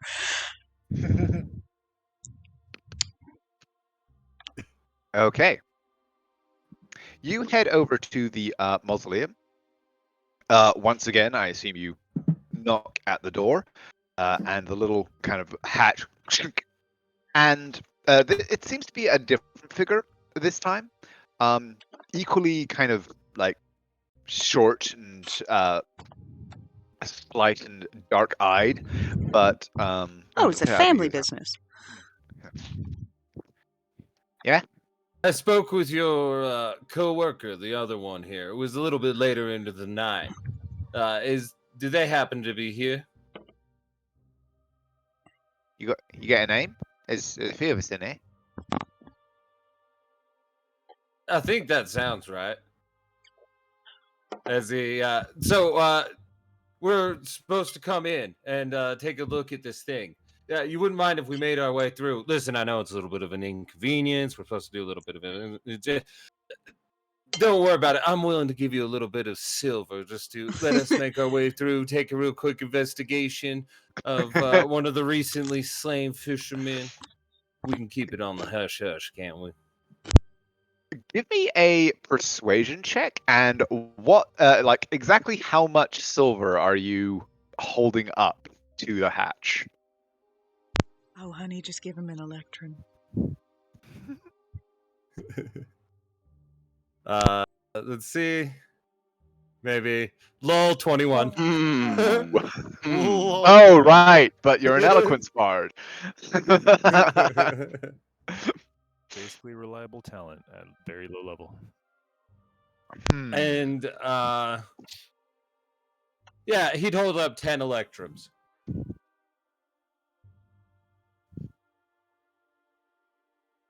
Okay. The guy kind of goes, ah, right. You wanna? Yeah, of course. You're here to see the body. Yeah. Well, obviously, can't let you in the front door. This is for funerals and the like. But if you come around the side, I'll meet you over there. Yeah. Wondrous. As he just takes a step back and, all right, let's go around back.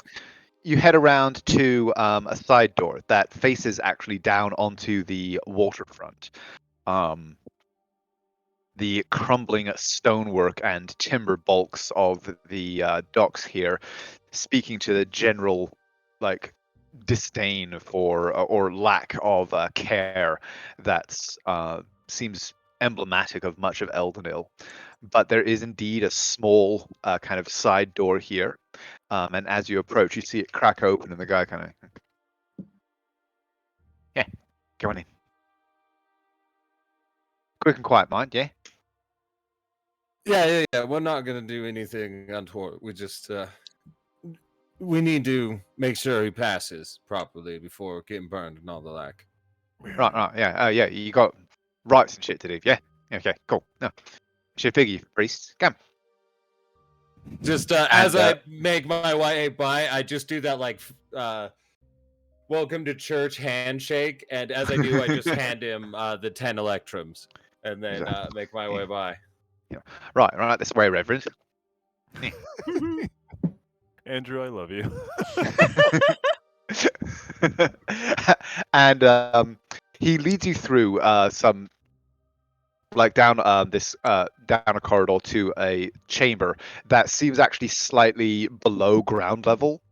As he leads you down a set of stairs, the air here is noticeably cooler, and he kind of pulls at the door and goes, "Have you got a strong stomach?" And pushes open the door and goes, "Right, in there. You got give 10 minutes for your prayers." You see as he nods, as he gives that raised eyebrow towards Wander and Lorem, as he goes, "After you two preachers." Wander will nod and walk through. I can't do shit.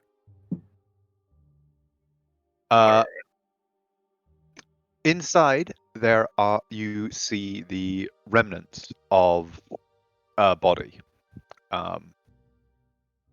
probably human, and I say probably because it has been heavily mutilated.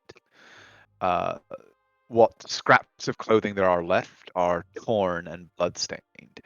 Their body has been not transported as much as assembled on this stone slab.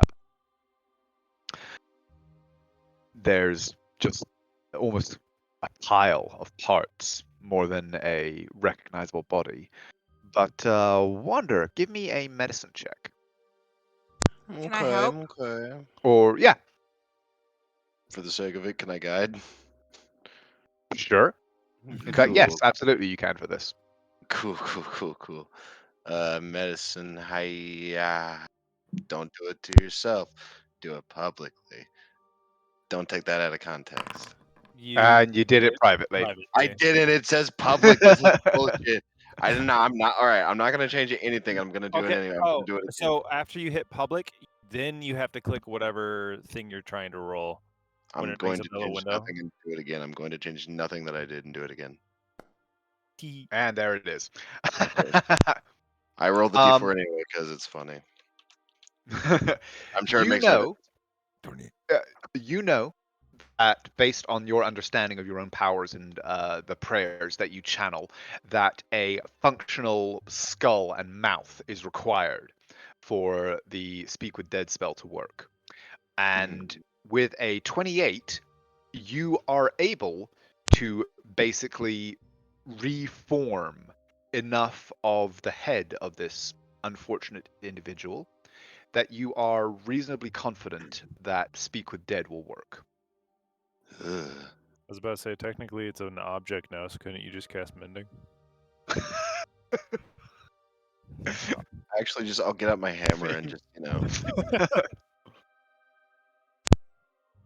Do we have questions ready? Is this the guy who was the last victim killed? He was the Yeah. he was the last victim. So, who killed you might be a good one?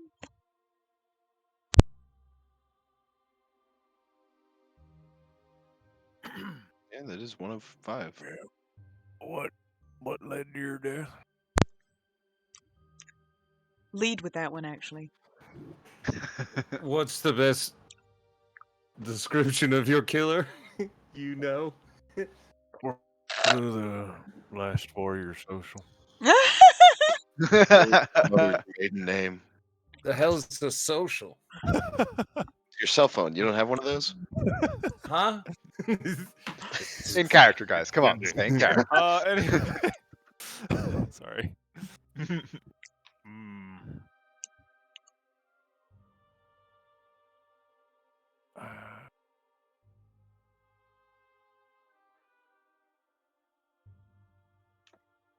Mm-hmm. I mean, what led to your death might just end up being the who and the why. What do you know about your killer? I would also, and I don't have a question exactly for it yet, but something I would like to find out is if there was something that made this person a target. If it is a serial killer, they usually have... I assume I know this. Oh, yeah. I'm going on true crime knowledge here. They usually have some kind of signature, something. They choose their victims for a reason. It's not random. Is it serial or is it ritualistic? Like, instead of flavor preference for murder, is it more Opportunity. select? Right. Yes, because they need a certain selective amount of human heart, so to say.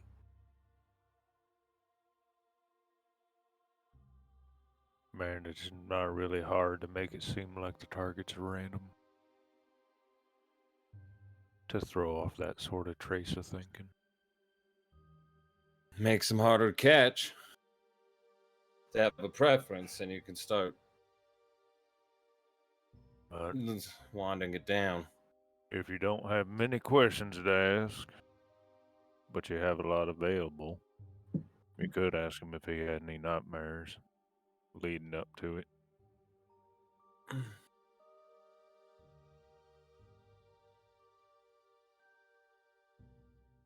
What can you tell me of your death? What can you tell me about your killer? How many do we get? And feel free to change them up. That's just my thoughts. 5. Okay, can that be my 2? You guys get 3? Look, I'm casting the spell, all right? I'm doing my part. Fair. What is your favorite color? Mine was... Mine make him feel at home. Mine was what led up to your death. Or what led to your death. Oh my god, he could just be a smartass about that. What led to your death? Yeah, violence. Should we ask plainly if it knows the killer? I mean, that makes sense. What do you know about the killer? That was one of my questions, because then, if he knows his name. The who and the why. Yeah. Who, why, and how. Actually, Did the killer say anything? Good point. Such as, do you know why they did it? And if they said anything. And asking how they were killed would be potentially useful, or if we're going to end up in a fight.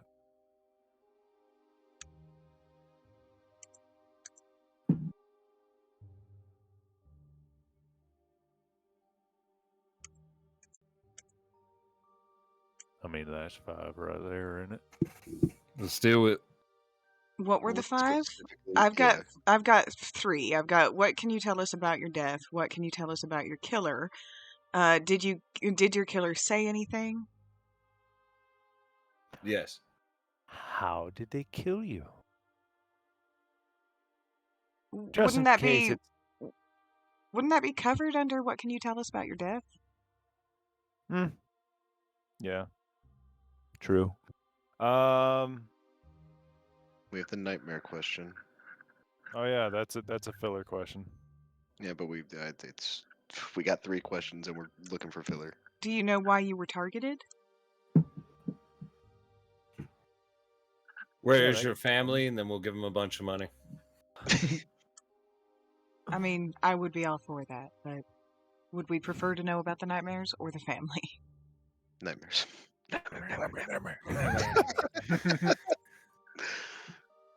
So, did you have nightmares? What do you know of the killer? Why were you killed? What can you tell us about your death? You do know that if we ask, did you have any nightmares, they're just He'll going just to say say yes or no. Yeah, no, the specific word was, did you have nightmares on the nights before your death? Because, if he's just having normal ass nightmares, How about I what were guess your that's dreams? SOL. I'm so excited for Meet the Pyro Pony. Like, that's his dreams. What were your dreams leading up to your death? Before you were killed? Do we want to go specific? Do we want to ask specifically about whether or not it saw the maw and the eyes? That's kind of depending on how they were killed.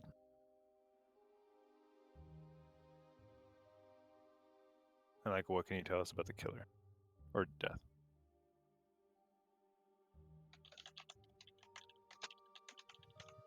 Perfect. Okay. Is it? What's the 5th question? What were your dreams the nights before your death? What were your dreams on the nights leading to your death? What do you know of the killer? I've What can you tell us about your death? Do you have the questions written down? They put them in I the party put- chat. Oh, or party in the, chat. Yeah. Oh, okay. Oh, excuse me, Wait, that was what? a big one. You heard. Oh, okay, they're literally right there. Why did I not hear Yeah. that? I'm sad. Okay. So, Off we trot. Wanderer, you step up to this corpse of Fisherman Rafe, brandishing your holy symbol and channeling power. There's the brief glow. The power focuses, and the eyes glow with divine light. And you feel the animation of your power pulling knowledge from the corpse. You may ask your questions. And here we go. What can you tell us about your death? Death. I was going home. Went by the water. I had to relieve, but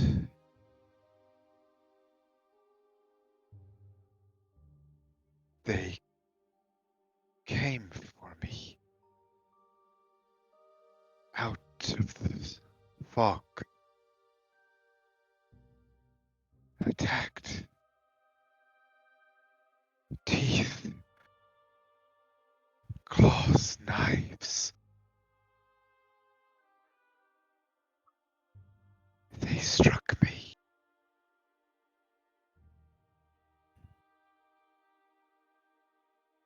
I fell past.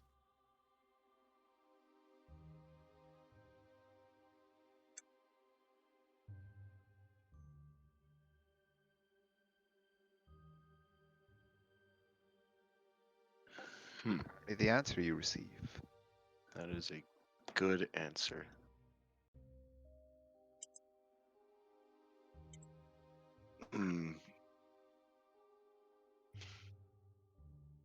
Well, unless someone stops him, he's gonna go on to the second question. Why would we stop you? I don't know. Maybe someone wants to be like, "Hey, moron, here's a better question." So, what can you tell us about your killer? Yes, he will say this.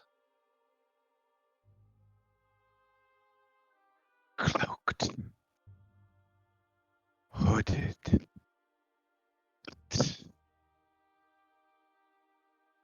monsters. They came and grabbed me, and then another came with the knife. Gray skin, fang. Their bite burned, their claws cut.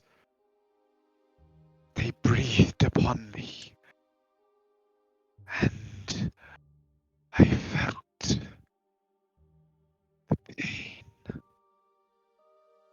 The pain. Their breath burned like the fog, and they cut me. Monsters with grey skin, fanged eyes of dark.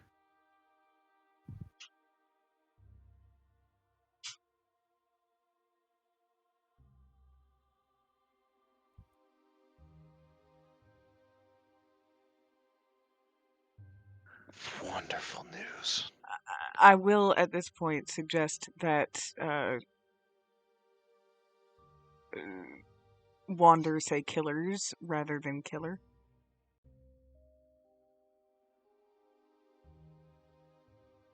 Just like in perpetuity, or for the next question? Well, I think the next question is the only one that actually talks about killers or killer.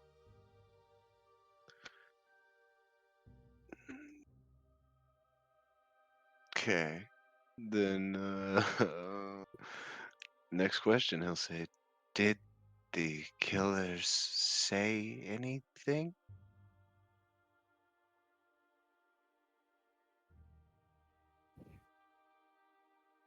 I think so, but I could not understand their tongue. They spoke with voices like drowning in mud, hisses and noises that were words but not speech. I could not understand them.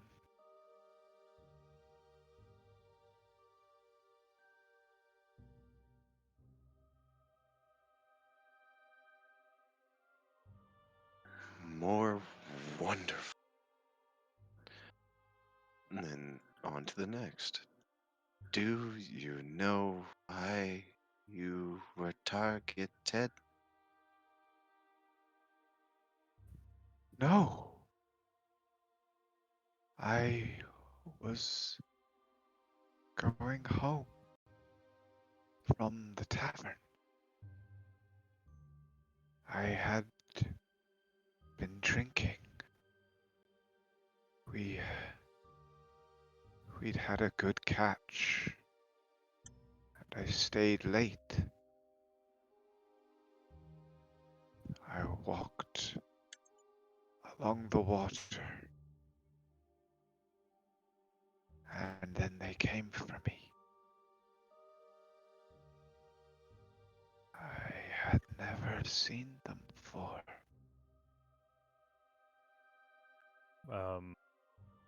Lorian will stop wander for a second.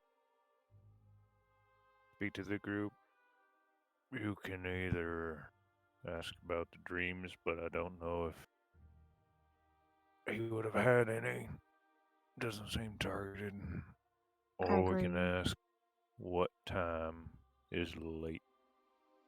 Like when he found them. Or where we could go there. Yeah, when and where exactly were you killed?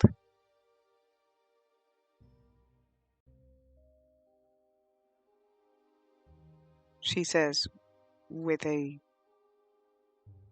questioning, does that sound like a good question? Yes. Lorian will nod. Sure. Okay, is that what you're going to ask? Yurt. When Okay. and where exactly was he killed?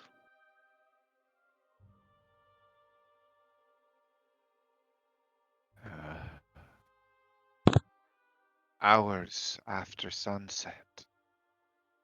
I don't know exactly.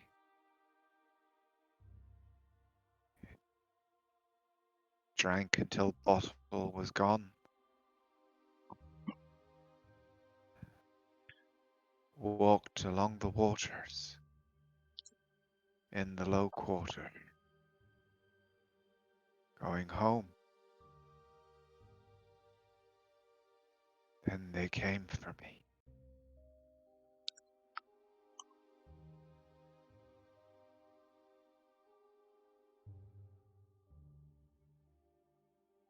We did say exactly. Does he give us like a street name? Do you want to roll or should I?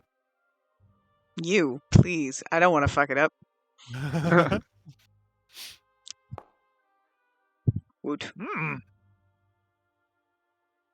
He does, in fact, give you a street. He says, he gives you the name. One moment.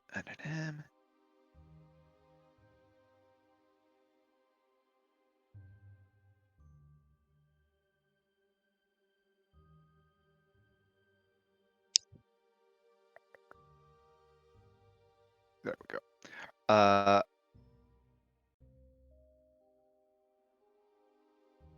He was any down lane, near the southern edge of the Alchemist's Quarter.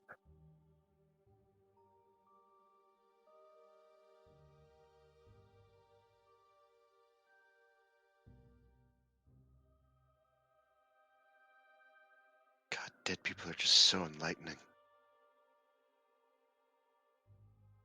We should like do this more often.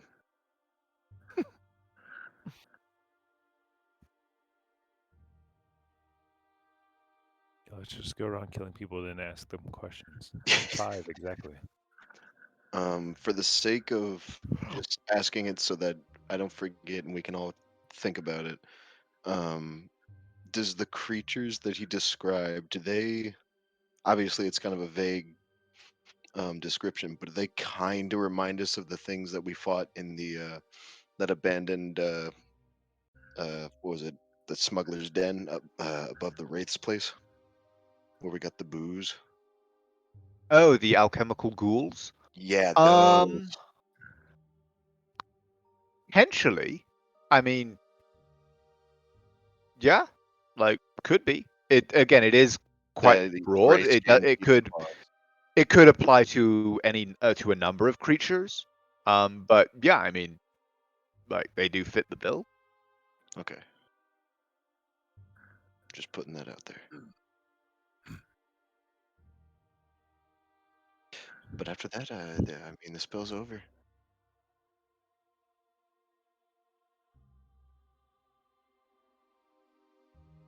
And I'm sure it smells just repugnant in here. You get the impression that that's one of the reasons this place is kept cool, is to keep that to a minimum. It's still not exactly a pleasant room to be in, but Alright. So what do you all say about maybe setting up bait? Can we go outside to discuss this? I really hate this whole place.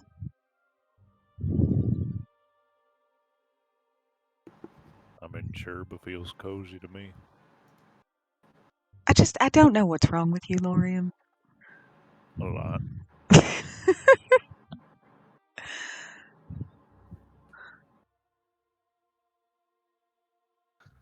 Okay. You guys step out, and your furtive friend is there at the top of the stairs. He goes, yeah, you all done with your prayers? Yep. Right, this way. I feel like I should give this guy a gram of something. Or maybe he should give me one. I'm not sure. He leads you back out to the door. And goes, yeah. Right, well, yeah. You want to give anyone else the last rites? You know where to find me. Oh no, he's got a taste for it. And then,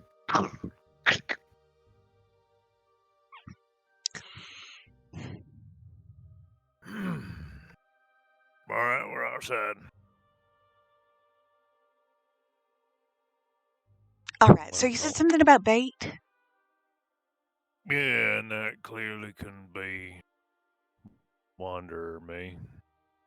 Oh. It'd have to be someone delicate looking. So one of you two. Oh, I think I can handle that.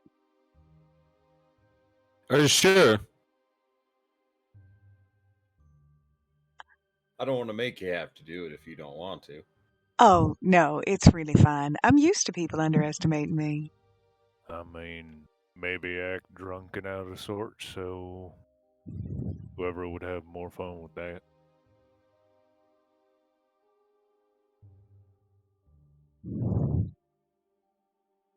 Meanwhile, the rest of us will be a ways off. And you would just saunter around the water's edge until something happened. Oh, you punk ass. You're such a shit. All right, fine. Uther, you want to take care of it?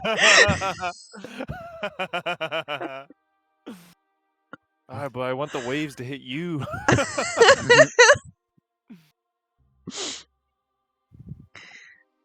See, it was going to work until you reminded her that it was right here next to the water. I didn't want to get right up to the moment of execution. Then you'd be like, oh, shit, water's right there. I don't want to. And I think we can stay close-ish. Mm-hmm. Or these two can. I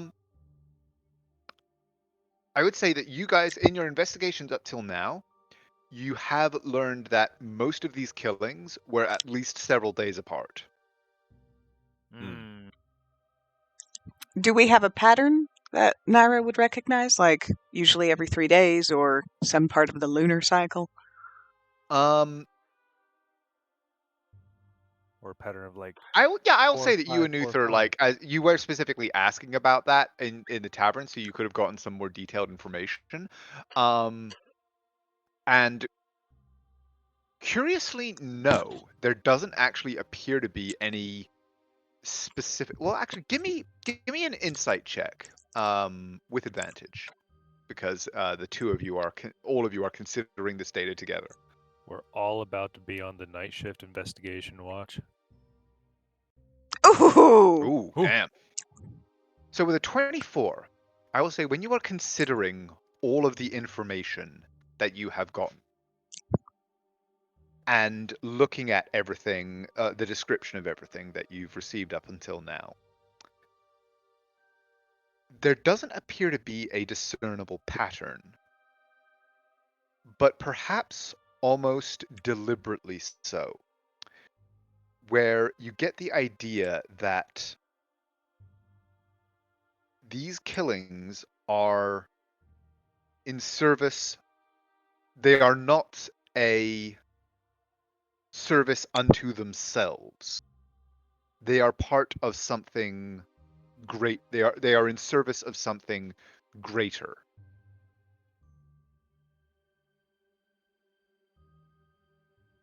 And so it is not necessarily precisely who or where or when this person is killed, so much as the effect that that killing will have in the larger picture.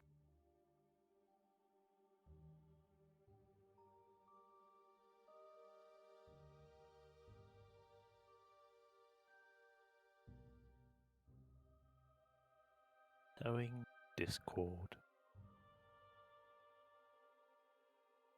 And it's been both men and women who have been killed, right? Correct. Men, women, young, old, rich, poor. Tending towards the poor because, well, there's a lot more of them around in Eldenil. And also because they tend to be in these, like, all of the killings that have happened at night, when people were out and about on their own.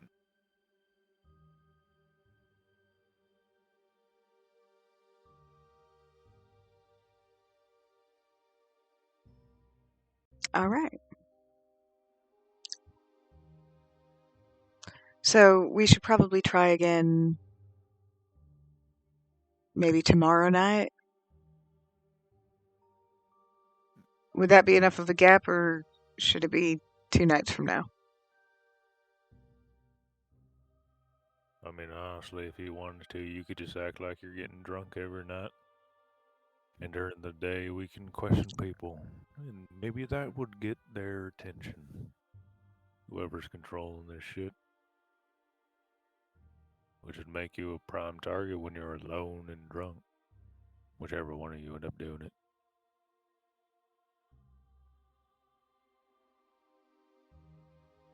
I'm a big brave girl. I can do it. Do you want to overthrow a street gang? I kind of want to overthrow a street gang. I mean, sounds like a fun afternoon activity. I'm all for it. I've got friends in one of the street gangs, so we got to leave them alone.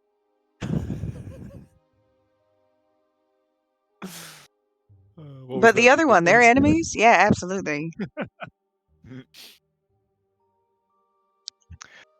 Let's go find them. But first, we have to go to a manor. And I think, but first, we have. Go ahead.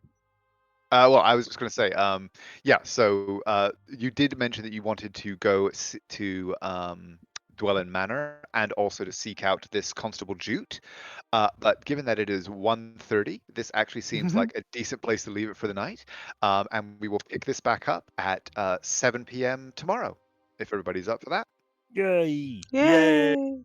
I am so down for the fucking Lovecraftian horror that you're crafting here. I am so, you have no idea how excited I am for this. Well, I Oh, certainly hope it doesn't disappoint, and we shall see. Well, we shall see what you can find out about it starting tomorrow. Yay! Good work so far, you guys. You have uncovered at least a part of the greater picture. I say we leave. Just like, fuck it, back in the carriage. Yeah, we could just go to Wolfhard and be like, sorry, dude's dead. So, Hey, don't know, Sorry, man. No place is fucked. don't know what else to tell you. we tried, couldn't find the body, gave up, came home. Give us a gold. Just hold out your hand, say nothing. Give us the gold. What? Do the roar. Do the roar. Anyway, have a good We night, did everybody. I will see you tomorrow for the next exciting episode. And tomorrow we'll also have the session 0, quote unquote, for Christine's game, right? Yes, Yep, we if will. you want to. Yep. Absolutely. All right, then we'll do that first. All right. Cool. See you guys at 7. Have a good one. Sleep well. Bye. Good night. Bye. Night.